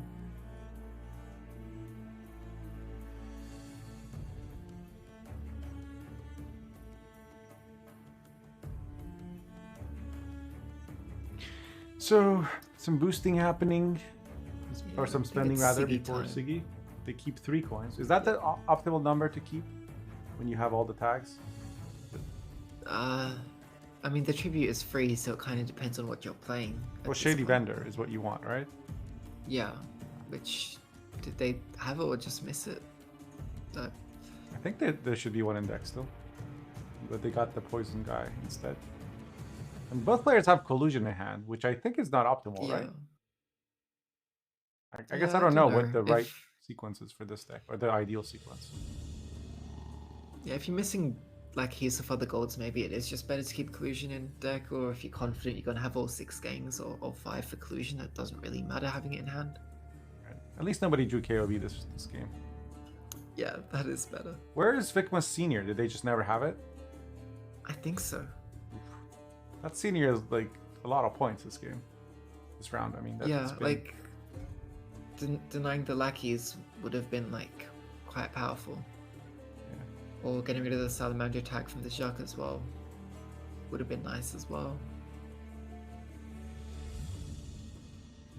Yeah, I don't think it's gonna be enough points. Especially with that, yeah. Like just the coins are more now for Yeah. Be slightly close, but yeah. Should be enough for maybe by far. Yep. I mean that's 9 coins right there. Cool. And that is Maybe's last, well, both Maybe and Vikna's last game in the group stage here. I didn't expect this So- result, the 3-0 from Neither. We've been seeing quite a few 3-0s today. yeah. Not many 3-2s at all. So Vikma with that 0-3 loss finishes at 2-2, and maybe Baby with that 3-0 win finishes now at 3-1. So maybe Baby has gone quite well in their group stage games here, only losing against Barbie size. Go. Yeah. Maybe baby. Mm. Yep, 3-0, 3-1, 0-3. Yeah. So they're 2-1. This is Vikma is 2-1, 2-1. So right now there's 3 people. Only Nequiz has lost 3. Wow. Yeah, Nequiz was 1-3. Vikma is 2-2. Maybe Baby is 3-1. Who's 2-2? Vikma? Vikma. Oh, because this game just With happened. that loss, now they're 2-2. So to finish it off, we have Sergo against Barbie Size. Barbie Size is currently 1-2, whereas Sergo is 2-1.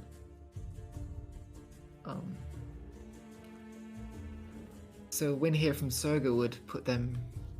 I don't know about tiebreakers here, but roughly tied with maybe Baby for first and second. Whereas a loss would cement maybe Baby as a pretty clean first place in this group, I believe. And get us like a 3-way tie for like 2nd through 4th, I guess. If I'm doing a quick head maths correctly. Or 2nd through 5th, is it 4-way at that point? I'm not sure. No, it's a 5-player group, yeah, it would be... Yeah, a 3-way tie.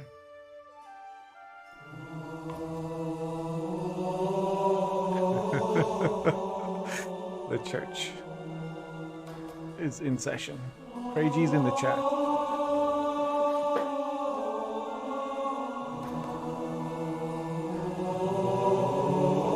Yeah, Syndicate is so weird as a faction. Some of their cards are just busted, but then some are just so great. Yeah, basically taking words out of my mouth there. Dudes.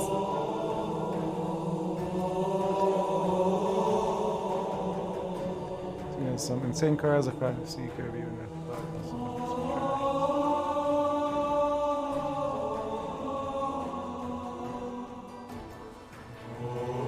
I mean, I personally think cards should be balanced, not archetypes, and the archetypes should take care of themselves if the cards are well designed and well balanced. But it's like it's heavy-handed, trying to address symptoms rather than the causes. Archetypes are bad when their cards are bad. If you fix the cards, archetypes will be good. Plus, new archetypes will emerge. It doesn't have to be what you thought about. Let players combine cards to create their own archetypes. Why isn't Deathwish Vampires an archetype? Because everything's so heavy-handedly forced into these columns. You play this card if you play this archetype. It's an easy solution for people who want to balance something with short-term thinking, but in the long run, it causes more problems, and that's what we've seen, I think, in the past year and a half. They wanted movement to be good, they printed Milva, and then it was too strong, and they had to nerf it. Sure, the meta changes, but it's always one broken card. I don't know. It's funny seeing the evolution of Syndicate midrange, and that it's like, to me, the current Syndicate midrange deck is pretty much the same as like what we've been seeing for like the past I don't know how long. Even though the golds might be generally different apart from like Tunnel Drill and Horson Senior. Yeah. Oh, sorry, Horson Junior. It's just slowly been a slight shift of like. Yeah, and Tunnel Drill wasn't even played like a year ago. Today, Tunnel Drill was not a card, right? Like, I mean, it was a card, but nobody played it. It was all off the books. Tunnel Drill has been weird. It's been. I think it briefly fell off, like when Off the Books became favored, but before Off the Books, it was still quite good. Golden Necro Poison came about 5 months. Like I'm saying, before Golden Necro was added to the game. A year ago means January of last. I'm talking chat. A year ago means 12 months ago. Golden Necro did not exist, so it was impossible for Tunnel Drill to be in Golden Necro Poison a year ago. Please.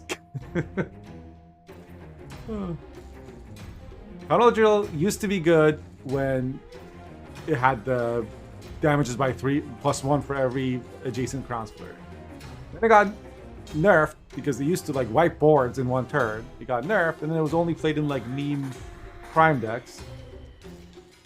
And then Syndicate was, then Jackpot got, or King of Beggars got added, and Jackpot became meta, and every Syndicate was playing Jackpot, and every game had a Syndicate in it.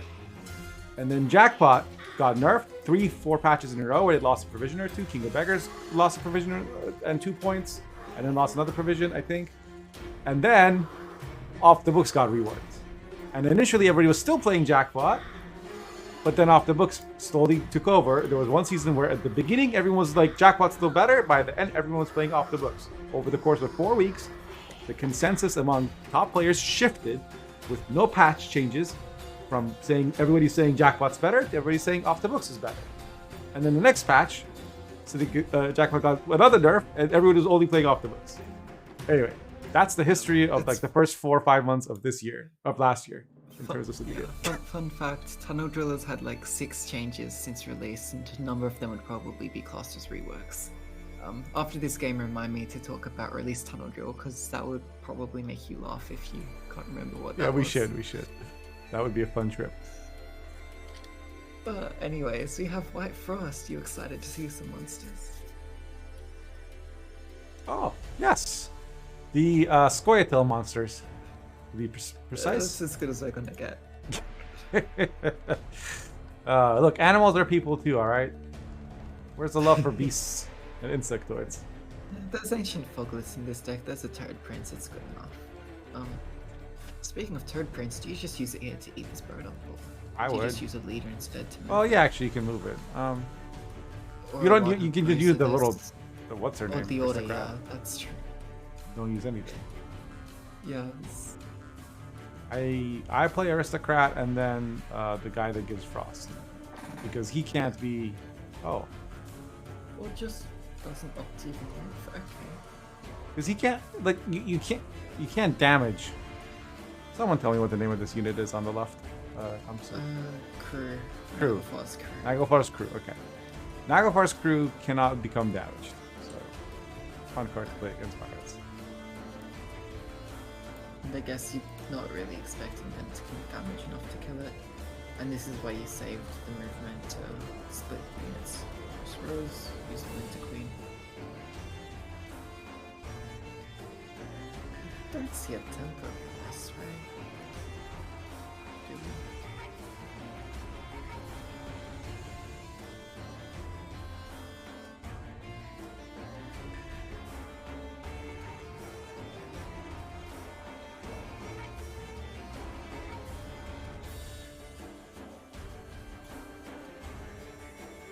You're asking if we see tempo pass? Potentially. I think Winter I feel Queen like dies it's- though. So Yeah. I feel like Sogo has like a very specific way of playing each matchup here. yeah. Oh, there's the pass. If you play a boat, range row, that's not enough points, right? Nowhere close. So that only gets you 3 after the frost is damaged you, or yeah, Yeah. you have to play another card. Sergo just loves long round, and he doesn't want care about last say necessarily. Yeah. I mean, when your top punch is only a Wrath, well, it's not going to do much for you. Yeah. Well, also this pirate deck doesn't go tall, but he's done this in Yeah, other that's the matchups other too. thing. True. It's very confident in the play potential of the Wild Hunt here. I really like this playstyle. I've been looking for a deck that can like lose round 1, because everyone's overcommitting round 1, but like if I don't match it, sometimes I still lose. A lot more than half. It feels like when they overcommit, the right play for you also becomes to commit, and I hate that game style. And so it used to be I really liked Off the Books Devotion, because I could just play 3 cards and pass, and it sounds like Frost can do the same thing, at least the way Sergo plays it.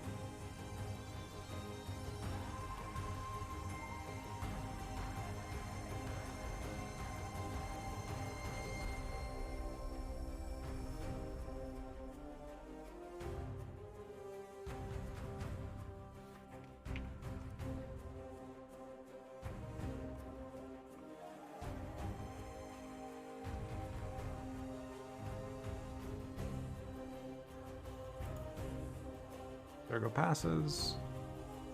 Barbie plays down to. Oh wait, oh, I'm sorry. Just play Tsunova to get down to 7. Do we just see a Wrath coming out here even? No, there's no. What? Why? carryover. Uh, I mean, the series would have gone down to like 4 power here, I guess, but you'd rather. I think Wrath is even slightly anti-synergistic potentially with the rest of the deck because you want to, well, be hitting things to make your Caranthea bigger, but Oh yeah, because like you don't want to kill the Pirates doesn't have enough point slam for your Frost to get full value if you're also Imler's Wrathing their biggest target. yeah. The biggest target is Besides, what you like, want to what move to you- the other row and get at least like 2 or 3 turns of Frost on it. So Yeah, like you're gonna like Wrath the 6-point burner or something like that's. You just play like a bronze or something at that point. That's gonna be better.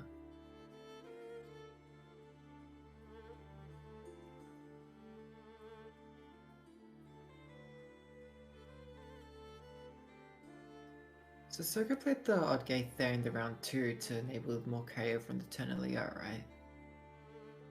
yeah, because it still counts what was applied last Yeah. round, even if it wasn't on the board. Right. Well, plus it's an echo card. And Wow. it's nice getting it with the girls because you can just play it turn 1 here and get an easy deploy. Oh. Your opponent can't deny you having a target on the Turnalia. That's good, I guess. Because we saw against like the Warriors deck, the first turn or 2, Sogo's units kept getting killed, which meant he had to delay the Turnalia more and more. Oh, okay. Not sure how important that is, but it's a small little thing to notice. Well, I mean, it ended up being the reason his Foglet died, right? Yeah. Especially against Pirates with their boats, which give them reach. Maybe going earlier is better. I don't know. When do you play the Phantom? I guess, do you lead her now to get Frost? No. Looks like you do not. I always feel bad missing passive points on this leader. I'm like anxious out, like the min-maxer in me wants there to be Frost so I can get points from my leader, but Yeah. when I see good players play, they don't seem to do that. I'm also slightly curious why we didn't just lead with Phantom then at that point. Speaking of like min-maxing passive points, but so we see just the Golden Echo coming down immediately here. Because Phantom Nice can roll. get damaged, and they want it. I don't know, actually. It died anyway. That Kecker was, yeah. But I guess Oh, was the unit this? Oh, did this? Skirm came They- out, yeah. They Skirm was played stopped. Skirm. Ouch. But like, you can't really burn her either. No, you have to burn it after Necker in a case like this. because there's only like 2 artifacts in this deck, and one was in hand. And I don't think there's that many specials. In the history of Keckers, that was certainly one. I guess there's no rush to COC. Oh yeah, definitely not. But I mean, you do want to deny dom. Can you even deny dominance? Probably not. No, there's 2 Foglets. And there's no The Airden on the highest board unit yet. is like a 6, so you can't deny dominance here. 14, 12, 10. The kind of board pirates don't want to see. No. Oof. Is Terra the Sea still in deck? This game is over. This game is so over. I mean, it's not like it would have been getting any armor anyways, but Still. maybe it'll be drawn here. Babjorn was also in deck. This is why you don't see me, like, when I play Pirates, I play 2 games and then I switch. Because that's how many games it takes before I get screwed. Look at that, using the leader to finally get a little bit of armor on Bjorn. Well, actually, they can kill that Foglet, right? No. Because you just... It's Sergo's turn now. It goes to 7. They can just Red Riders and leader. Oh. Yeah, leader. Leader gets it to 7. And Yeah, so and it's now safe. Babjorn can't kill it. No, can take it to 1.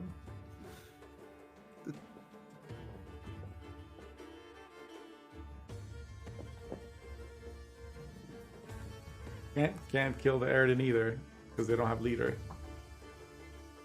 Yeah. Was that leader It was a bit strange. misplay? I don't know. Like, you should just accept that one Fogger will live, you'll kill the bigger one, and you should remove the Eridan, because the Eridan's a much bigger threat, in my opinion. Because he's gonna make the Caranthir. Wait, yeah, he has access to Caranthir. He's gonna make the Caranthir. Okay. This is how they're planning to kill the Eridan. I mean, why wasn't everything on the same row? Protect. For Sergo. What you mean? Why did he play two rows again? Why does that matter? Because of, like, right now the Corsair shots double hit the Eridan, right? Like. Right. And the so other you're game, saying, like, Fukusia's Rain was guaranteed hit. Like, don't you want to? Now Red I Riders guess doesn't maybe have a there's an target to argument that you replay. just row stack, yeah. Like, is there any reason not to row stack against Pirates? You afraid of the compass into Hemdall? Like, the Dire Bear maybe? The Dire Bear. That was my It's first because thought of as well, Dire which Bear. is scared, but yeah, Dire Bears. Because they use Wrath. I mean, I figured there's a good reason. Like, Sergo's, like, my knowledge of Frost is going to be Yeah. Pepega Chopper Also, level. do you remember every single Skellige gold in the game? Every single Skellige legendary and what they are good for taking against? Yes, I really enjoy having to play around every Skellige and NR legendary in half of my games. Yeah. It's a really good design to have on-demand, Amazon.com for your deck. It's really good. It makes the game very skillful. Type yay in the chat if you love Compass and if you love Temple. Yeah. Time to build a temple to Compass. Yeah. So, what is Toad doing? I guess it's just point slam, possibly a finisher at this point. Oh, it's to eat the Seer Nova, obviously. The false Seer. I mean, there's no engines to eat. If there was a boat, you'd eat it. Or a Vabjorn, maybe. Not Bjorn, Bjorn.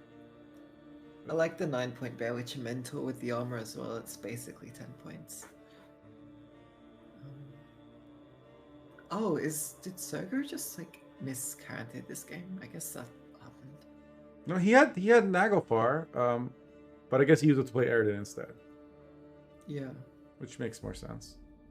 It's better to do damage than to get points, because COC kills the tallest unit anyway. So yeah, and besides, if you don't have Eridan sticking, your Caranthir is a decent bit sadder. It's capped at 21 points without Eridan, even best case scenario.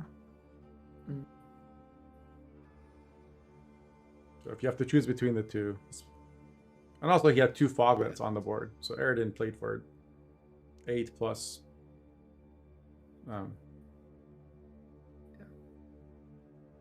4, 12 plus 6 or plus 2, 14. He came down as a 14.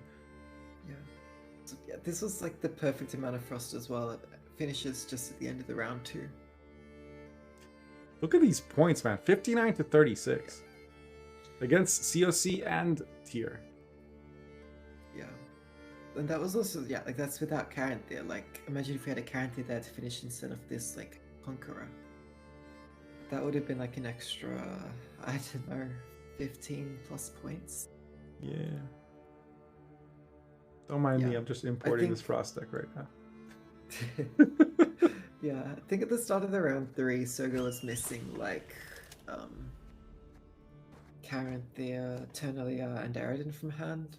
Between Naglfar and the girls, you can only get 2 of them.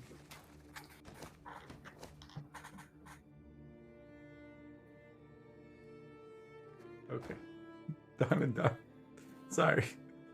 Back to our regularly scheduled broadcast. I did not pay attention to bans. Ooh, Sergo's Curve got banned. And Royal Inspiration. Should have banned Frost. Also, Priestesses are here again. Yeah, what does... I guess Pirates can deal with Priestess? Yeah, Pirates is actually a much better matchup into Priestesses than Warriors, I'd say. And Enslave can... What is Enslave supposed to do? I actually want to know, because I've been losing. Just pray Vilga forwards does good. Right, Vilga first, that's good. Okay, that's what I've been doing, I and think- I even got one priestess out one time, and I got think military out sometimes another it's like game, and I still lost both of those games. I think it's like a 50-50 whether like it depends. Like they shouldn't click the Tala because everyone plays Vilgefortz, and then So I got Depends if they still debated. have it Somebody back. played taller and clicked it, right? And so I Vilgefortz, but they had kept a siege master, and I didn't keep track of that. So they actually thinned less when siege. Yeah, they giga-headed me. Or I don't know. It's the kind of thing that wouldn't work on a really good player, but it would work on like an average player. Yeah. And so, It might have still been correct then, because oh yeah, and the guy that whose cancels out. military I pulled out played decoy on it. Oh. So that actually boosted the military once, and it triggered the military because it went back into the deck from the board with decoy. I'm guessing it wasn't just for Velgaports, because if it's your only unit in round 3, you can play it then decoy it to play it again for like a giga boost. But that's so silly. I hate this deck so much.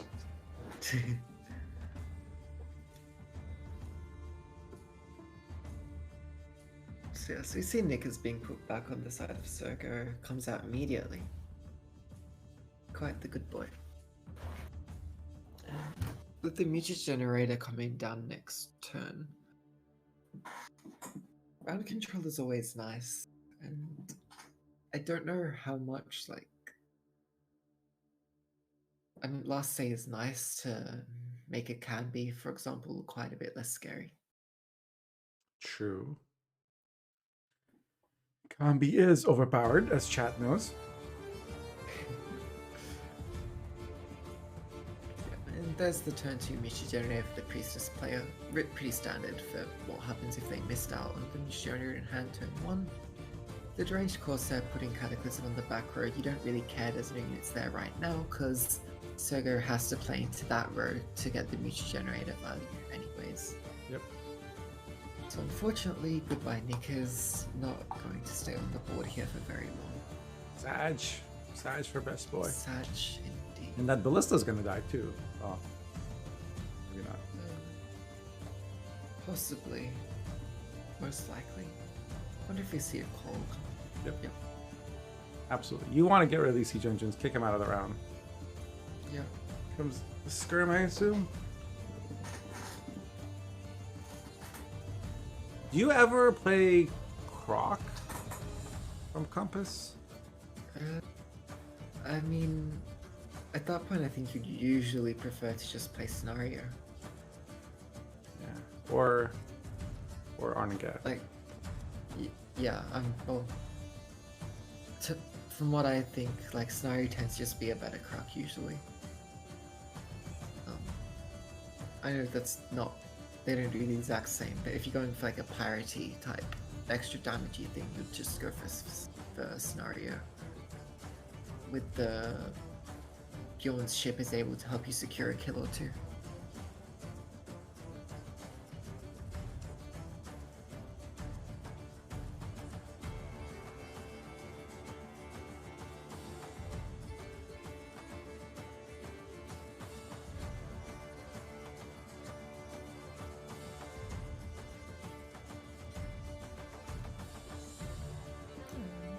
Oh wait, that's the round 1 over. Oh. Yeah, so I guess we're bleeding. Or sorry, Arby's. Or do I just put the boat down for some carryover? But Sergo has to play something. Yeah, you always play down to 7 here because you wanna be thinning your deck as Barbie size. Don't you play Axel too though? Since you're gonna boost you that anyway? Oh, maybe not. I think you can at least go for it off a temporary lead, yeah. And you have Sirenova that you haven't played. So Yeah, you have a reason to at least play a couple of times. and getting this value in getting the engines out, you definitely don't want to go past 5, or like let the opponent go down to adrenaline level for mentors, right? I mean, Or you'd rather get the adrenaline mentors out in round 2 than like around 3, really. yeah, that's also true. Yeah, I guess that's more like me procrastinating stuff I have to do anyway. Like, ideally, you want to save all your mentors for round 3 when you have literally 2 units in deck and they can hit both priestesses over and over. True. That's the Bjorn coming out. Are both Unicorn and Kyrenex still in deck for Barbie size? Huh? I don't think they played them round 1.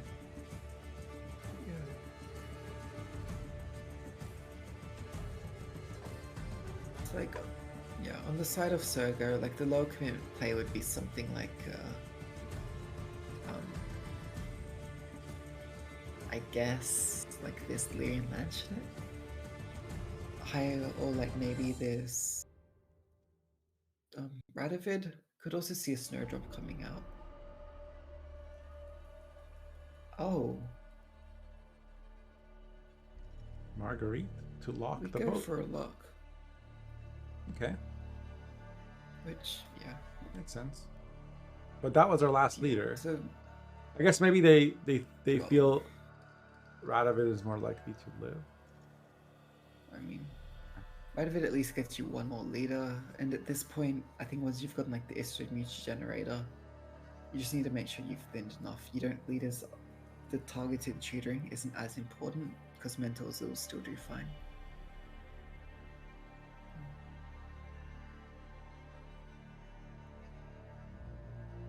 Give us a pass over to Barbie size here.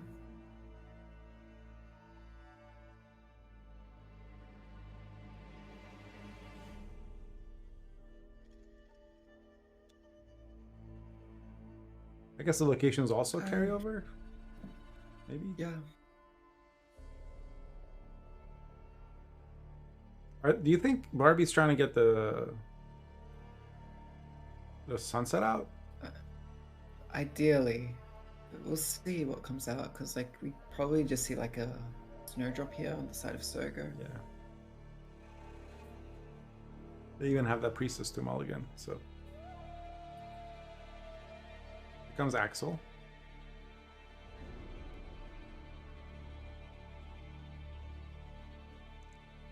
His snowdrop triggers at the end of the turn, so in terms of popping out, but it moves at the beginning of the turn.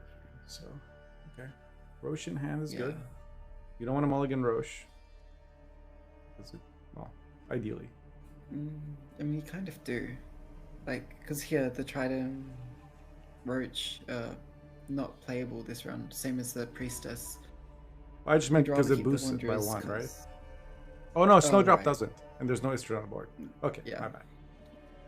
Not using a leader there is a little interesting to me. Wow. I would have expected Sogo to use the other leader. I think Sogo just has to, Wanderers has to come out here. They can maybe delay a little bit with the Mentor. You probably put the Trident back no matter what you draw here. You said you thought. Oh, Barbie. Sorry, I got confused. I thought you were talking about Barbie using the leader, but you're talking about Sergo using the leader. Yeah, Sogo could have used the leader to get like Snowdrop a bit more out of reach, but I guess you'd have to know exactly how big the Terra is. And since the Terra was drawn to hand in round 2, you wouldn't. yeah. Maybe they thought there was no way to get it out of reach. Oh wait, what's happening? Wait. What's that? That's not on my end. So Yeah. somebody hit us. Okay. So Okay. somebody's cat did a thing. Okay, so Snowdrop is forced to come out. Yeah. Draws a Thaler. And like, yeah. That's about as good as Sergo's gonna get. Yeah. And I think I didn't get to really see what all the mentors hit here, but like getting both mentors out there means that now we have like a Carabalist in this round. Like this is a bit more awkward from the side of Sogo. I am very interested to see how this is going to evolve with the Compass coming out. I believe we still have Heatwave to come from Sogo. And Roche is in deck too. But that does need to be drawn. And He's drawing only 3 Tala cards. can draw Heatwave. You play Thaler first to reduce the... Right? Do you play it melee? I guess what could even kill it at this point? What could kill a what? Thaler on range row? Curse potentially, but that's kind of sketchy. Yeah, it's 50-50. Unless you were start to ping your own Cyrenova. I mean, with the shield, that couldn't be done in time, I think. You're gonna have to do it this turn that just ended.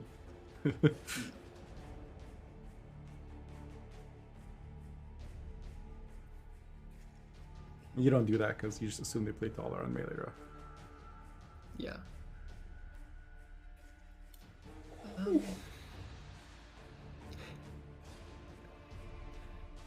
Yeah, this roach still in deck is... Oh wait, hang on, wait, was Heatwave used? Oh no, it's the leader, you can't draw Heatwave, that's why we only saw 3 cards. So we see the roach come out, finally Hubert is out, and now the Tala, probably praying it draws a Heatwave here, and it doesn't. And now this is annoying, because your mentors can only draw the Priestess, no Heatwave, and you only get to put 1 unit back. Oh, so it's... Wow. Roach can play a Heatwave. We'll see if an Honor Chad comes out soon. I imagine it's just a mentor this turn. But Yeah. I also don't know when when I'm on the pirate side of this, I don't know when I should play Arnagat. Like, because sometimes they'll play the Roche early. Because if you know the opponent's hand, you don't play Arnagat yet. But yes. So we have mentor. and then draw 1 unit though. Yeah. So this is the thing, like, it's awkward, like, what do you put back? I mean, probably a priestess, because you don't want to combo a 4-power trident with the heat wave. It just dies. No. You probably want to float the priestesses and then play trident. But, Well, you don't have last say. Surely Compass. Yeah, it depends on like what Compass is doing. So He's just gonna hold it. this would be a perfect Priestess turn if Heatwave was in hand. Yeah. It's not. But it's not. So yay.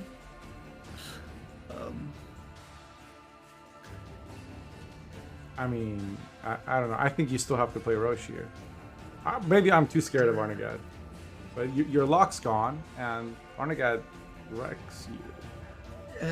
It depends, because it depends on what Roach plays first. If it plays Heatwave first, you don't care about the Onachad. If it goes the other way around, well, the Onachad kills your Priestess.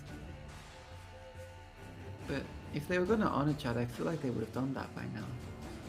I guess it only would Then get again, 2 Heatwave armor, so it'd be at isn't out. 11 points. Yeah. Oh. And It's now we're also healing a pretty it, so... small Priestess, only 7 boost. Yeah, but that's... Like... The COC is still a brick. Yeah. So, like... It could have had 9 boosts, but any more than 9 they would have had to hold. Yeah, that's true. You have to play Brockrow Warrior here? Can... Wait, can Dimmin ship self-ping? It can't. No, it can only ping other units. Because that would have actually been a legit play to start using your boat to ping Suriname. Oh, you mean ping allies? Yeah. I think it It can. can't. Pretty sure. Chat?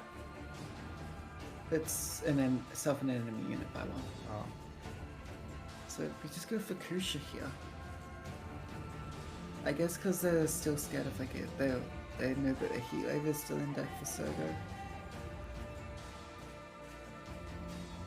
They could kill the mean, Trident here, this potentially. Trident might live. Oh no, because boat. Yeah, no, never mind. Alright, yes. Potentially they can guarantee kill it. But... There's... I guess they're just going to save COC for last. Yeah.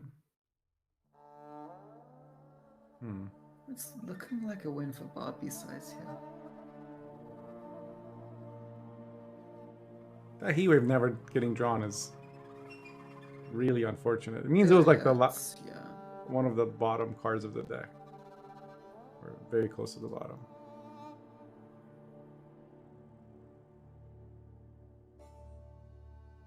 And nothing ever got shuffled behind it.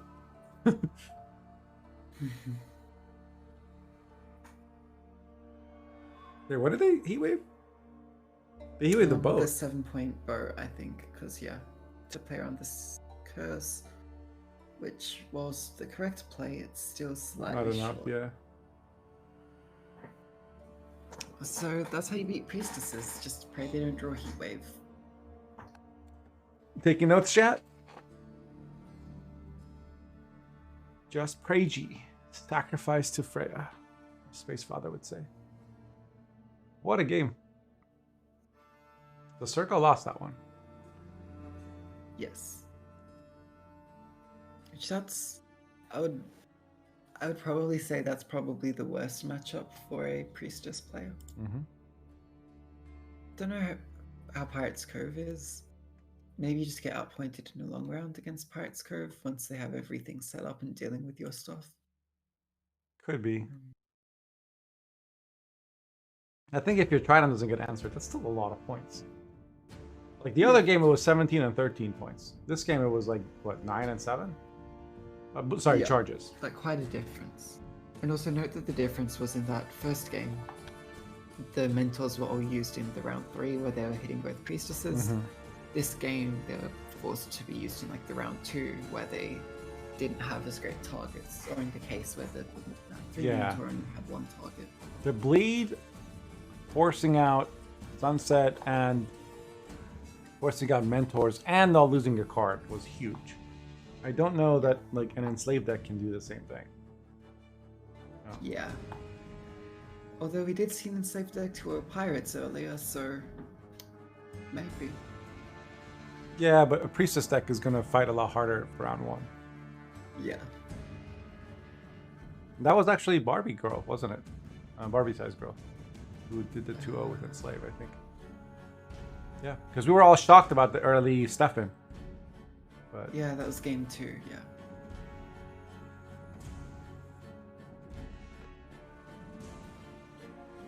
So we might see another strategy coming out with the Barbie Enslave. So was that the match? Oh, because Circa was ahead. No, that's 1-1 now. Okay. I don't know if there's a delay here. Yeah, the screen I don't think is updated. I think they update Yeah, things it's at the end. harder, I think, to update like graphics on the fly. Wrong thing.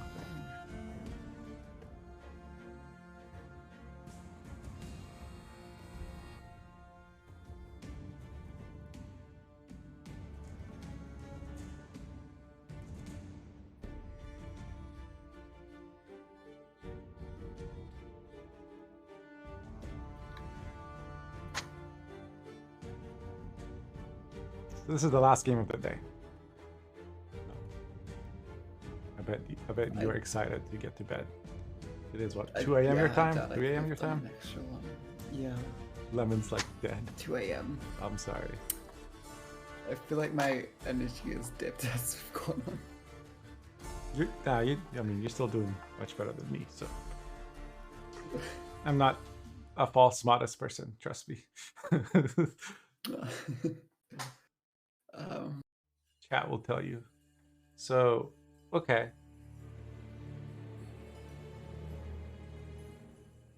Yeah. So it's 1-1. Sergo played his MO, which he won with, and he played his Inara, which he lost still with. Has priestesses and pirates, whereas Barbie still has enslave and Pirates Cove. Okay. And this game, So we have 4 unique factions left.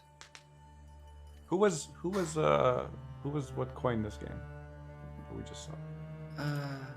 Chat now? I think Don Chat. Priestesses went Is the player on the bottom always first? Because I remember that the pirates were up. I doubt that. They'd be wanting to normalize blue coin probably 2 and 2 for players if they were doing it pre-organized. Otherwise, it's most likely just done if they use the arrow to as a tool. No, I'm in the bottom of our screen when we were watching. I feel like the blue coin has always been on the bottom in the observer UI. If that's the case, then yeah, I think priestess Soga was blue. red coin. Okay. Was No, sorry, and our player was red. Sorry, and our player was red. Yeah. So that means yeah. Sergo would be blue this turn. Yeah, Soga went blue coin with Monsters game 1 anyways. Okay. Right, because they tempo passed. Yeah. Yeah. We remember that. Marsh, do you remember I'm still not like I can't remember like when you were first playing Gwent, but do you remember like what OG Tunnel Drill did? Who? OG Tunnel? Oh no. Do you remember? I have no idea. I remember when it would wipe the board because it did 3 damage a hit. That's what I remember. Yes. And infinite use. Well, Tunnel Drill was quite different on release. It was originally a Novigrad card. You can bring it up yourself. What does Novigrad mean? Base. Novigrad was the original Syndicate expansion. Oh, okay. The first expansion was Crimson Curse, which introduced a bunch of new keywords and archetypes to each faction. Really fleshed out Gwent. Novigrad was the second expansion, which introduced the new faction of Syndicate. So it was there on release of Syndicate. Well, you could say that, but it is not the Tunnel Drill we know and hate today. Okay, let's see. Gwent version 3. Prophet 1, B3, destroy an artifact? I guess that makes a lot more sense for like a drill. But and it was roll off. Keep in mind this was 2 expansions before Scenarios released. Yeah, that's because I remember I played when Scenarios were out, and I remember that so many things with Scenarios seemed so whack because like cards that destroyed Scenarios were like seemed balanced around destroying like a Thunderbolt potion, Thunderbrew potion or whatever. But they were destroying like Siege. And cards like Yenvo were stealing your scenario. And cards like Caretaker were resurrecting the scenario. But all those were meant for artifacts. And artifacts are supposed to be these like shitty little things you put on the board, like spears and whatnot. Right? All I gotta say is watch your head. Oh, why? Oh, bomb memer, yes. Watch your head. I just hear Red Rave's voice imitating it. That's what I remember. So when did this get changed? Did this get changed before Scenarios came out? Did this get changed before Scenarios came out? When did second version of Tunnel Drill release? I believe it was a bit after. It says 2020 February 4th. This was after I started playing like January of 2020. But I don't think I would have even noticed what Tunnel Drill does until December 2019 from memory. But I don't remember people playing Tunnel Drill to counter scenarios. But they could have, I suppose. Then again, I wasn't as into the game back then, I think. Yeah, it was 6 provisions. Is it still 6 provisions? No, it is like 7 now. 8, okay, so when it came out, it was 6 provisions. And then it got changed to increase damage by 1 for each instant cost. And it was still a 6p. It was a 6p card, chat, that could do 3 damage for 3 coins. Yeah, Merchants of Fear was a surprise. Whew. Let's go to other thing. There we go. We are watching Sergo versus Barbie Girl. Yeah, it's 1-1. Sergo is playing Pirates. Looks like we're in round 3. Sorry we missed the beginning.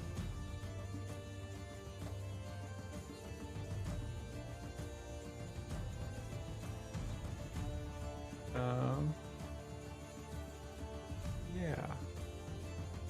Rune Mage versus Enslave. So Barbie Girl's playing Enslave.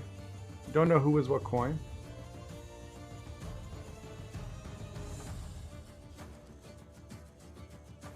Here we have Corsair come down. Off of Diplo, right? Rune Mage has already been played, which is interesting. The Rune Mage got played before any of the Assimilate cards. I guess they were looking for something specific, maybe? Did lock? Maybe a lock? Instead they found a Heavy Cap, which will go to the melee row next turn and chill there to do 4 damage or 5 damage to the next thing that gets played. Barbie's row stacking. We see Stefan come down now. Very interesting. Just to kill the Coral. But Sergo doesn't have Burner in hand. They might get it from Golden Necker. They have Golden Necker in hand. They have Boat in hand. They have Hammond in hand. Is this the first Hammond we've seen? Did the other list not run Hammond? Right, they cut Hammond for Axel, right? And Sergo Sergo is running Axel. Did the other list cut Hammond? Or am I just now noticing it for some reason?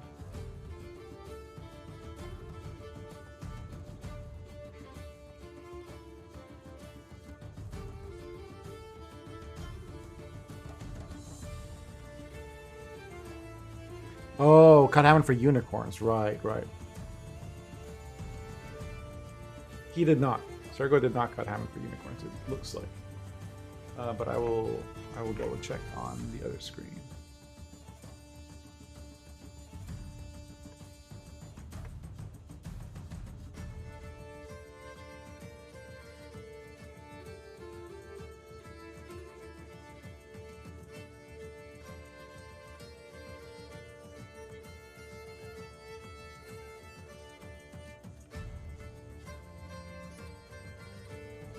Yeah, he's not running unicorns at all.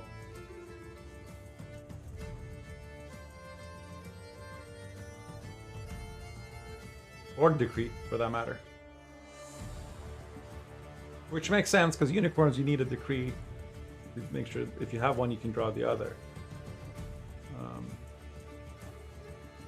He's running Hammond, Terra, Axel. He's running a Darren, which I don't think the unicorn list runs. Could be wrong.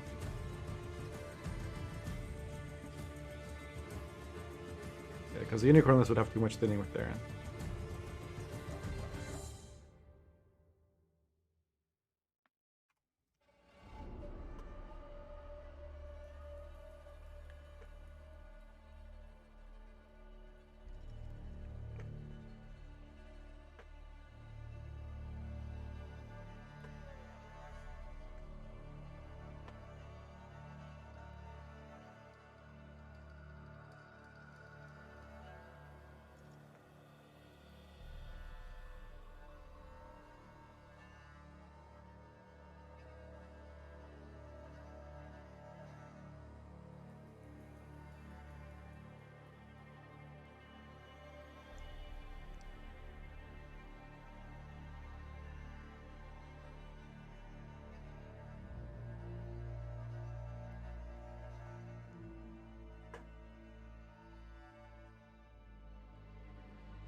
Wow, that's a lot of Hammonds. Barbie says girl keeps copying them. I guess one was from Artod, one was from Ku, and then there's one sergeant left at the end for it to proc Assimilate.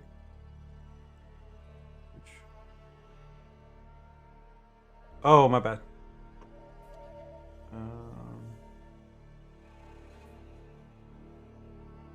Thank you for letting me know.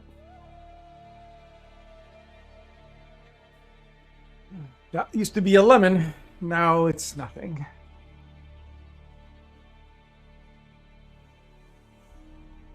Okay. We're playing Compass. I wonder if it's not going to be Axel, because Axel's on the board, right?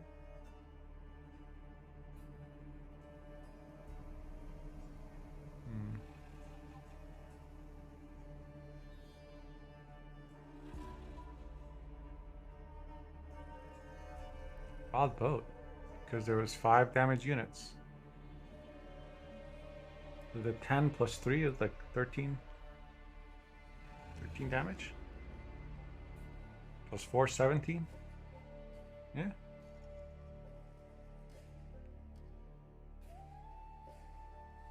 Well, -1 value on the boat, so it's like a 16-point boat.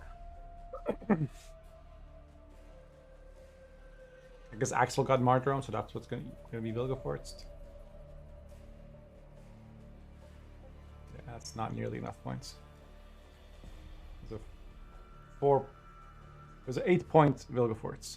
Not the best value.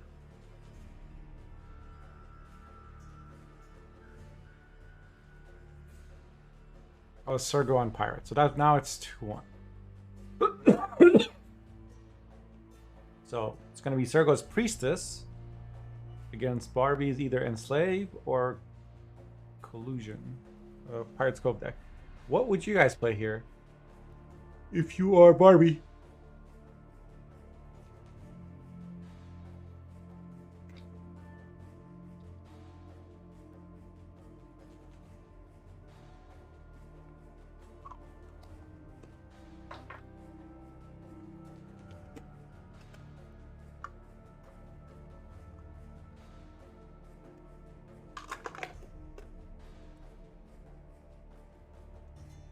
What do we think has a better matchup?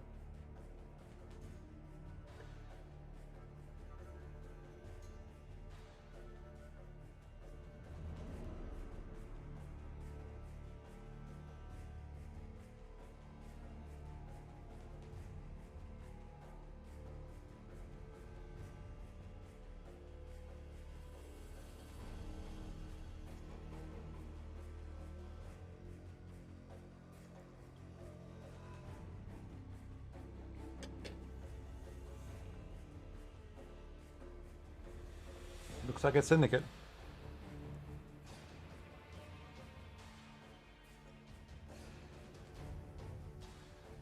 So Syndicate is better off, from BlueCoin at least, against Priestess, according to Barbie.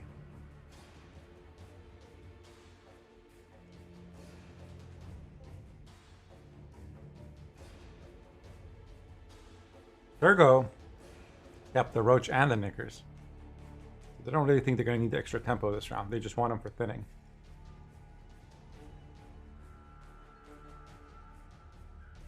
That, and they probably don't want to draw them, which makes sense.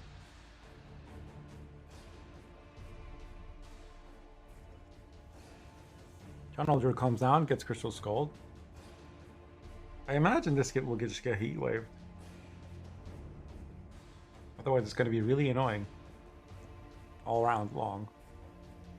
Yeah. Here comes the Heat Wave.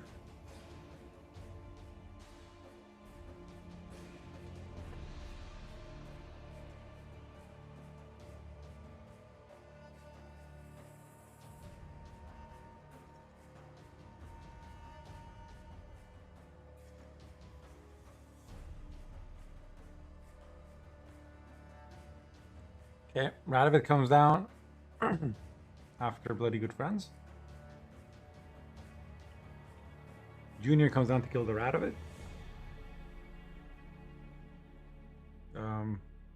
Barbie has 2 tags. Sergo will play taller here on melee row. Immediately draw a card. Gets the Siege Master, which is pretty good, I think. Although they don't have any Siege Engines in their hand. Maybe not that good. Also, does Sergo not play Mutagen? Let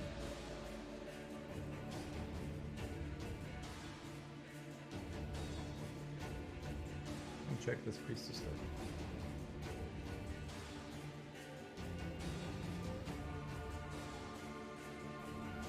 Yeah, they do. They just didn't draw it and haven't bothered to grab it. I wonder if they just want to use it in round 3. Since they're on red coin.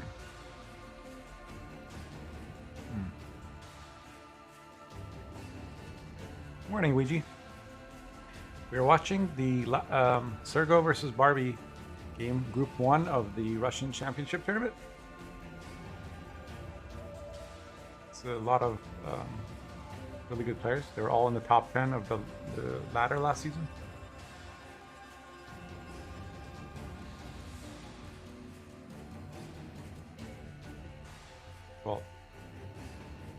Top 10 Russian players, I think, in the ladder. 2 groups of 5 players each. The current series is 2-1. Sergo is ahead. Sergo only has this Priestess deck left that hasn't won a game yet. So Conquest Roma, that's what they'll be playing every game.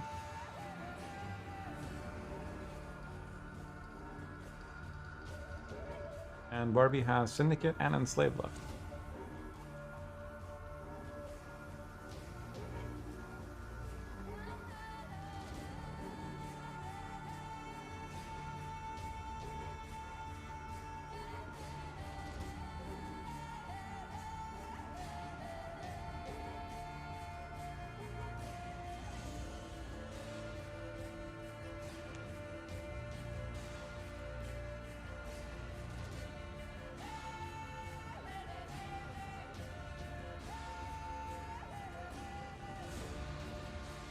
Okay. It's interesting to me that Sergo played the location round 1, but I guess it was to the left of Sunset, so that was part of it, at least. Barbie decides to bleed, which we've seen. We saw someone do this with Pirates against Priestess. I think it was also Barbie. Against Sergo, yeah. Or it was against Sergo, I don't know who it was. I think it was Barbie. That's how they won that game. But it was also the game where Heatwave was in the deck for Sergo. So,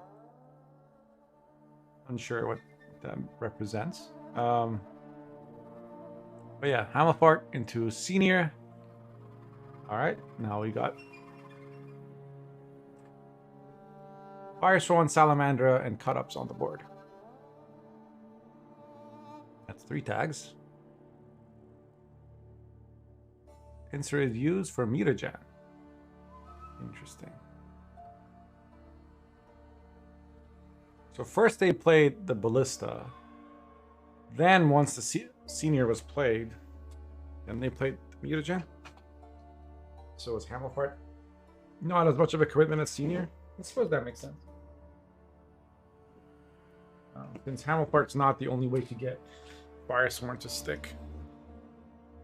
And Jacques is both Salamander and Firesworn. Whereas Junior's been played round 1, and Senior is the only cut-up left aside from Bloody Good Friends, which you don't risk being your only cut-up. Little Bird comes out. Oh, wait. Does this deck run any other Crown Splitters? Right, yeah, Bloody Good Friends is the other Crown Splitter. That makes sense.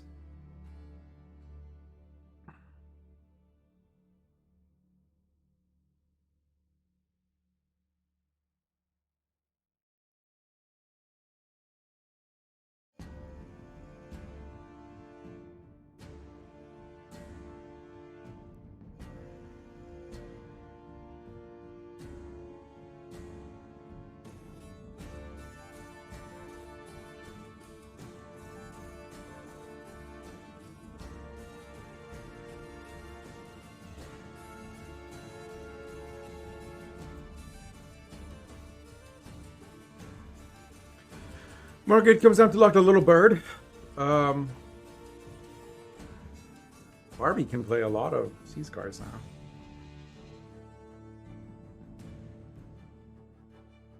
Because they have 2 in hand, they have a Shady Vendor, and they have all the tags on the board. Even if you lock Little Bird, the tag's still valid.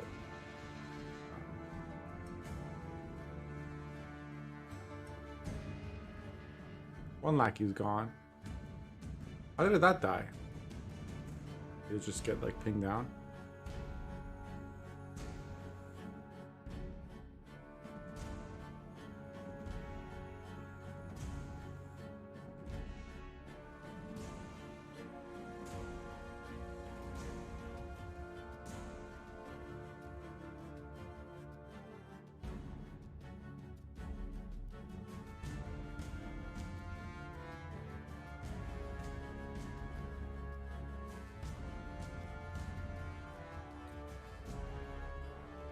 Sunset is out.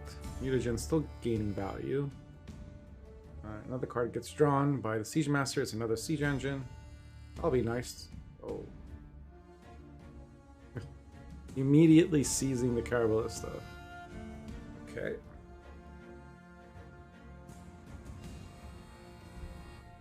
And then boosting it with Little Bird. Plus the improved ballista on Sergo's side is getting bled. Very interesting. This Priestess deck has not been good in this match. So far, it seems. Or is he totally fine and I'm just misreading the situation? Guess they still have Snowdrop. So it's very interesting too, that Snowdrop being held for such a long time. Istra did get... Well... Has Istra been played, chat? Can you guys hear me? Yeah. Has Istra been played? Does anyone remember? Range Row is full for Barbie. Okay, so Istrid is still in the deck. That's why Snowdrop is being held. But they could have used Leader to get it. Now, I don't know that it would live.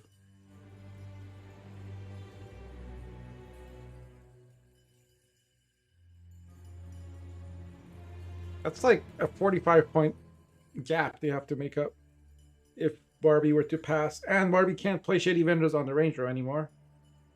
Because they don't have the coins with Hamilfire to kill the token. Roche is played. Interesting. I guess they kind of have to. Plus, it gets some mutagen value. Yeah, and immediate pass from Barbie. Easy pass. Yeah.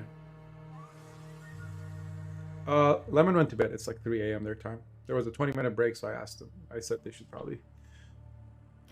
But I would do my most bestest job trying to fill that void. So Istrid Snowdrop should be enough here. Right? With Leader, maybe?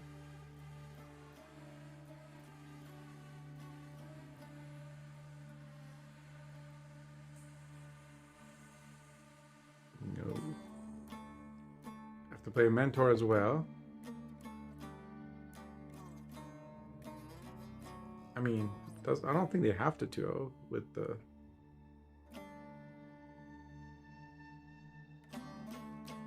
Yeah, there was no meter round one.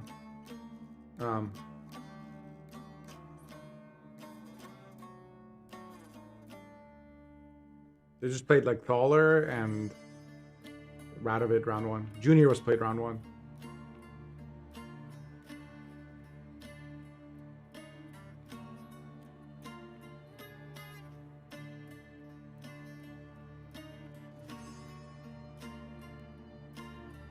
Yobi gets mauled. But now they can take their other mulligan, I guess. 2 poisons, which will be good on the Tridam. There's no Purify. I guess, do you even mulligan anything here? You can't mulligan the Mutant Maker. Oh. I'm gonna hope for the Jacques. Ooh, 3rd poison. That sucks. Siggy was played, right?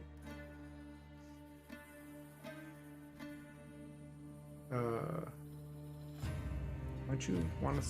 I guess this poison is just for coins, maybe? Yeah.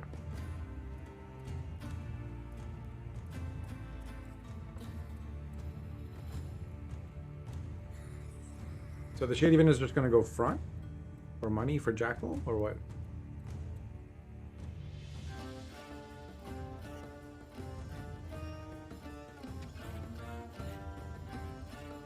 $11 charges on this Priestess. There's gonna be 32 points on Sergo's side. Can you get 30 points with 2 vendors, 8 coins on the Leader?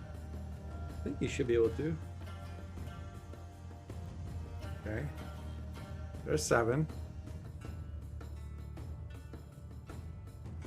KOB is still in deck. I don't know how many charges it has left. But I don't know that a lot was tributed out. Siggy was 1 coin. Okay, he goes front row. You don't want. Yeah. Okay. They're only clicking on the jackal when it's like above 7 coins or higher at the moment. Play back row. Interesting. Is back row really better, or did they need to do back row to get Kyobi out? Either way, they got enough. 9 coins on beggar. Wow. Mr. Fishy time. I don't know how you kept track of that, but you get a star.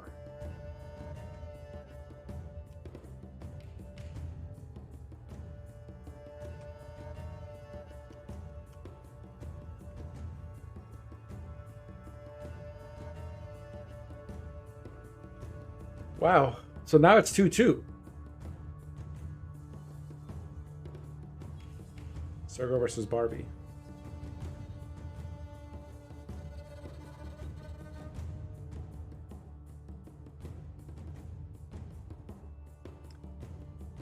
Yeah, they had Roach and Knickers in hand. They didn't have Istrid. I don't know. They also drew a. No, that was wrong. I don't know. Maybe Ergo thought it was better to play it round 3. Maybe they thought.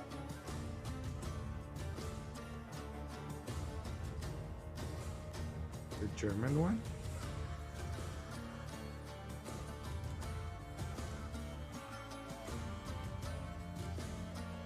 Yeah, what?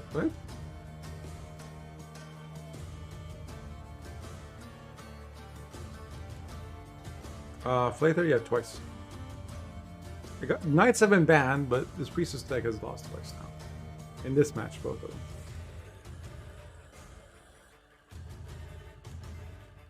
Oh.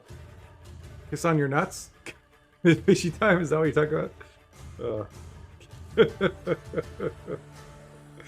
You could just say thank you.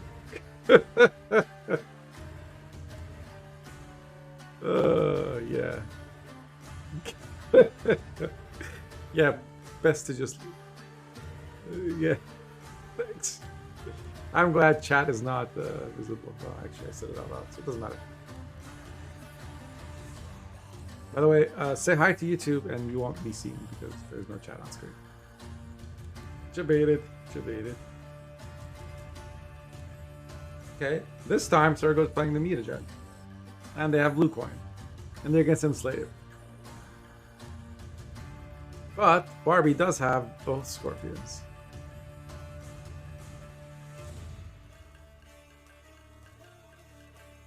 Were there any buffs to Priestess that could make it?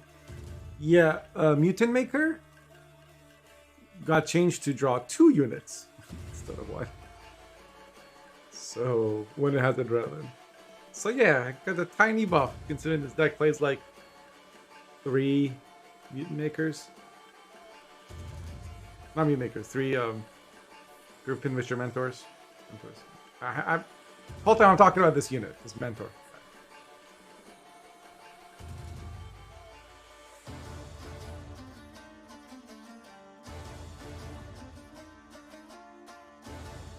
It used to be what? Draw 1. Right. Draw 2 and then not boost them and then I don't know what it used to be.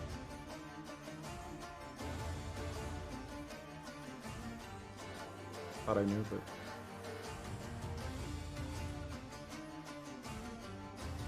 also Military got buffed. Draw 1 and then boost by 2. Okay. Yeah. Now I got a chance to from draw 1. Are we going to lead around 1? For what? For the Istrid? No. Are you saying they're going to lead round 1 because they're committing to contesting the round? Also, why wouldn't you yoink the Istrid? Like, every card that gets drawn, Istrid's going to give you carryover.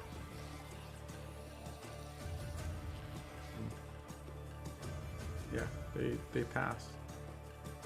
Marguerite was committed to lock one of the Scorpions.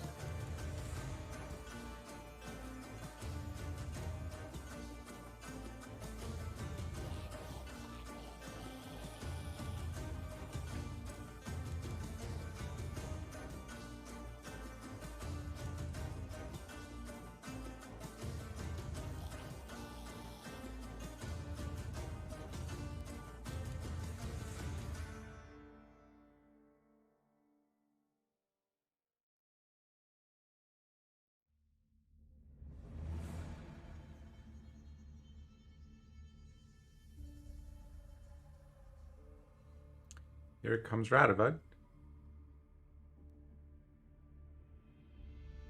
Yeah.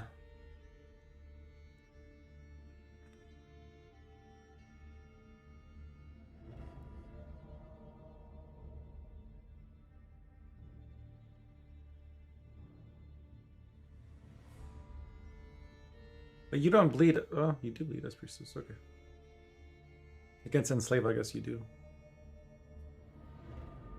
But you never 2-0. So. Was that Carabalista? Excuse me. Was that a remedy or a Diplo?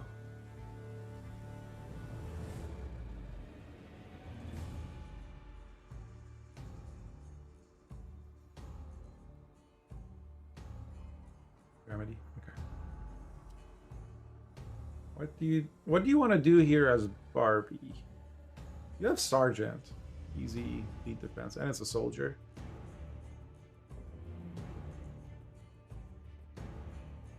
Question is, do you want to coup anything? Ruling Mage comes down.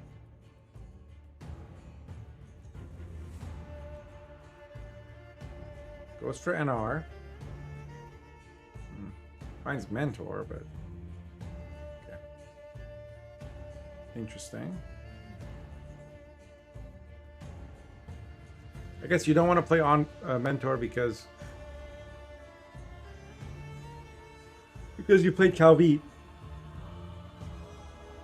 And Envoy's just as many points. Or, yeah.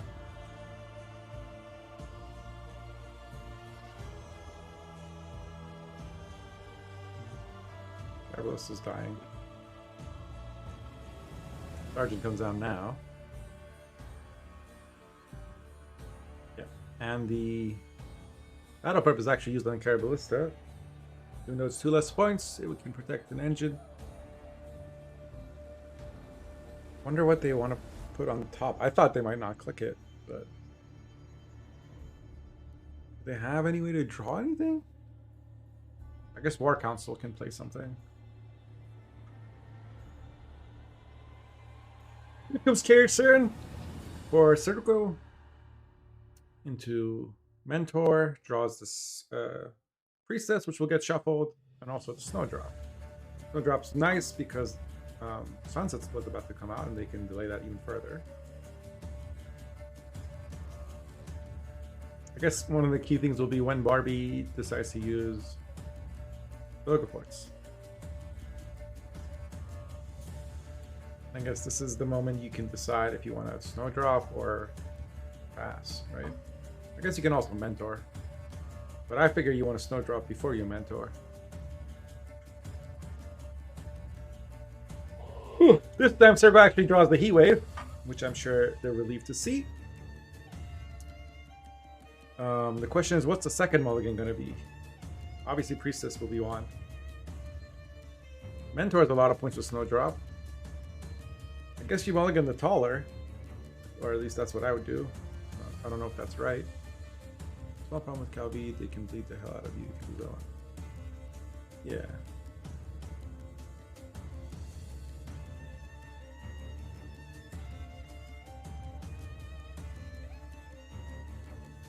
Interesting. They put back the Heat Wave and let the sunset come out. Rather than play Mulligan the Taller or the Mentor. War Council is... So this is why the Envoy was played. Was to make it so the War Council can play something that isn't like a huge gold.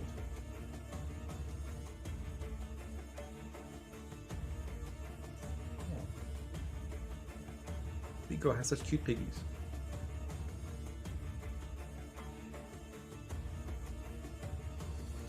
They thin to 2 and then Roche plays 2, but that's only they only thin to 2 to 0 or whatever if Thaler is clicked. That's why they run Thaler, so they have the option of clicking or not. And usually against Nilfgaard they won't click. So he'll just drop it like back row and then not click it. Snowdrop gets yoinked. Diplo is played. For... Interesting. I guess it didn't matter what was played there. Lots of them were enough.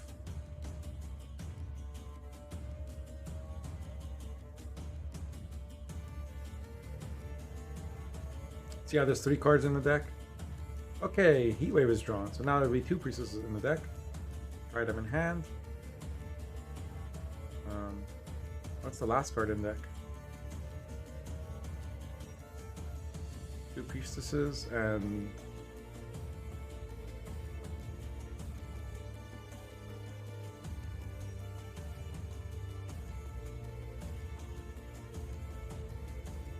G can bribery the dollar.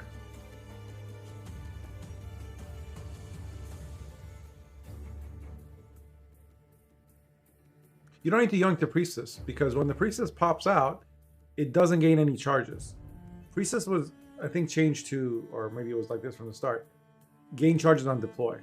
There's bribery into taller.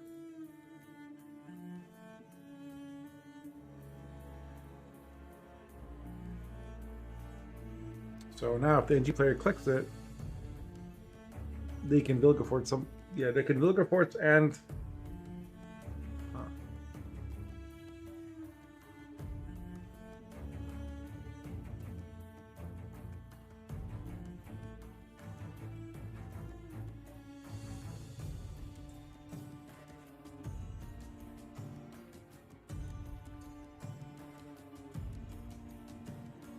shouldn't you put one Tridem in the deck and draw a priestess now?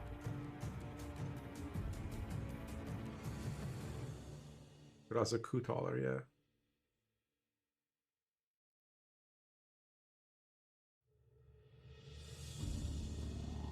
So they play Mentor. They put a Tridem back and 2 priestesses. Okay, maybe they want to Roche next turn.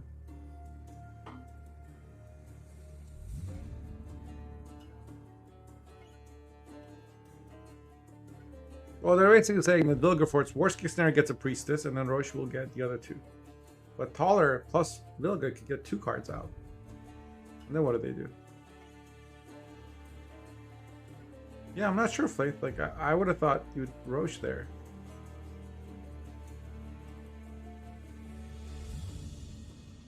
I guess they're going to do it next turn, but if I'm Barbie Girl, this is when I Vilgefort's and click taller.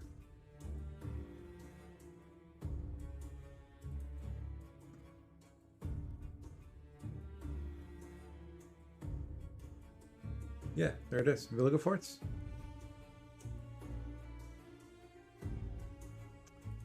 That's a bit unlucky for them, for Barbie, because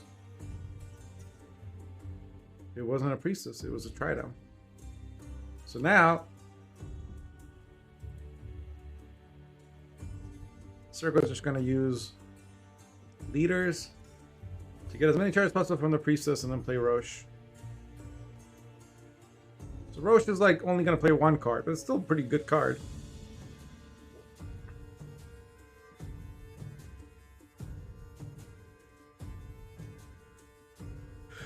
I suspect they'll put the smaller one in now. Which I think is the one with less charges.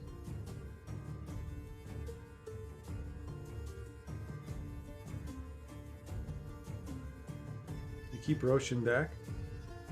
Oh. Yeah, that was an idea too.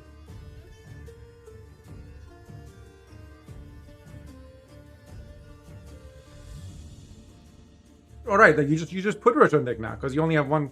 Yes. Of course, obviously. That being said, Nilfgaard can still make another Thaler. Well, if you play Thaler, but you probably play Thaler last now. There's no removal to worry about. There's no coup. What happened to the coup? Oh, there's coup right there. Yeah. Yeah, Sergo wins.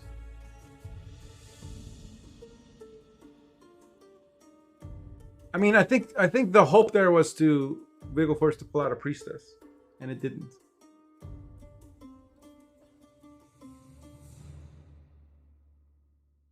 Yeah. I hate this deck so much. He did. He lost to the 1 and 3. Okay, that was the last game, I believe. That was a very, very cool set of games to watch.